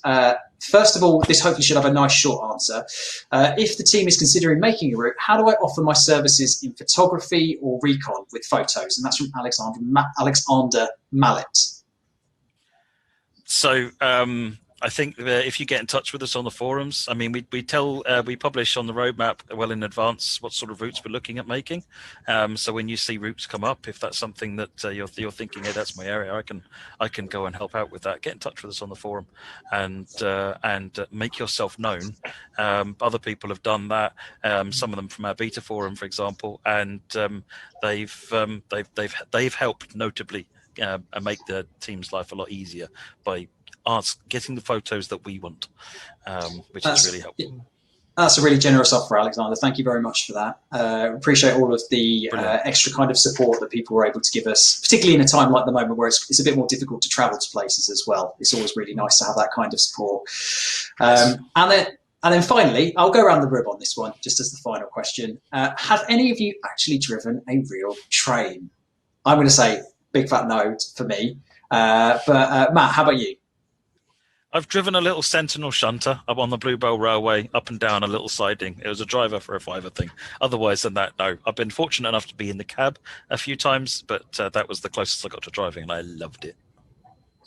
Adam? So I've driven a Class 47 on the East Lancs Railway up near Bury in Manchester.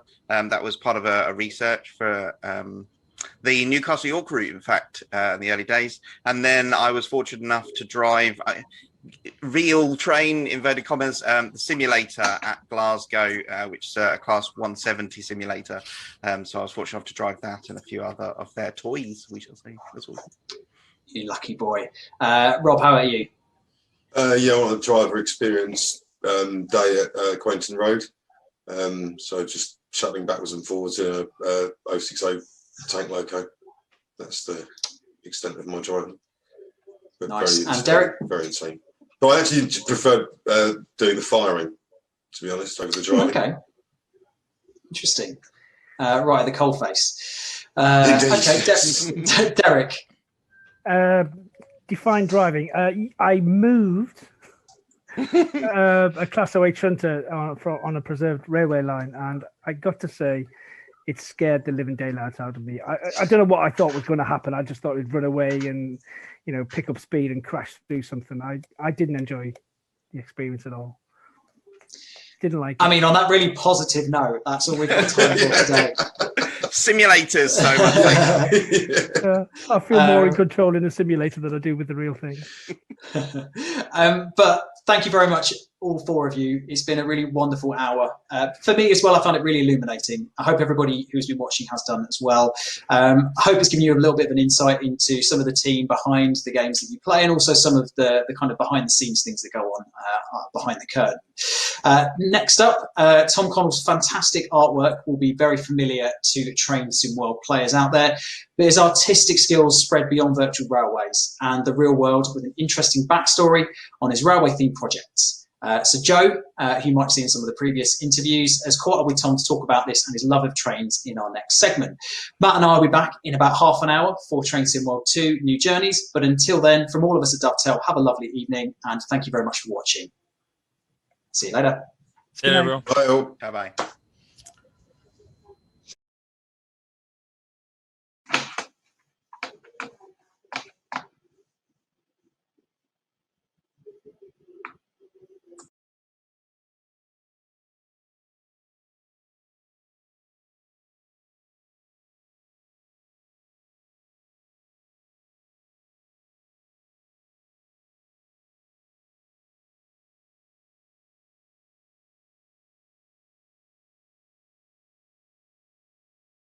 Hello everybody and welcome to the next segment of Railfan Fest, where we're going to be taking two very popular subject matters, art and railways, and combining together with the help of this segment's guest. My name's Joe, and joining me today is self-employed illustrator, airbrush painter and Photoshop guru Tom Connell. Tom, how are you? I'm fine, thanks, Joe. How are you? Yeah, I'm fine, thanks. Excellent. Thank you for joining us. So, first question really, I think, would be rail fanning, railways, trains. How did you get into it, and what are your interests in that area? Oh God, where do I start? I've been doing this. I've been into trains a long time. I mean, my dad used to take me down the station when I was a tiny kid to see the trains, and because in those days it was all diesel hydraulics, you know, so quite a long time ago. And because from that, when they started withdrawing the warships, which were my absolute favourites. I wrote to Swindon Works, and I was only a little lad, and I said, "Why are you withdrawing the warships?" You know, and I didn't expect anything, but I got an answer. I got an answer from them, and they sent me some little signs out of a cab of one of the warships, and I thought, "Oh, that's amazing!" So I did a painting. I did a painting of the one that they came out of, Cockade. I thought no more of that. I sent it in to them as a sort of thank you very much, this little painting. And then I got a personal invitation from the works manager at Swindon to come around Swindon Works. And it was sort of at least 2 hours in there, and they showed me absolutely everything in there. It's just the management carrying me, you know, taking me around the works and showed me how to. They showed me. They got a guy to make a spring in the forge and everything. It was amazing. And going to the pattern shop where you could see all the old wooden patterns for the steam engines, nameplates and everything, all that stuff there. And when I came away, they said, "Right, okay, do you want to take something with you?" Like, "Oh yeah, that's great." So he took me into this room, and there's all these warship nameplates lying there. I thought, "Oh, this is brilliant," you know. Can I have one of those? No, you can't have one of those because they're going to collector's corner, But they gave me a number of the one I painted, Cockade, and I still got that to this day. And I think from there on, I was completely hooked. I don't blame you. I mean, getting access to the Swindon Works, for those that don't know, I mean, it was really the centre point for, you know, the Great Western Railway in terms of manufacturing, and right from the early steam days, and as you say, right through to the dieselisation and yeah, incredible access. I can totally understand why you would get so enthusiastic if you were able to get access to that, and to take something home with you is even better, I suppose. Yeah, and because the thing was, they got the guy, when I went there, that my little painting was hanging up in his office. They'd actually framed it there, and it was hanging up in the works manager's office, where H.R. Roberts, that's who it was. He'd actually been put in there to close the works down, but never mind. But when they did close the works eventually, they sent me the picture back, so I've got that back as well now. Ah, bonus. So going on to the art side of things, then, how did that come about? Is it something that you studied? Is it something that you just got into as a hobby? It's just something I was, once again, right from being really little kid, I've always drawn, and that's, you know, drawing and trains. That was it. And because I used to draw knights in armour when I was a kid, that was my obsession then. But then, because once I got the railway bug, I was drawing trains all the time. Not very well, but a bit of a stickler for detail. I just got more and more into it, you know. So they get more and more detailed as I was getting older. I sort of studied as a graphic designer. That's what I did. I only did art college for a year. Just did a general foundation at Maidenhead. And from there, I did a 3-year course to train as a graphic designer. And after that, a few people said, "Oh, you're really good at the drawing side of it. Why don't you try being an illustrator?" And so I built up a portfolio of work. Because by then I was getting really good with the detail stuff, you know. Not trains, it was all over the stuff, because I was trying to get advertising work. And I went up to London, and I taking the folio around all the agents up in London, and I got myself a really good London agent. And for years and years and years, and up to this day, I'm still doing advertising work, lots of ad campaigns and all that sort of stuff. And that's you know, over the course of my career, that's been my main work that I've done. Ad work, you know, packaging, and I've done a lot of publishing stuff as well. A lot of kids' books, those sort of things. Done quite a lot on Harry Potter recently, believe it or not. Yeah, and when I was at the agent, I was hand painting. I was doing, actually using paintbrushes with designers gouache, and they taught me into changing to airbrush, because they thought that would really suit my style. And yeah, I did that for 20 odd years, being an airbrush artist. And because I've still got mountains of my airbrush artworks here, because in those days you used to send them to the printers and they would send them back at the end of it. So you get your artworks back, or most of them anyway. And obviously things move on, and then it goes to you get computer technology coming in, and the airbrush is suddenly history. And they're saying, well, look, come on, you got to get on the Mac now, but you've got to start doing stuff on the Mac. So that's where I've been ever since. Really, I've been working in Photoshop pretty much flat out ever since. And it came in sort of full circle with the railway stuff, where LNER contacted me a couple of years ago with their Azuma trains, their new Azuma trains, and they said, "Would you be interested in doing posters for us?" I thought, what? Yes, please. And I've done loads of Azuma posters for them. And since I've been putting those online, it's been railway work non-stop ever since. It's fantastic. Yeah, on all sorts of things. No, we can see very briefly the Azuma train behind you there, just to the right-hand side. So, I mean, that must have been a massive thing for you. And obviously quite a popular service now. They've relaunched that. Focusing a little bit more on the two coming together, so the art and the railway work, and as you say, you've done work for quite a lot of notable brands and marketing material for, I can see the London Underground, LNER, Shell, Tesco. There's a few you don't know about yet as well. Oh well, so we've got more coming, which is very exciting. Can't say yet. No, of course. But a significant section of that has obviously been recently some of the Dovetail Games things with the Train Sim World artwork, and any simulator players listening or watching this will have seen, no doubt, your incredible detailed artwork for some of the new, the routes that have been released recently for Train Sim World 2. So, but I know originally, a few decades ago, you did something for EWS. Was that sort of something that sparked the whole railway and art coming together? Yeah, it did, absolutely. It was because I've always bought Railway magazine. I'll get a plug in for Nigel Harris there. He's a good lad. And they had a competition. I mean, when Ed Burkhardt took over all the freight companies, the order sectors, and started EWS, and they did a competition in Rail magazine for design a logo, and I thought nothing of it. I thought I'd just have a go, So I came up with a couple of ideas actually. I worked two of them up fairly final. I'm glad I sent that one in, So, yeah, I'm glad I sent that one in. It came out really well, and there's I've got that out of it. Wow. Yeah. Incredible. That was presented to me at Toten. Oh yeah. I got a cab ride as well. I got a cab ride from.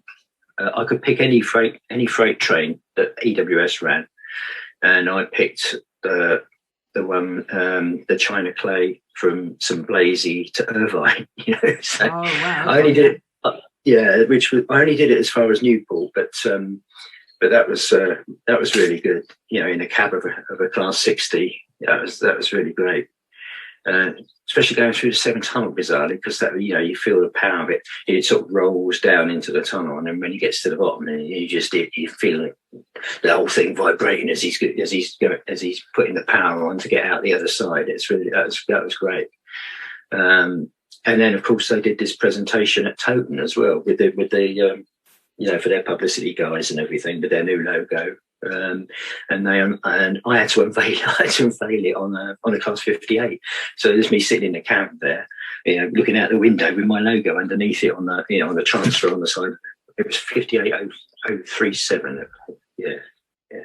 Incredible. So I mean, for rail fans of sort of certainly a younger generation, from the 90s onwards, the EWS livery and logo is iconic and something we still see a lot on the network today. Yeah. I mean, it's something I remember seeing at Bescott sidings. There was always little 08s and 09s sort of pottering around with the EWS logo, and of course there's Class 66s as well with the livery. So yeah, it still comes past me because I live next to the Berks and Ants line.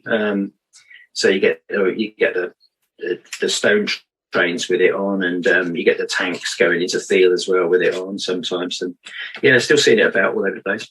Always get a buzz out of seeing it as well. It's really good. I can imagine it's part of railway history in the UK, which is incredible. So I mean, it's excellent. So I mean, obviously, there's a lot of people out there that are into art, and there's a lot of people out there that are into railways, and to see the two come together in such a successful way as you've done, I think is really interesting. But as you mentioned before, you've not just done railway art; you've done art for other things that are not railway related. What's different about doing pieces based on railways compared to, say, motoring or landscapes or anything? What specifically do you look at getting right, or do you focus on when you're looking specifically at the railway stuff? Well, technically, because really, I'm more. I suppose you call me a technical illustrator, really, because that's the stuff I like doing. But the only difference really is, obviously, when you're doing nuts and bolts on a car, they've still got to be right, But with, at least when I'm doing the trains, it's something I'm really interested in. That's the only big difference, I love doing. I've done loads of cars, and I've got a thing coming out with that fairly soon as well with some cars, but I can't say much about that either. The only big difference, it's just I have to get things right, and sometimes that can be a bit tedious when you're looking for references and stuff. But with the train stuff, the dovetail stuff is fantastic for me, absolutely fantastic, because it's. I'm pretty knowledgeable about British stuff, British trains, but you do a lot of foreign stuff as well. And to me, I have to research that, and I'm loving all the research on all that as well. Because whereas if it was a car I didn't like, I thought, oh my God, I've got to find a picture of this now. I've got to find a picture of that. But digging around for the stuff for you guys, I'm just loving it. So, but yeah, that's the only difference really. It's just I still have to get. Because for the rivet counters out there's almost certainly something wrong. I'm used to that, but with this level of detail, you're bound to get something wrong somewhere. But I try my best, try my best to get it right. But that's the only difference really. Is I just really like doing the railway stuff, and for the last 2 years, there's fairly solid railway work. Yeah. No, that's excellent, and it's good to hear that that's obviously keeping you busy. Not so much, not just the dovetail game stuff, but railway stuff in general. You point out there, as you say, you've got to do a fair bit of research, particularly for railways or locomotives that you might not be so familiar with, being based in the UK. The rail fans, as you say, they have an eye for detail, as I'm sure you do as a technical illustrator. What is it, do you think, that people look at most when you see these, fantastic pictures of locomotives, like the LNER illustration you got in the background, or the LGV or the Southeastern artwork that for Dovetail Games? What do you start with? What's the process? Do you kind of go based on the overall look? Do you go from the base upwards? Do you work from the width of the rails? How does it go? I from the initial brief with whoever's briefing me, I get a little picture in my head, right? And then I will come up with something like, something like that. Excellent. Right? A really, really basic sketch. Very, very basic. And it sort of brews from there on. And then I will gradually, if I'm happy with that, I will work that up into something a little more complete. I start getting references of the trains from that angle, and then I will draw something a little bit better, and then I will send that over to the client for approval. If they're happy with that, or if they want to make any changes, that's the stage to make them at before we get into anything too serious. If they're happy with that, well, then I will work it up into a fairly finished line drawing with all the detail on. Then from that, because I work in Photoshop, I will make that my sort of base layer, And then I will put block colour in. I block colour in just to make sure everything's going to work colour-wise. And from then on, it's a very laborious process of just sitting there and working on an area at a time. You know, I will tend to do the backgrounds first and save the train till last. No particular reason. If the background looks okay, then I get the train to fit in. Yeah, I never really thought about how it worked, really, but yeah, that's pretty much the process I do. But it is very laborious, I must admit. It all starts off with that little sketch. I have it in my head. It turns into that tiny sketch, and from there on, I will work it up into something hopefully reasonable to look at. It's always interesting to get an eye on the kind of background process. Something else that's quite a regular feature of Railfan Fest is we've got a number of segments where members of Dovetail Games crew are giving details about the process of building those locos in the virtual world. And I suppose in many ways there's almost a bit of a parallel between what they're doing on a computer, and on using the software that they've got with the illustrative work that you're doing on a piece of paper or on Photoshop. You're starting. Yeah, it sounds very similar. Framework. It's interesting to see that parallel. So you mentioned obviously that you're keen on the British stuff, and obviously being based in the UK, that's what you're familiar with. You've obviously got quite a considerable back catalogue now of railway works that you've done, particularly with Dovetail Games, but also with other clients as well. What are your favourite bits to work on? Do you have one piece that you're really proud of, or any one project? Yeah, and it's one I did for you actually, and it's the southeastern one. With the HS1 with the bridge. The Dartford crossing, and that was a pig. That was a pig to draw. That one, a very, very complicated perspective going on there. But it's the most pleasing one I've done. I think I'm really chuffed with that. And of course, I think there's two trains in that one. They're going side by side. That's it. Yeah. So does that make things more difficult for you, or do you just sort of switch them around? Or... No, not really. I mean, it was just the whole.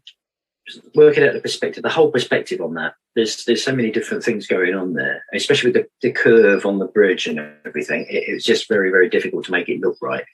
The perspective on that bridge isn't quite right, but it had to be wrong to look right. When it was right, I did it right originally, and it looked wrong. This sounds peculiar, but it needed a sort of a bit of a visual twist to make it look right. So yeah, I had to twist the bridge around a bit because it just didn't look right to start with. It wasn't pleasing on my eye, but now I'm over the moon with that one. I think you guys actually animated it, didn't you, on one of your things? Because I'm sure I saw the two trains coming together slightly on something. Oh, good. Well, it's good to hear that we're offering you, satisfying work in that regard. But it's a fantastic piece, and it really illustrates well the add-on, the DLC, and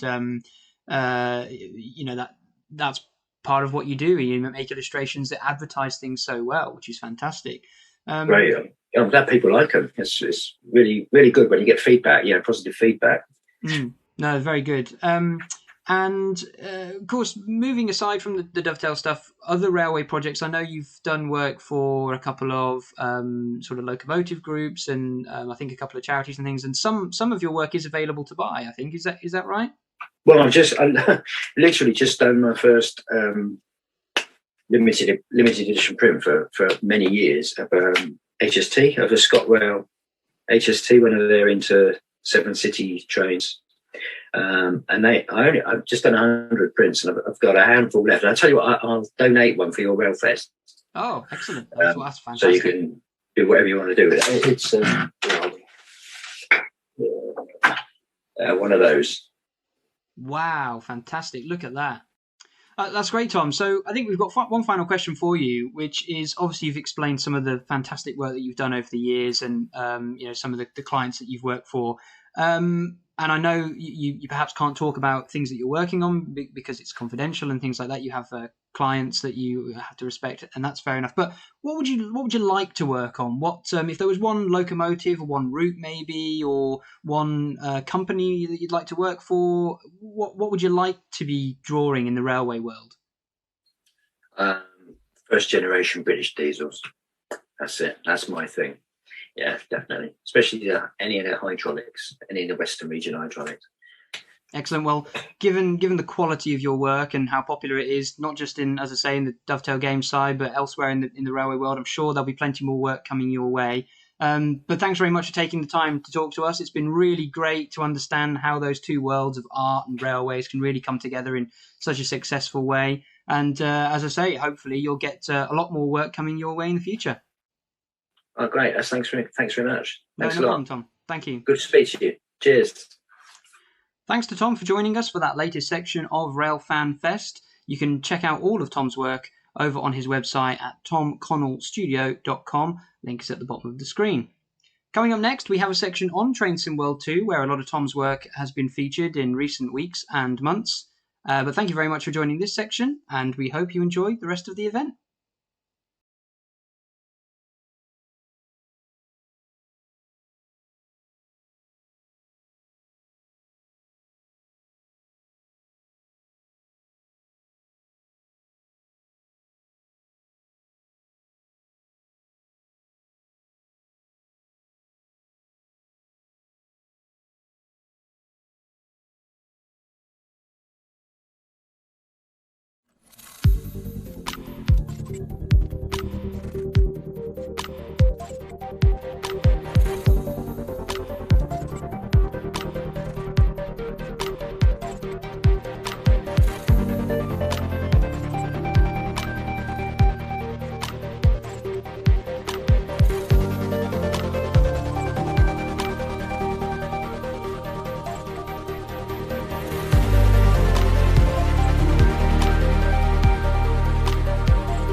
So my favourite route is a really difficult one to answer because depending on what I want to do, I've got a different favourite route. But Southeastern High Speed and Munich-Augsburg probably my two top favourites that I'm enjoying at the moment. Southeastern High Speed gives me that really nice experience with the Javelin where I can change the power types, and it's my local route. It's the route that runs just down by my house, so that's really fun to go past somewhere I know really well. Munich-Augsburg's got such a wide variety of traffic. I can be going high speed, I can be going S-Bahn, commuter trains, and those are some of my favourite trains to drive. So it's, regardless of what I want to do, those two routes will probably fit the bill for what I'm looking to do at any given moment. So my favourite route personally is a bit of an odd one. We've not really gone that way with TSW, but I've got a soft spot for Welsh narrow gauge, and I'm actually quite a fan of the Talyllyn steam railway. So that's not something we've done in TSW, but I've got fond memories of playing the original in Microsoft Train Simulator a very long time ago now. It was probably the first payware route I ever bought for that game. I played it to death, and then I had to go and visit the real thing because I knew all of the locos, I knew all the rolling stock they had there, I knew every stop along the way. So getting out there, going out to Wales in the area, got to go check out the Talyllyn. So I've done that a few times since, and I've just got a soft spot for Welsh narrow gauge steam. There's something about it. It's got a lot of character. It's not high speed. It's same running up and down the same line, but there's something something about that that speaks to me. I couldn't put it into words, but it's yeah, that's what I like.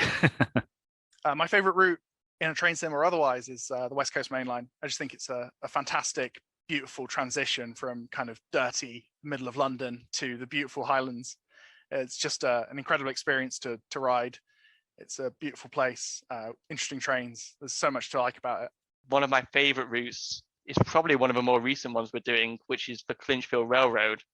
I think that route really shows off our sense of foliage and just general nature. There's so many little areas where we've tried to capture the true nature of the American wilderness, and I don't think we've done anything on that scale since Sandpatch. And looking from where we came since Sandpatch, Clinchfield is just such an improvement, and it's so cool to see an environment like that in TS World.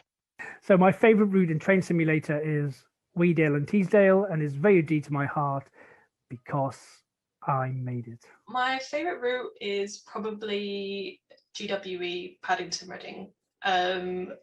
I started at Dovetail around about the midway through when we were making Sandpatch Grade.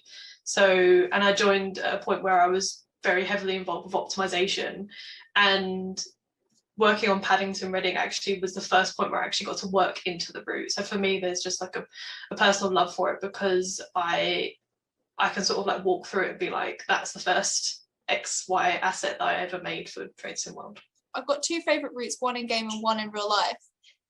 My favourite route in real life is the Romney Hythe and Dymchurch Railway, the little train. I've been on it multiple times just because it makes me feel happy. It's a really cute little train. And then in game, my favourite is one I haven't worked on. It's Isle of Wight, and I love it so much because the collectibles are so cute. You can pick up ice cream cones, and then another one where you can take a picture of the track and the Polaroid prints out. I just think it's adorable.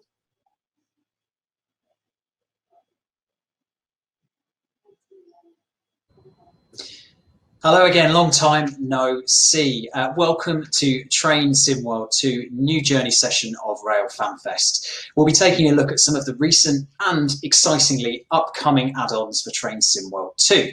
I'm JD and I'm Director of Community at Dovetail Games, and I'm joined by Matt Pedalston, who some of you will probably already know, our senior producer on Train Sim World 2. Matt, welcome. Are you able to give us a quick summary of who you are and what you do? So I work with all the teams on how the trains and routes shape up in the game, what features they'll have, what stock is included, and then I lead discussions on new products and features that are going to be included in the product. And essentially just do my best to try and help all the teams wherever I can. I can second that. He's a big streamer as well, isn't he, Matt? Oh, yeah. Do we have some exciting stuff to share tonight? We certainly do, JD. We really do. I'm going to keep everybody on tenterhooks a little bit longer, because the first part of this, we're going to be taking a look back at some of the recent releases that have come to Train Sim World 2, just in case any of this lineup tickle your fancy. So we're going to be starting off tonight in good old Blighty. We're going to be starting with the Southeastern high-speed route.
I love that trailer.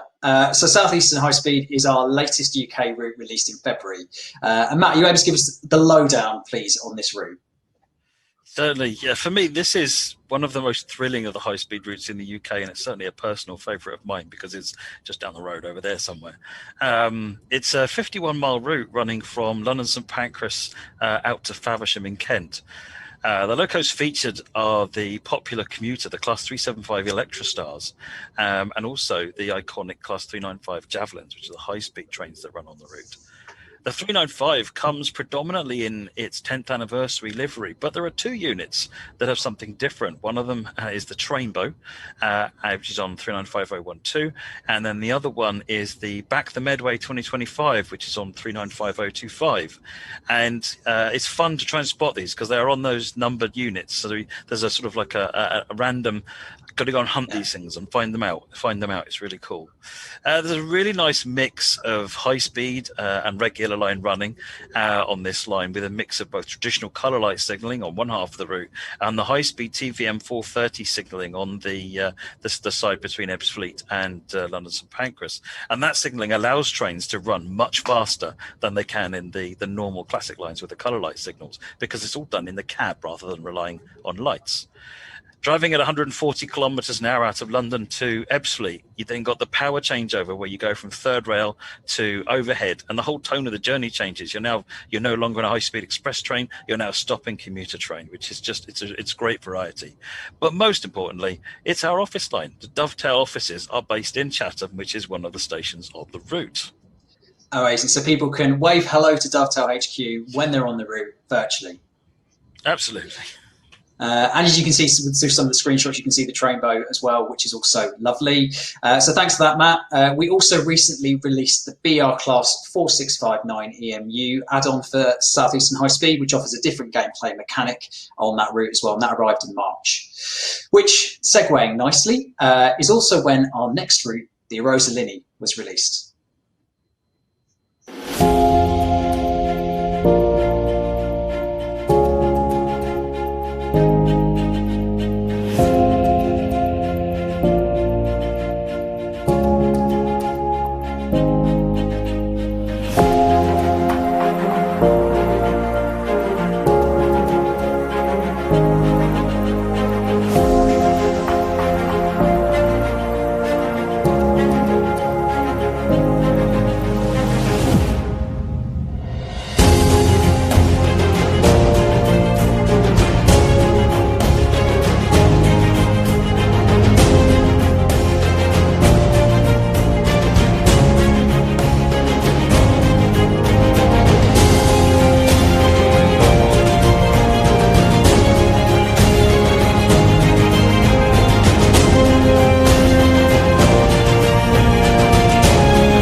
Now, the Arosalini was created by Rivet Games for Train Sim World 2, and it's the iconic route set in the challenging Swiss Alps with nail-biting gradients. We've really enjoyed watching everybody at home grapple and tackle with the unforgiving route that is the Arosalini. So, Matt, what can players expect from Arosa? This is truly an epic route set in the Swiss mountains, and it features some incredible engineering. You're travelling through many tunnels and across bridges, as you can see on the screenshot we've got up at the moment, and also across the and viaducts. And you're climbing to over 1,000 meters, climbing over 1,000 meters to get to the top, and you're doing that on an exceptionally steep 6% gradient, which means particularly on the journey there you're going downhill. It's really about managing your throttle and your brakes, or mostly your brakes, really, really carefully. Because some of those clips in that video there showed just how steep that 6% gradient is. It's terrifyingly steep. It's one of the most steep gradients that Adhesion railways run on. So the loco you're going to be driving, which you've seen these shots, is the RHB GE 442, which is hauling a mixture of coaches, the baggage car, and you can even haul freight wagons as well. This railway mixes freight wagons into the passenger trains, because they haven't actually got enough room to run extra freight trains all the time. So it's easier to just tack a couple of wagons onto the back of the passenger trains. There's an amazing 41 bridges on this route, including the epic Langwiese Viaduct, which you've seen in some of these shots. Built in 1914, and the vistas that you get as you go across these viaducts are just absolutely stunning. This route also features road running for the first time in Train Sim World, where you'll be using tram-style signals and running directly alongside the road traffic. There's some great additional features on this route that cater for the way this route has request stops with controls that you can press on the train and on the platforms to indicate whether the train should stop or not. It's great fun. I'm sure everyone will be pleased to know that's not the last time you'll be hearing us grapple with German over the course of this live stream. Thank you very much for that, Matt. And finally, before we get into some details and screenshots of some of our upcoming add-ons, the fun stuff, it's time to swap the Alps for the Appalachians with our latest release, which came out just this Thursday. It's the Clinchfield Railroad.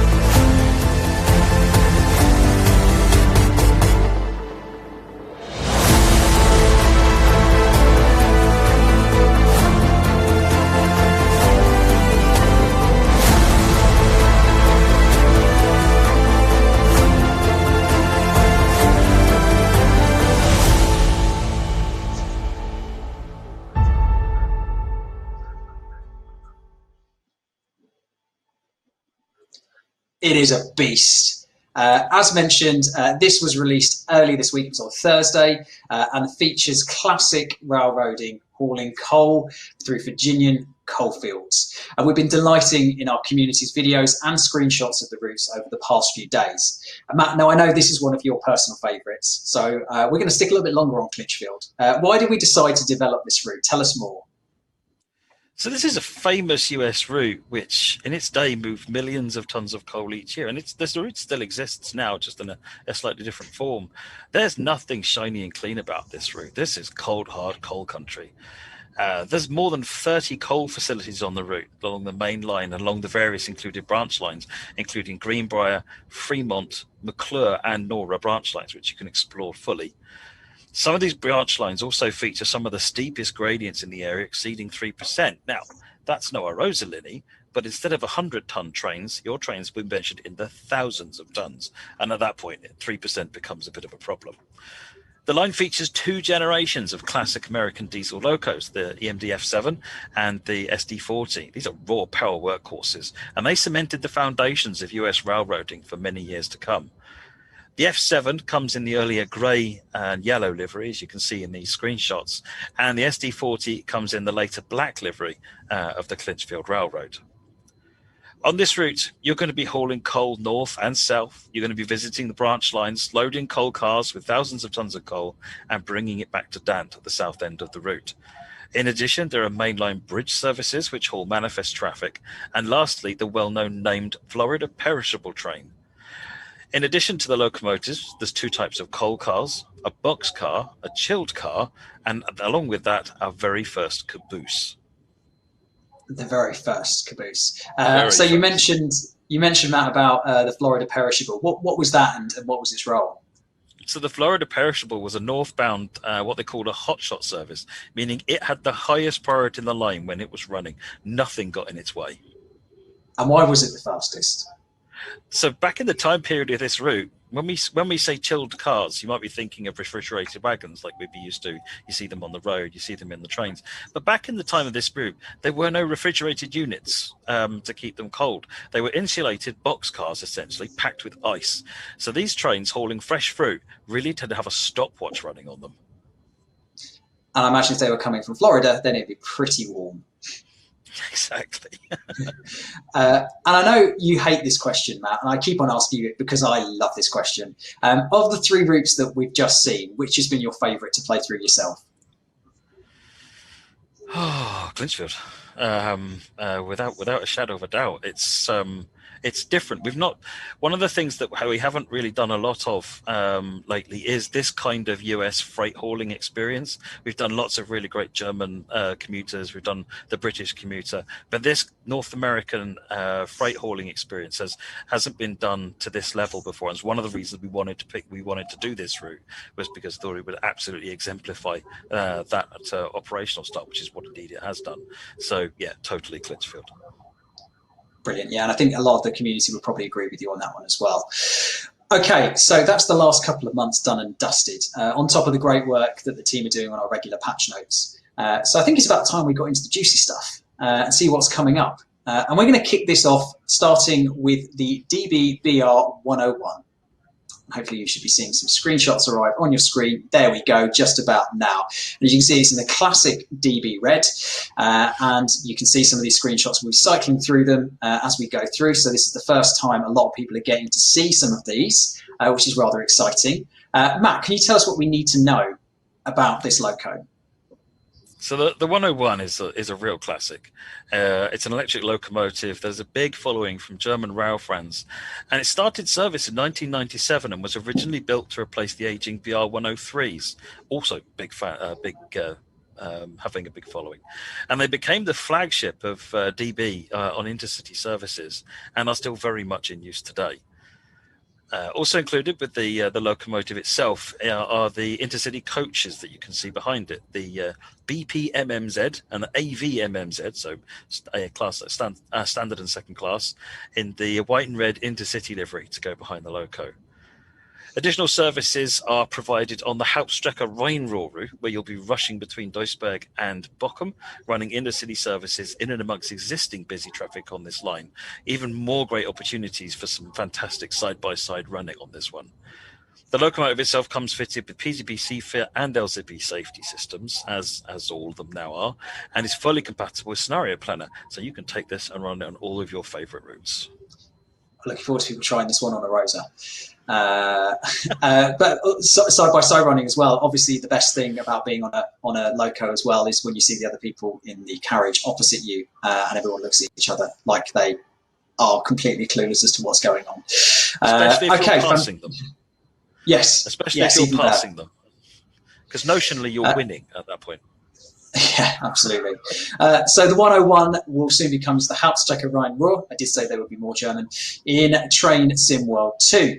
As a quick note on all of these that we'll be showing you, we won't be providing release dates just at this stage, but we'll be letting you know through our website, our roadmaps, and our social channels when you can expect these to be launching. And now, sticking with the German theme, we have another exclusive. Some more screenshots for you. This time we're moving from the east of Germany to the north of Germany. It's time for the Hauptstrecke Hamburg-Lübeck. Then we should be seeing some lovely screenshots here. There we go. So this is featuring regional passenger and heavy freight in Germany. And we know this route is hotly anticipated, and we're excited to add to our German collection. So Matt, what should players be excited about with this route? This is a really exciting release. It connects Germany's second largest city to the surrounding commuter towns out to the coastal town of Lübeck, and it brings a good mix of both commuter and freight traffic as well. So this is a complete route. It running the 63-kilometer line between the city of Hamburg and the coastal town of Lübeck. You'll be driving the BR 112 in DB Traffic Red, running a wide range of passenger services. The BR 112 is the much faster and younger sibling to the well-known and similar-looking BR 143, which is already in the game. The route also features the ES64 U2, which you can see on the screen at the moment, the black one, Taurus locomotive in the MRCE black livery, where it's going to be hauling freight trains using the included range of freight wagons between Lübeck and Rothenburg-Sort, which is to the southeast of Hamburg. Drivers can expect to undertake a full range of services operated by the included stock and a busy freight timetable, as well as passenger services, all based on the real DB timetable. So there's a nice mix of freight and passenger services on this route then? Absolutely. That is great to know. And what does this add to our German collection? What does it bring to the table?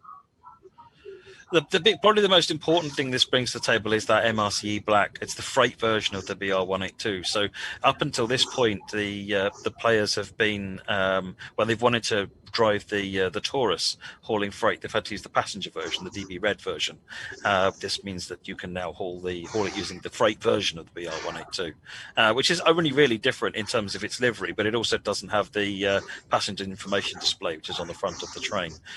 It's also going to be really interesting to drive the much faster version of the what was the BR143, and this is the BR112, going up from 120 kilometers now to 160 kilometers an hour. So it's a little bit more sprightly in response. We like a little bit more sprightly. Fantastic. Thanks, Matt, for that. In addition to these upcoming German releases, we have more on the way for the UK as well for you, with the Glasgow Cathcart Circle and the BR Class 313. We won't be showing you any of those tonight, but we'll have more information for you soon on those. However, it is time to now go across the pond and talk about a brand new US route you can look forward to, Cane Creek. And here we go. This is absolutely stunning. I thought we were looking at a photo. We're apparently not. And this is from our friends at Skyhook Games. Cane Creek is an upcoming route set in Utah and featuring the dramatic, as you can see, Moab scenery. As you can see, it looks amazing. But Matt, what else can we look forward to with what this route brings? So this route marks an important point in Train Sim World history, because it's the first time we're bringing a Union Pacific main feature into the game. Union Pacific, there was a Union Pacific GP38-2 that came as part of the Peninsula Corridor route, but this is all Union Pacific, so which is really cool. Union Pacific are a really, really cool operator. So the Cane Creek route itself runs from Brendel to Potash in Utah, out in the desert. It's famous among rail fans for the unique, stunning, and rugged scenery. I mean, you can see it in these images. It's just so different to what you've been driving on previously, and you're surrounded by these towering cliffs. At one point in the route, you're going down this narrow corridor of the rocks either side of you. It's just so different. The railroad also runs alongside the Colorado River and also follows US 191 south towards Moab as well. So it's following the terrain and the rivers and roads around it. In terms of what you'll be doing, you'll be hauling empty cars out from Brendel to Potash, loading them with potash salt, and then returning back to the main line at Brendel with those. That's operating a service called the Potash Local, which is also Union Pacific's LJC 53 service. You'll be running powerful lash-ups, battling these heavy gradients that are constantly changing. There are 3 summits along the line of this route at various points, and which means that it's a 35-mile branch line, I think, and you're constantly going to have to pay attention to what's going on with this drive as this run as you do it, because if you just set the controls, you'll find yourself stopping and struggling to get up hills or running away down the other side of the hill. So you really need to pay attention. It's a really interesting route to drive. Speaking of what you'll be operating the Union Pacific's version of the AC4400 CW, which is subtly different to the CSX1 that you're already familiar with, and then the SD40-2 as well, both in the Armour Yellow Union Pacific livery. And I think what you're mentioning, Matt, with this is that it's quite an intensive driving experience. It's not you kind of, as you say, put it on cruise control and just sort of let it go. You have to be sort of tuned into this one. Yeah, I mean, it's with the particularly when you're on the way back with the heavy loaded wagons, you're looking at probably a few thousand tons behind you, and it's as with all of these things, it's because it takes 10 seconds to switch your dynamic brakes on. So if you're going from going up a hill to then you've crested the summit, you're now going back down, you've got to power off, wait for the amps to come down, put your dynamic brakes on, wait. Meanwhile, your train's running away because you should have been doing this earlier on. So it's really a question of, as with all driving trains, but more so with the big heavy trains on these gradients, is to be thinking ahead of the line, think ahead of the train, and that means you've got to pay attention. Sorry, my eyes have been sort of drawn to the screenshots throughout the time that you've been talking about. Absolutely, it's just brilliant. And I'm going to ask you the same question that I asked after the first 3 routes that we showed. Which of these are you most excited to drive? of the Loco, the Hamburg-Lübeck, and also Cane Creek as well. Of the three, I'm most looking forward to Hamburg-Lübeck. I really like the commuter type traffic patterns where you're speeding up, slowing down. I like the variety of having the freight on the route as well, and also the fact that we can now go to Rothenburg Sort Yard. So it should be a really interesting and varied experience. And you also start and stop at different points on the route. It's not just A to B. There's different places where the trains start and stop. So I think that one should be really good fun. Brilliant. And Cane Creek, as with Hamburg-Lübeck and the DBBR 101, will be giving more details on the coming weeks and months. So keep your eyes peeled to our website, our social channels, our roadmaps, all of those different things that we throw out on a regular basis. So make sure you're tuned into all of those. But as well as these add-ons, we're also working on some other exciting projects for Train Sim World 2. And as you can see, because we've got about 7 minutes left, we're not just going to leave it there. So we've got some of these exciting projects that are a little bit further away. And here's where things get a little bit more interesting. First up, hold on to your handrails because things are getting a little bit hectic. It gives me great pleasure to announce this summer's big release. Drum roll, please. Train Sim World 2 Rush Hour. Yay, woo, hey! There we go. I can almost feel the hustle and bustle as we talk about it right now. I'm assuming there's thousands of people watching that are just cheering into their microphones right now. So, Matt, what does rush hour mean to us? So rush hour is all about the intensity of peak commuter traffic. As rush hour sets in, the volume of trains increases and it gets more difficult to keep up with your schedule. You're facing yellow and red signals and it's becoming really difficult to keep to time. That doesn't mean that you suddenly don't have to keep up to time. You do. There are more passengers on the platforms and suddenly it's bustling and busy for a brief time during the day. And it really feels like everyone in the area is meeting on the platform to try and get on your train and slow you down. During this busy period, you're also becoming acutely aware that any delay starts affecting the whole network very quickly because of how densely packed the traffic patterns are to handle this increased load. So you need to get those doors closed and get out of there onto your next station without any delays. Rush hour is when your mettle as a driver is really going to get tested as you desperately try to keep to time. It's about more trains, less green lights, more passengers and more diversity of passengers. It all sounds very exciting, but how excited, Matt, are you for this? Really, this experience is something we've always felt the sim didn't really deliver as much as we'd like, and so we really wanted to focus on getting this right for a while. And so we decided that for this summer's release, we would make it the defining feature. Now, I know I'm going to be terrible at this because I'm late for everything.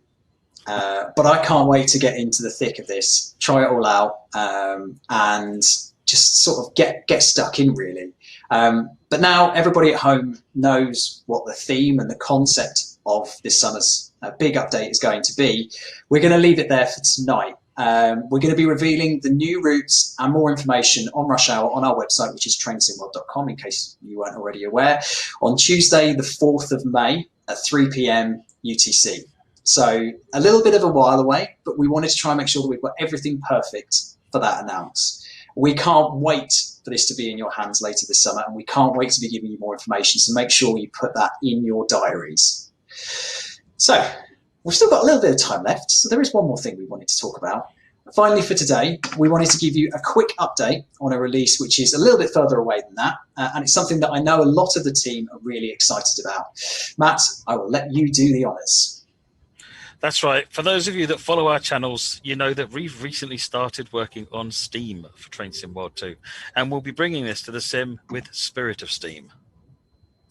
So this is exciting for a number of reasons, because I know it's something, as we've mentioned before, the team have wanted to bring into Train Sim World 2 for a long, long time. Matt, what are the key differences between driving Steam engines and what players might already be used to on the sim? So every type of power is a different feel and a different way to play, whether that's diesel or electric. But Steam is just another beast entirely, and it totally changes how you play Train Sim World. If you've ever been near a steam locomotive, there's this immediate feeling of immense power. They can be huge, intimidating machines. Stood next to them on the platform, you can feel the heat, see the smoke and the steam billowing up, and a thunder of noise as they move. They really are fire-breathing dragons of the railways. Steam engines at their heart are very functional, mechanical, and almost primal. They're driven by fire, and they're challenging to drive as you have to strike a careful balance between fire mass, water pressure, and boiler pressure, not to mention keeping an eye on what's actually happening on the track and stopping at the platforms. We want to try and capture this power and energy in Train Sim World 2.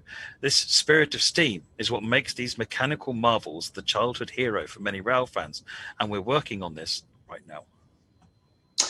We want people to feel the heat from the hot coals. So you can read more about the development of Steam and our Steam project at trainsimworld.com. We've been talking to the development team, including Matt, about some of the challenges involved in building Steam. So you can read about the physics of representing real-world steam locos in a digital environment, and hopefully somebody's going to be putting that in the chat right now if you wanted to give it a read.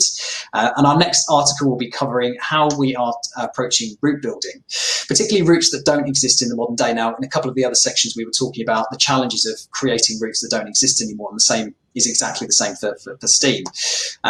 So this is a longer term project, so you can expect many, many more behind the scenes articles as we work towards this. And of course, when we have more to show you, we absolutely will. And we talked about kind of in the previous session about some of the tools and some of the challenges that we might be seeing. So Matt, in terms of the tool set, is that something that, again, we're finding challenging? I mean, absolutely. We spoke in previous sections there about the way that some of the resources online and so forth, photographs that we can access. There's so many more of it, so Google Earth and so forth, and they make it really easy, much easier to make the track in the environment. But they don't apply to historic routes. We've got to go back to how we used to make things and find new ways of doing these routes, which don't exist anymore. So it's a really fascinating topic. Absolutely, and we're, again, really, really excited to be able to kind of bring this to everybody in the coming months. So there you have it. Lots of new journeys and experiences coming to Train Sim World 2. There's a quick summary in case you arrived a little bit late or you'd like a quick summary. I've got one for you. So what we have that's already here for you to play right now, we have the Southeastern High Speed, we have the Arosa Linny, we've got the BR Class 4659 EMU, we have the Clinchfield Railroad. And then what we've talked about in terms of things that are coming up, the DVBR 101, Hamburg-Lübeck, Cane Creek from our friends at Skyhook Games, Train Sim World 2, Rush Hour, as you can see on the screen right now. Our summer release, I just want to say, although the graphic says 4th of May, that's when we're going to give you the routes that are going to be enclosed within the Rush Hour. Notice the plural there. They're going to be included within Rush Hour. And finally, Spirit of Steam, which is a little bit further down the line. So thank you very much for watching, everybody. Make sure you pencil in Tuesday, the 4th of May, into your diaries for more details on Rush Hour. We'll also be announcing the routes you can expect, and following our social channels will keep you in the loop as well as Train Sim World on Facebook, Twitter, and Instagram. You can keep up to date on anything else that we've talked about over the course of the last half an hour.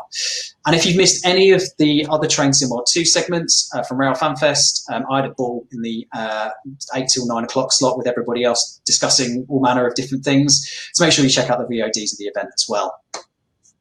Thanks, JD. I hope you've all enjoyed our glimpse at what's coming. For me, I'm off to go and run some more trains on Clinchfield. That coal isn't delivering itself. He knows that we're going to host him after this, that's why. Thanks very much, Matt, and thank you very much for watching. Have a lovely rest of your evenings, and I will head back to Sam in the studio. Have a good night, everyone. Bye-bye. To end the first Railfan Fest, we invite you to sit back and relax as we show 2 pieces of driver's eye footage. One from the North Norfolk Railway, who kicked off the show yesterday and will be open to the public once again tomorrow on the 12th of April.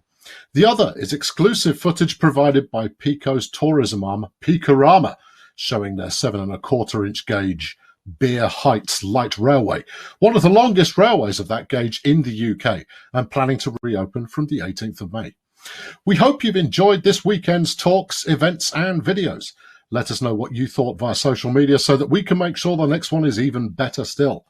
Thanks for watching. Now sit back and relax while the North Norfolk Railway takes you for a cab ride.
Bye.